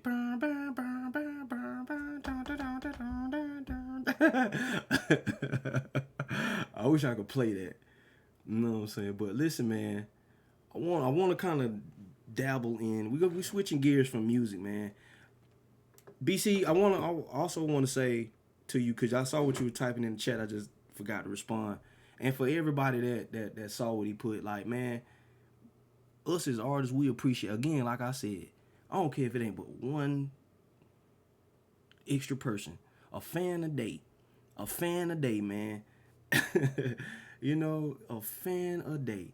Just like when we streaming and we trying to get a little couple extra viewers, we try to change up a little thing. Maybe this will work. Maybe if I do promo a little more, I might get one more extra. It's the same thing. So with that being said, man, we appreciate people like you, man. And y'all check out that link. As a matter of fact, I'm gonna put it in the chat one more time so y'all can make sure y'all check out my people, man. That was Mr. Joe Henson checking in early when that's my guy Carlo. His real name is Carlo. So, but that's the guy that helped. That's who helped me put together 100. That's who helped me put together 100 Hands. You know, he the one who mixed it. You know, he let me record at his crib. You know, he opened his doors for me to get that done, man. So, if y'all like 100 Hands, you got him to partially thank for it as well. You know, so, but again, let's get off of music. Let's talk about a few gaming things, man. We didn't really have a whole lot of gaming shit to talk about today. Personally, this has been on my mind. This is what's on your screen right now. Hold on, let me go to this. This was on your screen. Damn it. This what's on your screen is what I've been. I had a restless night because of this. I had to make this graphic right before the stream. So forgive me if it's a little janky, but I think I did an okay job with it for a last minute thing. But anyway, I wanted to talk about, man, I wanted to lay it to bed. I wanted to go and lay it to bed. A lot of people, because like I said, slow down. First person shooter season is upon us. We have Battlefield 2042 coming. Call of Duty Vanguard just dropped last week, I want to say. Halo's on its way next month. Apex just had a new season. Okay. Look, dog. Something gotta go. Okay? I still play Overwatch every now and then. Something gotta go. So with me saying that, the top two, I had a thought, man. The top two, man, they rival. They remind me of two of my favorite MCs, man. And you can see by the graphic, Nas and Jay-Z. Those are my top two. I'm a Nas fan. Don't ask me why. I'm not here to debate. I'm not here to debate the rap. I'm not here to debate the music. I'm here to just give my perspective on both sides. I'm a fan of both. Just like I'm a fan of Call of Duty and I'm a fan of Battlefield. I'm not the same kind of fan. I'm not rushing out to buy Call of Duty every year. I'm not doing that. Activision is not, no. The people that make Call of Duty, I can't even use Activision, but Call of Duty not getting my money every year. For certain reasons, and it's not got nothing to do with the business side. It don't have nothing to do with none of that. It's all really just come down to the gameplay and things that I like as far as the game itself. The reason why I kin both of these two rappers is because they kind of similar in how their perspective, how they're seen in the mass gaming media. everybody loves Call of Duty. Everybody loves Call of Duty. I've even heard people say that Battlefield is copying off of Call of Duty, which is the wildest statement in the world to me, because Battlefield was the first one. Battlefield was the originator. Like, that was the one that set the tone for this style of game, you know, and, you know, as far as military action and all that, they set the tone for it. So to say Call of Duty is, Battlefield is biting off of Call of Duty, stuff like that, I want to lay to bed, man. I want to lay that to bed, because we can all like a thing. Everybody can love Call of Duty. Call of Duty just might be your jam. It's just like music. Take it back to music. That just might be your jam. You might not be fucking with Battlefield. You might not like Battlefield. That don't mean nothing, because Battlefield is still Battlefield. It's still Battlefield. It's not going to stop existing because you don't like it. You feel me? It's going to have a good play. I think they're going to, I feel, honestly, and I'm putting this in the universe for Battlefield, despite the beta, despite all of that, I feel like Battlefield is going to hold my attention for a while, and it's going to get a lot of new people interested in it. It's going back to modern military. It's going back to class systems and all of that. I think it's going to be interesting, man, personally. And I want to see people kind of give Battlefield a fair shake, because everybody complains about Call of Duty. Oh, it's too this, it's too that. The guns. Listen, man, we complain about Call of Duty every year and then still go out and buy it. We can complain about Battlefield and they took some time off. We can give it a shot, right? We can give it a shot. So, I want to do a small grudge match. And I know this is not how a grudge match is really formulated, but I really came up with these points on the whim. You know, I came up with these on the whim. First of all, again, I'm a Battlefield guy and I'm a Nas guy. For one reason, the first reason is they set the standard. Now, I know a lot of people, rappers might hear this and be like, what you mean? Jay-Z set the standard. Jay-Z is the bar. Jay-Z is the bar as far as being a rap mogul, a rap star. You know what I'm saying? As far as being an MC, being technically sound as a rapper, Nas is the bar. Now, there's people that can exceed said bar or match said bar, but Nas is if you call yourself a great MC, God MC, like, you know how rappers talk, man, I'm the fire, I'm the hardest. Okay, you can say these things, and then you listen to Nas and be like, boy, I wouldn't have never said that. Even at his age today, you can listen to him and be like, nah, he rap. You know what I'm saying? That's never a knock on Jay-Z. That's not saying he don't do his thing. That's never the saying that Jay-Z raps very well. Okay, he rap like I almost didn't agree with Nas when he said Eminem murdered you on your own shit. Like, I don't really agree with that. You know, like Jay, I had to hustle, my back to the wall, all of that. Listen, man, the boy can rap too, but the bar for just being a technically sound rapper, a MC, Nas is the standard. Jay-Z is the standard for another form of rap, like the rap star, the rap mogul. Everybody loves Jay-Z. He's the biggest. He's one of the biggest. He still was the biggest. Just like Call of Duty is probably the biggest shooter franchise. Jay-Z is the biggest rapper. You can't deny that. I don't deny that Call of Duty sells a shit ton of more copies than Battlefield. I would never deny that. But just like Nas, that shit don't matter to me. Never has, never will.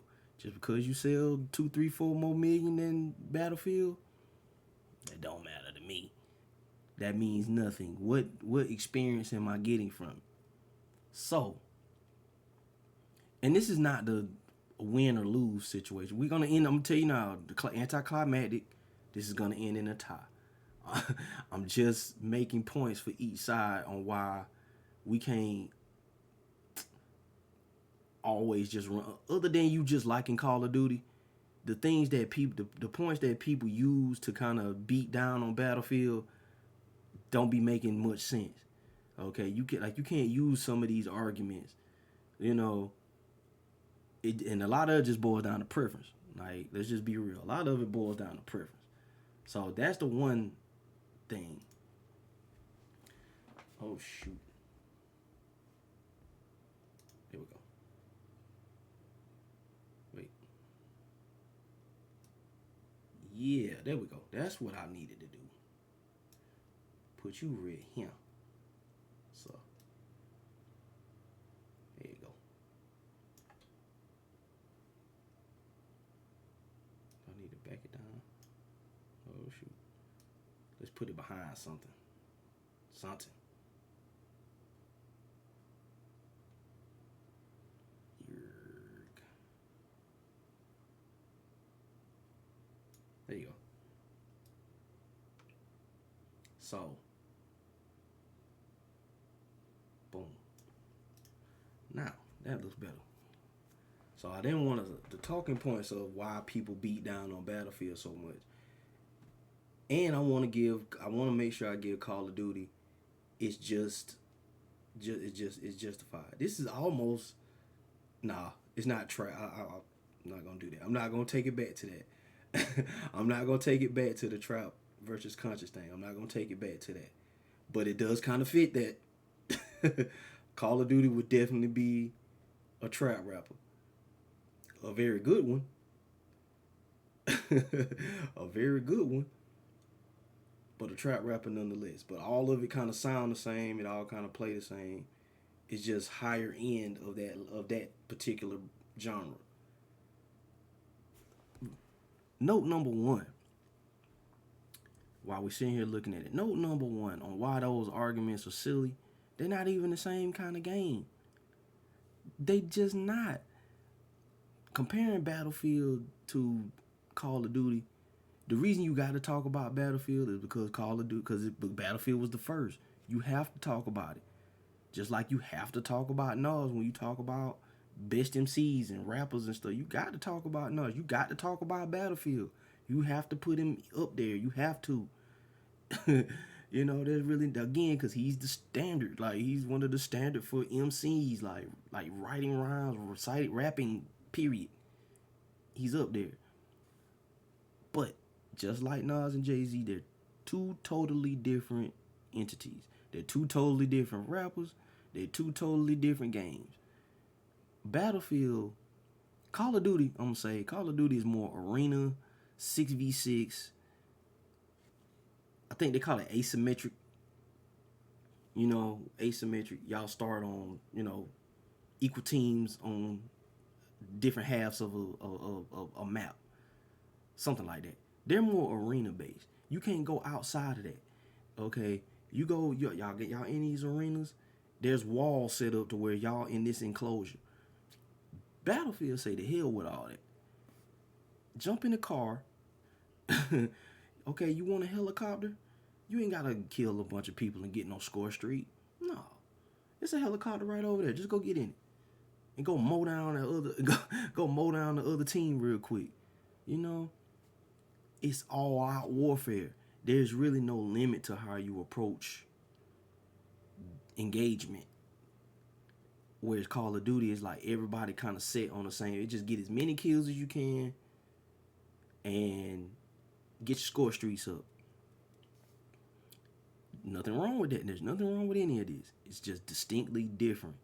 I don't know if you can put them in the same category if they're so different. Battlefield, like, again, you could just go do whatever. If all you want to do is snipe, they got a whole class for you. They got a whole class for you where you can go do that with guns tailored to that play style. Call of Duty got a sniper too. But you can pretty much run around with a sniper rifle like a shotgun on Call of Duty.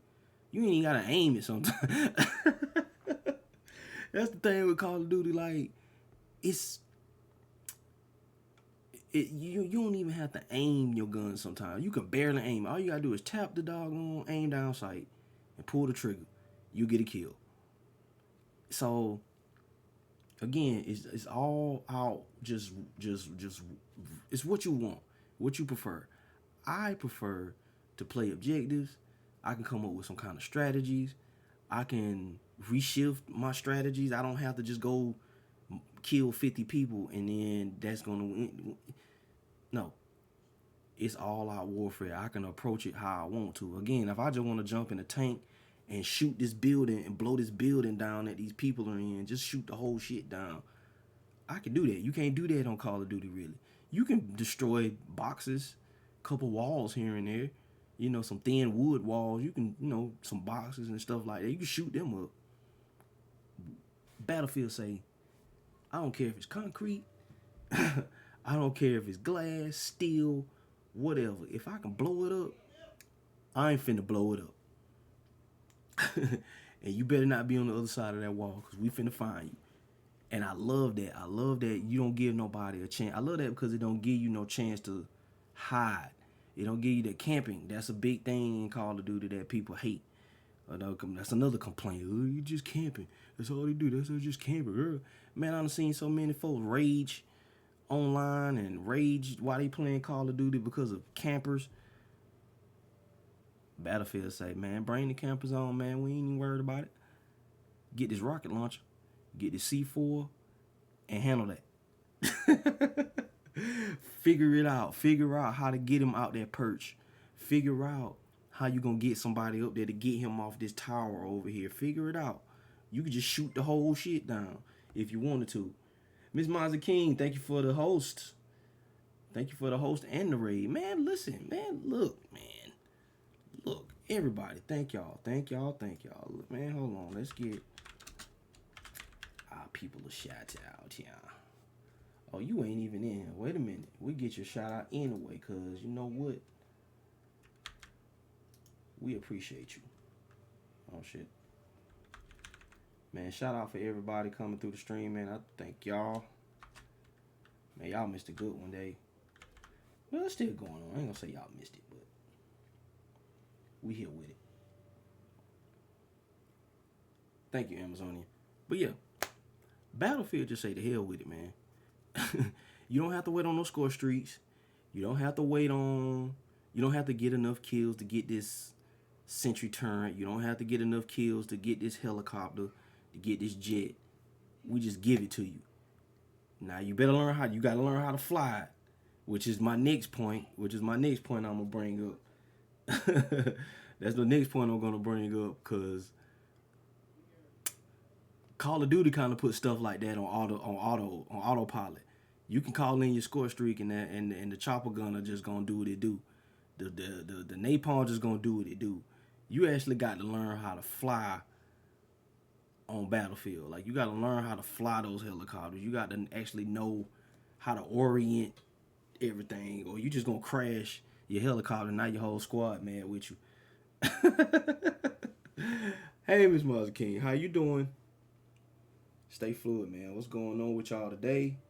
Peace to everybody coming in.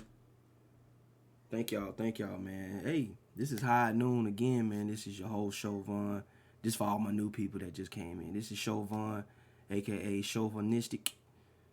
Real name, my rap shit.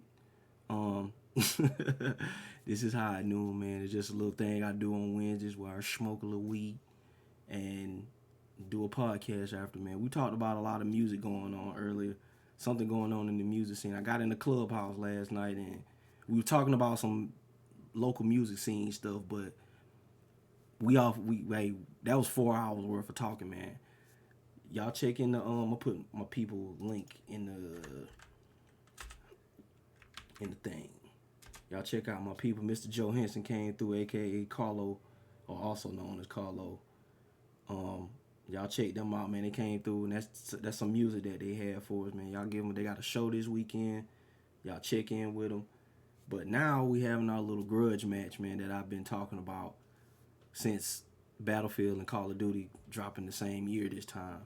So we just going over some key points, man, on why I like Battlefield as opposed to Call of Duty, but I'm not hating on Call of Duty. I promise y'all. Look at the bottom. It's not. These are just my opinions, just my preferences on gameplay.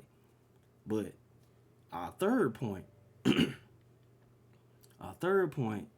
on why I call Battlefield the Nas of first-person shooters, it's an acquired taste, man. If you don't like Nas now, you didn't like Nas back then, you'll never like him. Y'all forgive my nephew in the back. He fussing with his daddy. But Nas is one of those people, you either love him or hate him.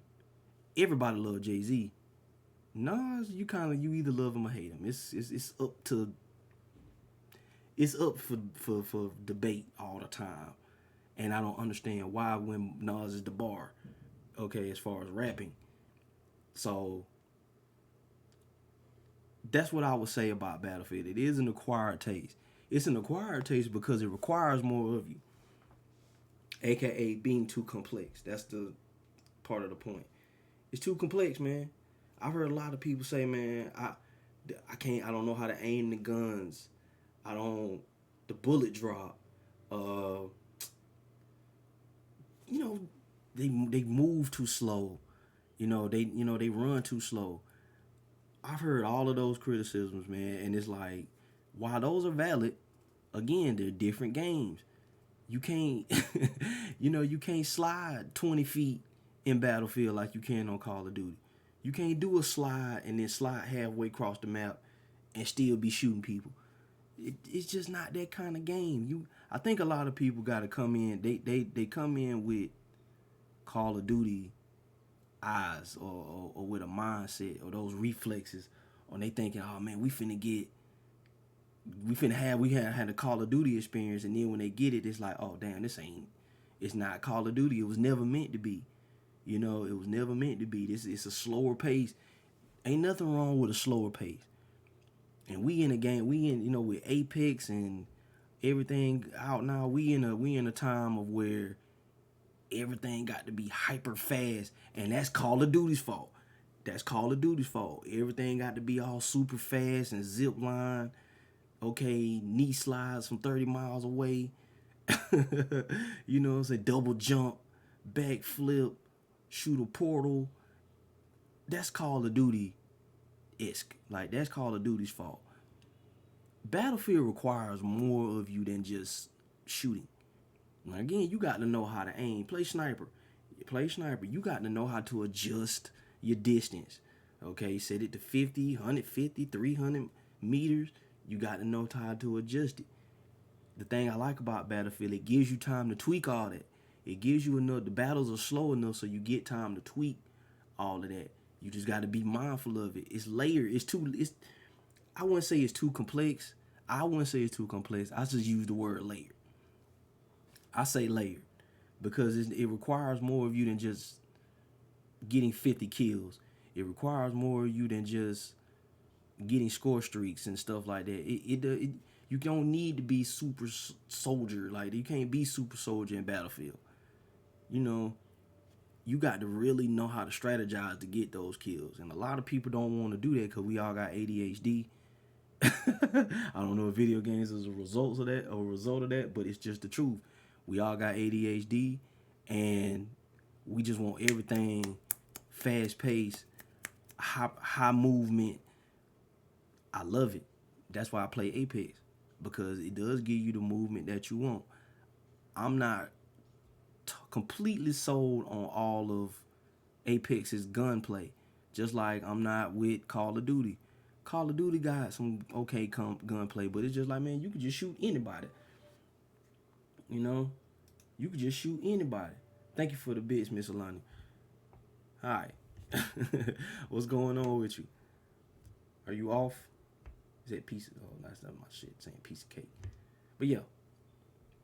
So, with that being said, Battlefield is an acquired taste, whereas everybody love Call of Duty. It's not nobody that I know that don't play Call of Duty at all. Thank you for the bits, Amazonian. Appreciate with the 100 biddies, man. Look at here. Hey, I need to go work on some like announcements because I don't know what to do. I feel like I should dance or something. I don't know. But thank you though. Thank you. I appreciate everybody coming through supporting, man. Everybody coming in for Miss Mazza King hosting. All the mods, man. I appreciate you guys, man. Let me put this in the. While you guys are here, we got this thing called a Discord. You know, y'all come and roll, man. Come join the School of Sharps, man. Y'all come see what we be talking about. We don't be talking about nothing but ass and yeah, that's pretty much all we be talking about. That's the most lit channel in the whole Discord. Cause everybody's sex deprived maniacs. But nah, I'm just messing with y'all, man. Anyway. But yeah, that's our thing, man. I say it's more popular, more accessible. I don't know nobody that don't play Call of Duty. You know, you ask most women, you know, what game they play, if they play video games at all. I bet I'm willing to put money on them. You'll hear, you know, oh, I play Call of Duty. You play Warzone? Yep. Okay, you play Battlefield? That's too slow. I ain't never really get into Battlefield. And that's understandable. Battlefield just ain't for everybody. Just like Nas ain't for everybody. But Jay-Z is more for everybody because he caters to more people. He caters to more audiences. That's why he's the bar as far as being successful. Rap success. Being successful in rap music, Jay-Z is the bar. Nas is the bar as far as being a rapper. Jay-Z is the bar as far as being successful at being a rapper.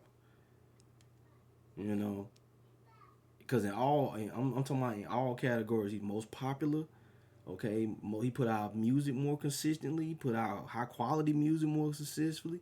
He said it in Breathe Easy. I lead the lead in at least 6 statistical categories. That sounded like a rapper. Gloat, but that was real. And he started. I got the only one I didn't agree with was Best Flow, cause that's subjective. Like I like the way Nas rap a little better, but that's just my opinion. He wasn't really lying. He wasn't capping. He was actually for real when he said I was the leader. I'm the leader in at least 6 statistical categories. He's right. Sold more records. His videos were hotter. You know what I'm saying? Like, people want to hear what he say, so he got better interviews. He wasn't lying. So he's definitely the more popular choice. He's more accessible. Everybody plays Call of Duty. You've played at least 3 Call of Duties. You feel me? You played at least 3 Call of Duties. And I don't care if that's Black Ops, Modern Warfare, Advanced Warfare, Ghosts, Black Ops 2, Cold War, Warzone. You've played a version of Call of Duty. Okay? Call of Duty is choking the life out of some of y'all hard drive right at this moment. Okay? You got a whole 500 gig hard drive in your Xbox or your PlayStation, and Call of Duty taking up 200 of that. It's taking up 200 of that easily. No sweat. So, so everybody play Call of Duty. But I'm finna let mine go. Y'all got anybody that play Call of Duty with me in chat or that's watching the stream? Just know, next week or later this week, sometime next week, it is OV. It is OV for Call of Duty on my Xbox. It's done its time. Call of Duty and Overwatch. It's time to sunset them. On my Series X. I might move them to my OG Xbox One, but as far as all that, it's time for them to go. I gotta free up some space, man. I gotta free up some space. Say Call of Duty Warzone is Camp Central and too large. Who still plays Overwatch? I'm guilty. I just got cussed out because I wouldn't play Overwatch with Luna that's in our in our Discord. She just cussed me out. She said, "You play all the games I play, but don't never play with me." She be on there. She be on there. I like Overwatch, man. I like Overwatch for the same reason I like Battlefield. It just requires more than you just running around getting kills, man. Anybody can do that. Anybody can do that, but it's how you get the kills. You can literally run a play. You can literally run a play in Overwatch. Like, I don't know if y'all ever watch Overwatch League, but them fools be running plays. And I'm sure they doing Call of Duty, but it means, when I say layered gameplay, this is why I love Battlefield. I mean layered gameplay because the healer actually has to heal. You can get kills, but you gotta like be utility. Everybody got different utility. It ain't just me getting all the kills. You got damage players and stuff like that, but even they have utility. You know, it's not just them sitting. You can't just play Black Widow and just snipe people all day. You got to like actually go search people out. You know what I'm saying? You got to be good. You got to be good. You have to use them fully. You can't just be a tank and just be a tank. You can't just get the big person or get the DPS person just because they got a cool design. Like, you got to actually use all their kit. You got to use all their powers and moves and stuff. It's more than just killing them. Call of Duty ain't nothing but shoot more motherfuckers than the other team. Shoot more people than the other team and hope you got better score streaks than the other one. Again, I like Call of Duty because it's simplified in a way. It's more accessible. It's simplified in that regard. All you got to do is just not get killed. Battlefield, you got to plan. Overwatch, you got to plan. Not so much plan, but you got to know what works with what. You know, this healer, yeah, they all healers, but they don't all do the same kind of healing. You know, some of them can resurrect. Some of them put damage amplifiers on the other team. It's different layers to it. There's different layers to it. I like that because I'm just a nerd in that regard. You know, which kind of brings me to my fourth point. Battlefield requires you to work as a team. How many times have we played Call of Duty? Amazon, I'm asking you, how many times have we played Call of Duty? And it's just been the super soldier on the other team, the super try-hard ass, just running around trying to get 100 kills. And then their team still end up losing. That's a thing. That's a thing. You got the super soldier. He got the right kit. He got the right perks. He got the right gun. He got the right attachments. The MP5. Even Garo would tell you, as long as I got the MP5, I'm running shop. And he is not lying. Okay, I've seen this man get 40, 50 kills with the MP5. Now, this is a submachine gun. Okay. Getting more kills than assault rifles, long machine gun, not long, heavy machine guns, light machine guns, I mean. Okay, like, it's one gun. It's one gun, and you can master that one gun enough to where you could just run around and mow down the whole map with this one gun. Battlefield, it just requires, man, listen, it don't matter how good you are. Get in a squad, y'all got to revive each other. Y'all got to heal each other. Got to give each other ammo. And you got to spot for each other. And somebody got to destroy the tank that's coming down the road. Like, it just requires more of it. And I feel like when I say it almost demands teamwork, like, you can go off and be your own sniper and do your own thing. You don't have to join the squad. But you get more of it. You get more of Battlefield if you're playing in a squad of people that you communicate. You ain't even got to talk to them. Just be in the squad. Just be in the squad. So that's the fourth point. Because Call of Duty don't really require that. It's not a big deal as far as that's concerned. Now, my last point, this kind of where it gets a little blurred, but I'm gonna try to make it work anyway. Remember, all this is freestyle. I didn't write none of this down like I was supposed to, so I'm just freestyling as of right now. But the last thing is theme and tone of the gameplay and the game overall. Call of Duty is like a blockbuster movie. You know, it's like a blockbuster movie. It's like fucking what was that movie? Broken Arrow, Black Hawk Down. It's like one of them type movies. Like, it's real big explosions.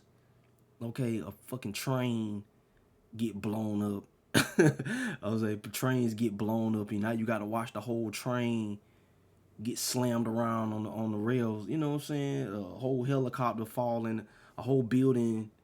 But it's not gameplay. It's just like action sequences. It's set pieces, so to speak. As you go through these linear stories, this is including story mode. You go through these linear stories and stuff like that.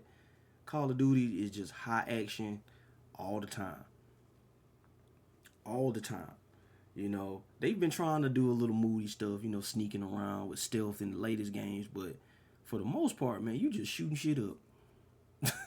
You shooting up 100, I'm talking about 1,000 body count off the first level. Battlefield, on the other hand, it's always had a slower tone. It's always had a more, I hate to say realistic, it's more based in reality than Call of Duty. None of them are super realistic, but Battlefield is more realistic. There's no jetpacks in Battlefield. There's no jetpacks. There's no exoskeleton. You know what I'm saying? There's no exoskeleton body enhancement things going on. There's no zombies. There's none of that fantastical stuff going on. It's real live, all out warfare. I wish Battlefield Hardline would come back, because urban warfare was, I think they didn't tap into that as much as I would like them to, but that's neither here nor there. They'll get around to it. That's why we have Battlefield Portal, man. That's why we have Battlefield Portal. I want to make, y'all give me some of this Battlefield Hardline assets. I'm finna recreate Battlefield. Listen to me, EA. Listen. Y'all let Battlefield Hardline assets hit Portal. I'm remaking Battlefield Hardline 2. Not remaking, but I'm making Battlefield Hardline 2, and ain't nothing y'all can tell me. Because y'all gave me the means to do it. I'll do it for you. If y'all don't have the time to do it, I'll do it for you. You know, but yeah, man, Battlefield just, I don't know, it just gives me more of a, the guns are heavier. You know, again, you ain't running full speed with, and that Cold War tried to do it. Cold War tried to make it, you run a little slower if you're using the LMG. That's cool. That's cool. I appreciate them taking the time out to do that, but Battlefield just instinctively does that. The way your gun sways when you shoot, the recoil feel different. It's not just this wild ass recoil. Okay, gun just, it's not like that. You know what I'm saying? You on Call of Duty, gun can have crazy recoil, gun do this right here, and you still getting kills. You still be getting kills. Battlefield,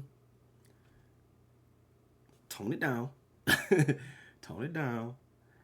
At least aim your gun. If the recoil bad, you'll know why it's bad, because either attachment, you'll know where you missed. You just have to adjust your shot. It gives you a chance to adjust your shot. The TTK, the time to kill for that, don't know, is a little longer. You know, take a couple more shots than Call of Duty. Call of Duty, you shoot somebody 2 times. Bop, kill. Bop, kill. Battlefield, on the other hand, you probably gotta, if you're not aiming for the head, you're gonna shoot them a few times before they go down. And if they don't die then, they can probably revive themselves or get themselves help. So the engagements be lasting a little longer. They're a little more in depth than Call of Duty. Again, y'all, I'm a nerd, man. I like stuff like that. I like stuff that requires you to use your brain. And other people like stuff that where you can just turn your brain off. I'm here for all of it. I'm here for all of it. That's why I give Call of Duty I give Call of Duty and Apex they credit because you can just turn your brain. No, let me take that back. Maybe not so much Apex. You can't turn your brain off in Apex. You got to think and strategize that too. But that's a different type of game. That's why it's not in the conversation. Battlefield and Call of Duty are a little more similar because not only have they toned, because even looking at these points I'm talking about, a lot of this stuff is similar to each other. Yeah, it may be all-out warfare, but Battlefield does have a team deathmatch mode. Okay? Yeah, Call of Duty may be the more popular, more accessible, but at the beginning, Call of Duty was trash. You know, Call of Duty didn't get really good until like Modern Warfare.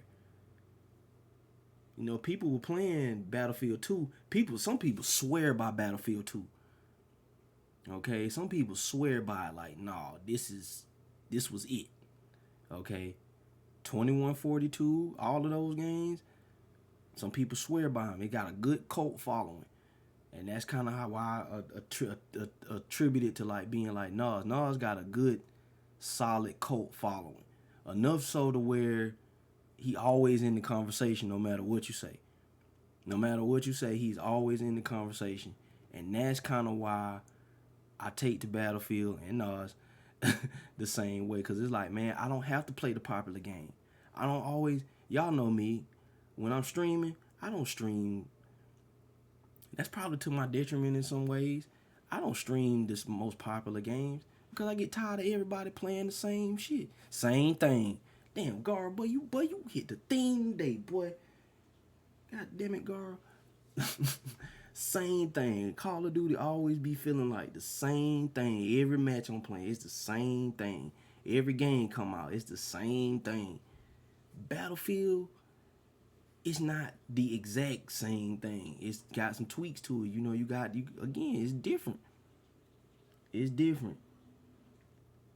But as far as the theme, the theme of Battlefield, what I mean is all Battlefield games are a little more based in reality. You know, even when they doing even with Battlefield 2042, they're supposed to be doing like high tech stuff. Shit, 2042, I could see a robot dog running around. Like, we got those now. I could see a sentry turn. They got that stuff. That's not completely as far fetched as Battlefield. Niggas running around with a damn exoskeleton and jetpacks on. You know what I'm saying? It's like, that's what I mean as far as the theme is a little more consistent with Battlefield.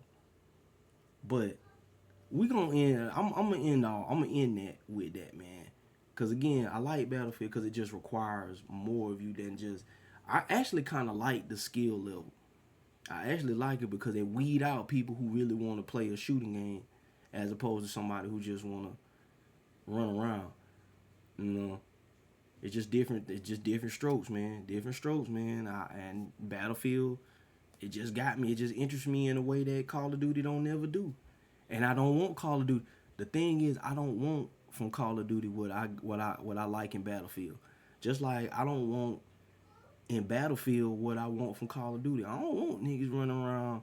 You can get across this big, gigantic map in like 2 seconds. You know, I don't want to always be, soon as I spawn in, I'm engaged, I'm shooting with somebody. I don't want that. So I don't want what Call of Duty has to offer in Battlefield. Again, score streaks. You know, you want to talk about score streaks? Again, I just hop in the jet myself. I hop in the helicopter. Hey, I might not know how to fly the helicopter, but I can repair it while we in the air. I'm still useful. I'm still useful. Ain't none of that being at the bottom of the scoreboard. If you're not doing nothing, you know, now you can. That's always, if you're not doing nothing, that's one thing. But if you're not getting enough kills in Call of Duty, you're gonna always be at the bottom. If you can have 10 kills, you can have 10 kills in Battlefield and still be at the top of the scoreboard because you were utility. Again, you were utilized more. You played the objective, okay? You played the objective. You defended the objective. People coming on the objective. You shot some people. You know what I'm saying? You knew how to hold the section down.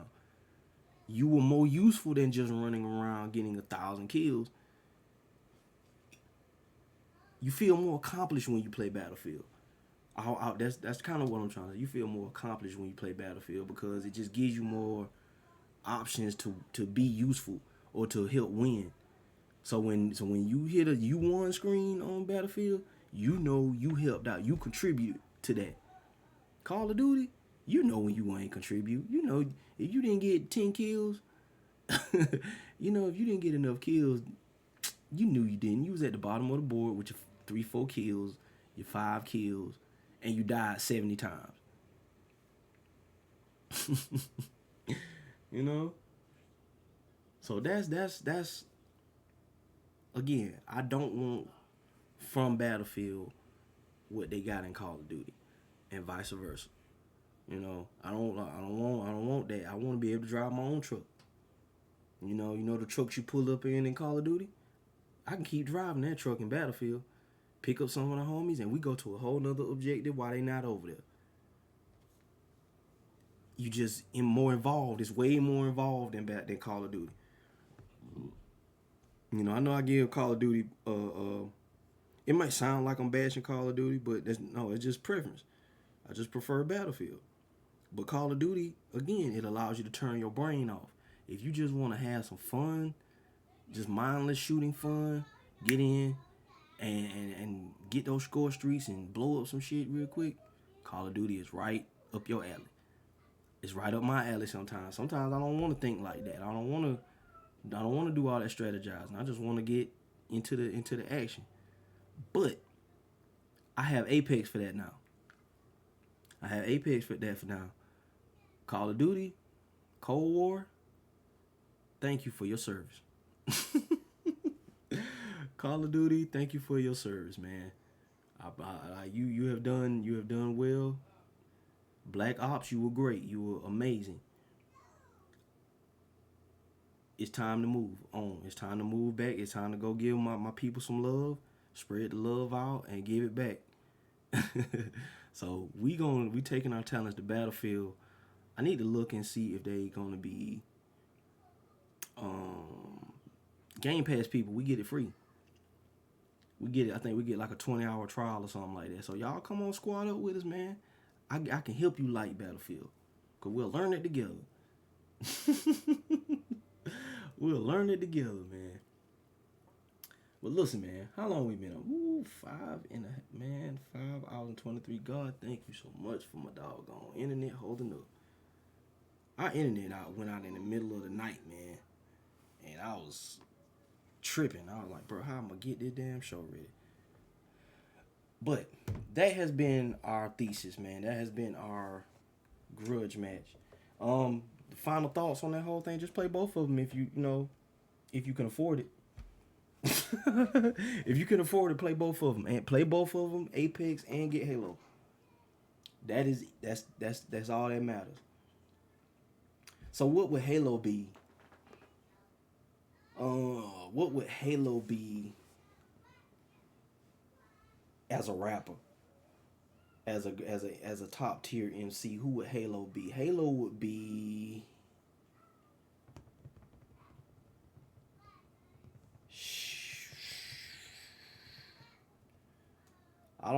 Snoop? Would Halo be? Halo would probably be Snoop. Listen, my boy in that wild out. Halo would either be Snoop or the entire Wu-Tang Clan. Or Outkast. Halo would probably be Outkast. Since Bungie don't make it no more, that's the Outkast splitting. Yeah. Halo would probably be Outkast. That's a good question. Hey, yeah, Halo, I'll say that. Halo is Outkast. Because we all know what Halo do, man. Okay? 3 certified classics. You might have fell off of them for a minute, but you know Halo. You know Halo. Halo is up there too. Halo is one of them classic games that done been around. even before when these in inception of these, man, Halo was around with Combat Evolved. Oh, my battery, wait a minute now. Oh man, my camera died on me. Well, it didn't die on me, but you know what I meant. Well, we'll turn it back on in a second. Because I got to do my closing remarks and things like of that nature. I should have went on and did that shit. But yeah.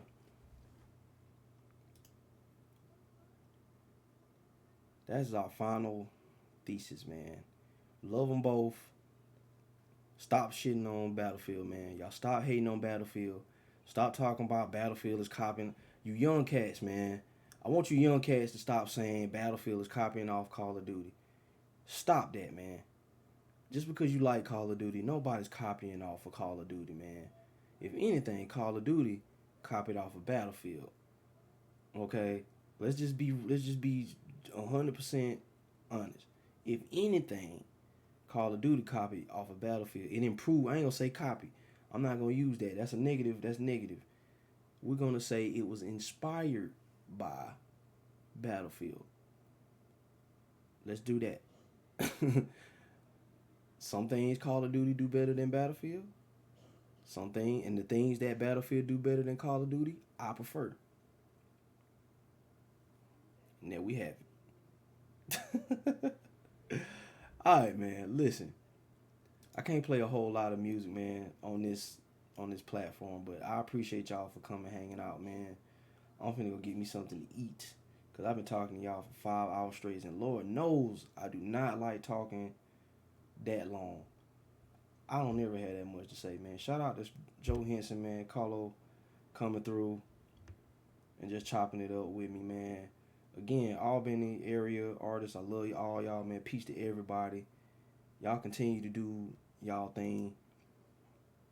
Don't get caught up on the small details and whatnot. Again, y'all oh, this is somebody else's.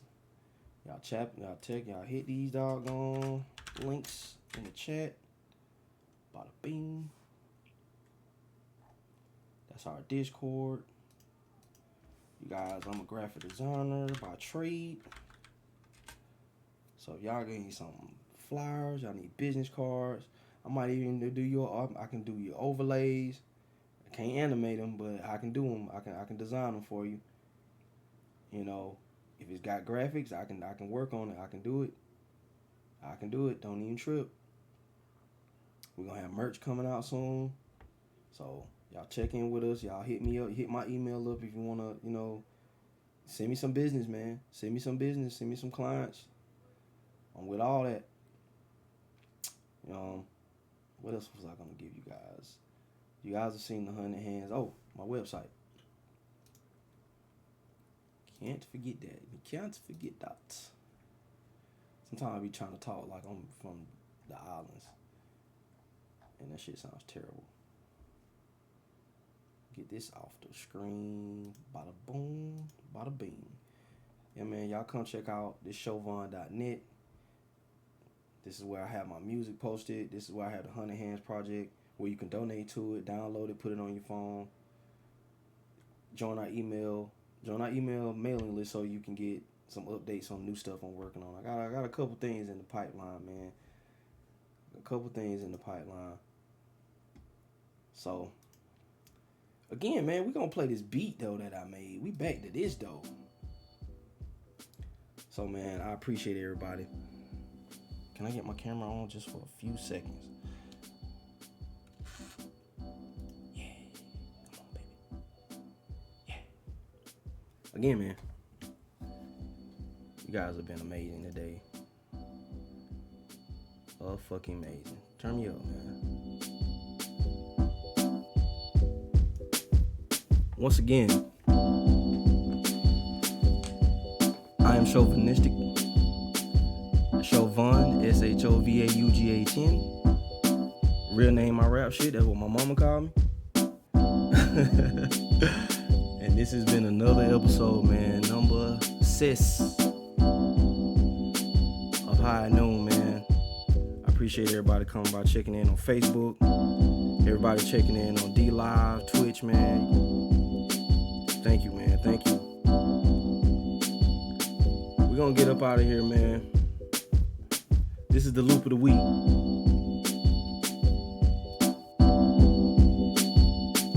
I made this.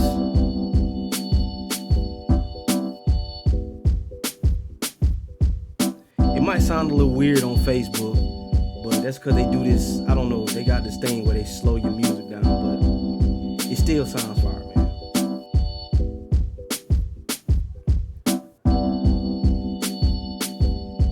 And this has been another episode, man, of High Noon, man. Listen, man. I just want to say, please drink water. Hydrate accordingly. Hydrate your body. Hydrate your mind, your soul, your spirits.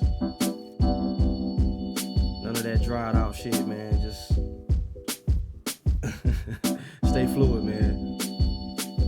At all times. I thought I had like something real in depth to say, but I don't really have no bars to drop on y'all today, man. Just know that you bigger than what you see. You just gotta go be that, you know. You gotta go be that. On my invoice question. We believe in you long as you believe in you. And I wanna thank everybody. Shout out to my mods. Shout out BC, shout out Amazonian. Gar came in, Miss Mazakine for the raid or the host. Shout out to everybody came in with her. Shout out all of that.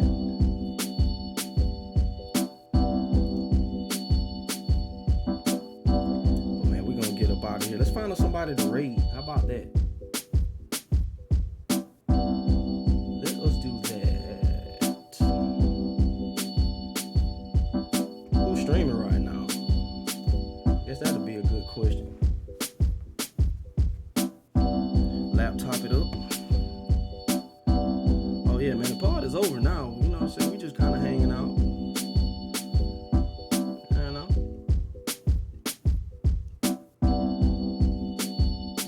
Who is streaming on Amazonia? Why you not streaming? So you can come catch this hot raid.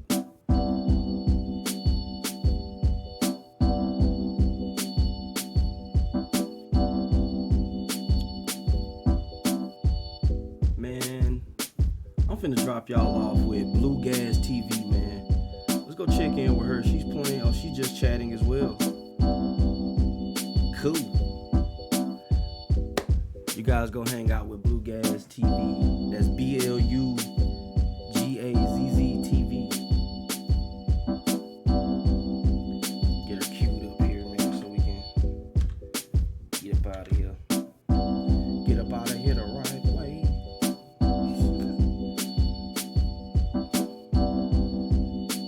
Man, this has been Chauvin. This is another episode of High Noon, episode 6. Call this one Stay Out the Dog, man. Just drop some jewels on y'all, man. We gave y'all a little light, man, to guide your path on whatever you trying to do. Had a little gaming grudge match, man. Learn yourself on some Battlefield and Call of Duty, man. You know. I hope everything was informative, man. And just like we say every week, man, hopefully next week we can do better. I'm saying a little better. We promise to do better next week. Stole that from PTI. We promise to do better next week. And again, man, I appreciate y'all for stopping by, hanging out with little old me. This has been Chauvin once again. And we finna get up out of here, man. Y'all hold it down, man. Please. Hydrate accordingly. And no whole shit shall prosper against us.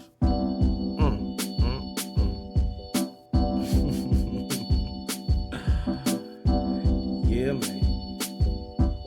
Alright. I'm gonna see y'all later, man. Y'all hold it down. Peace.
trust him.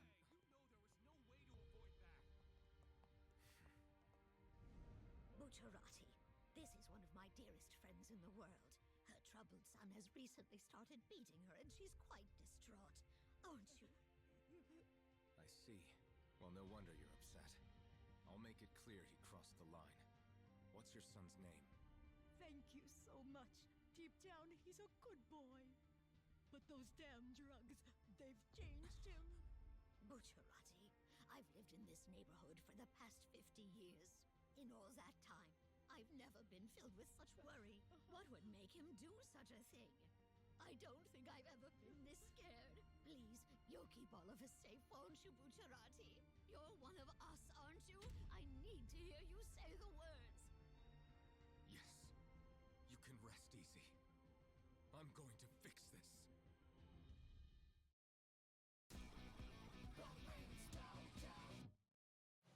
So you meant we were going yachting?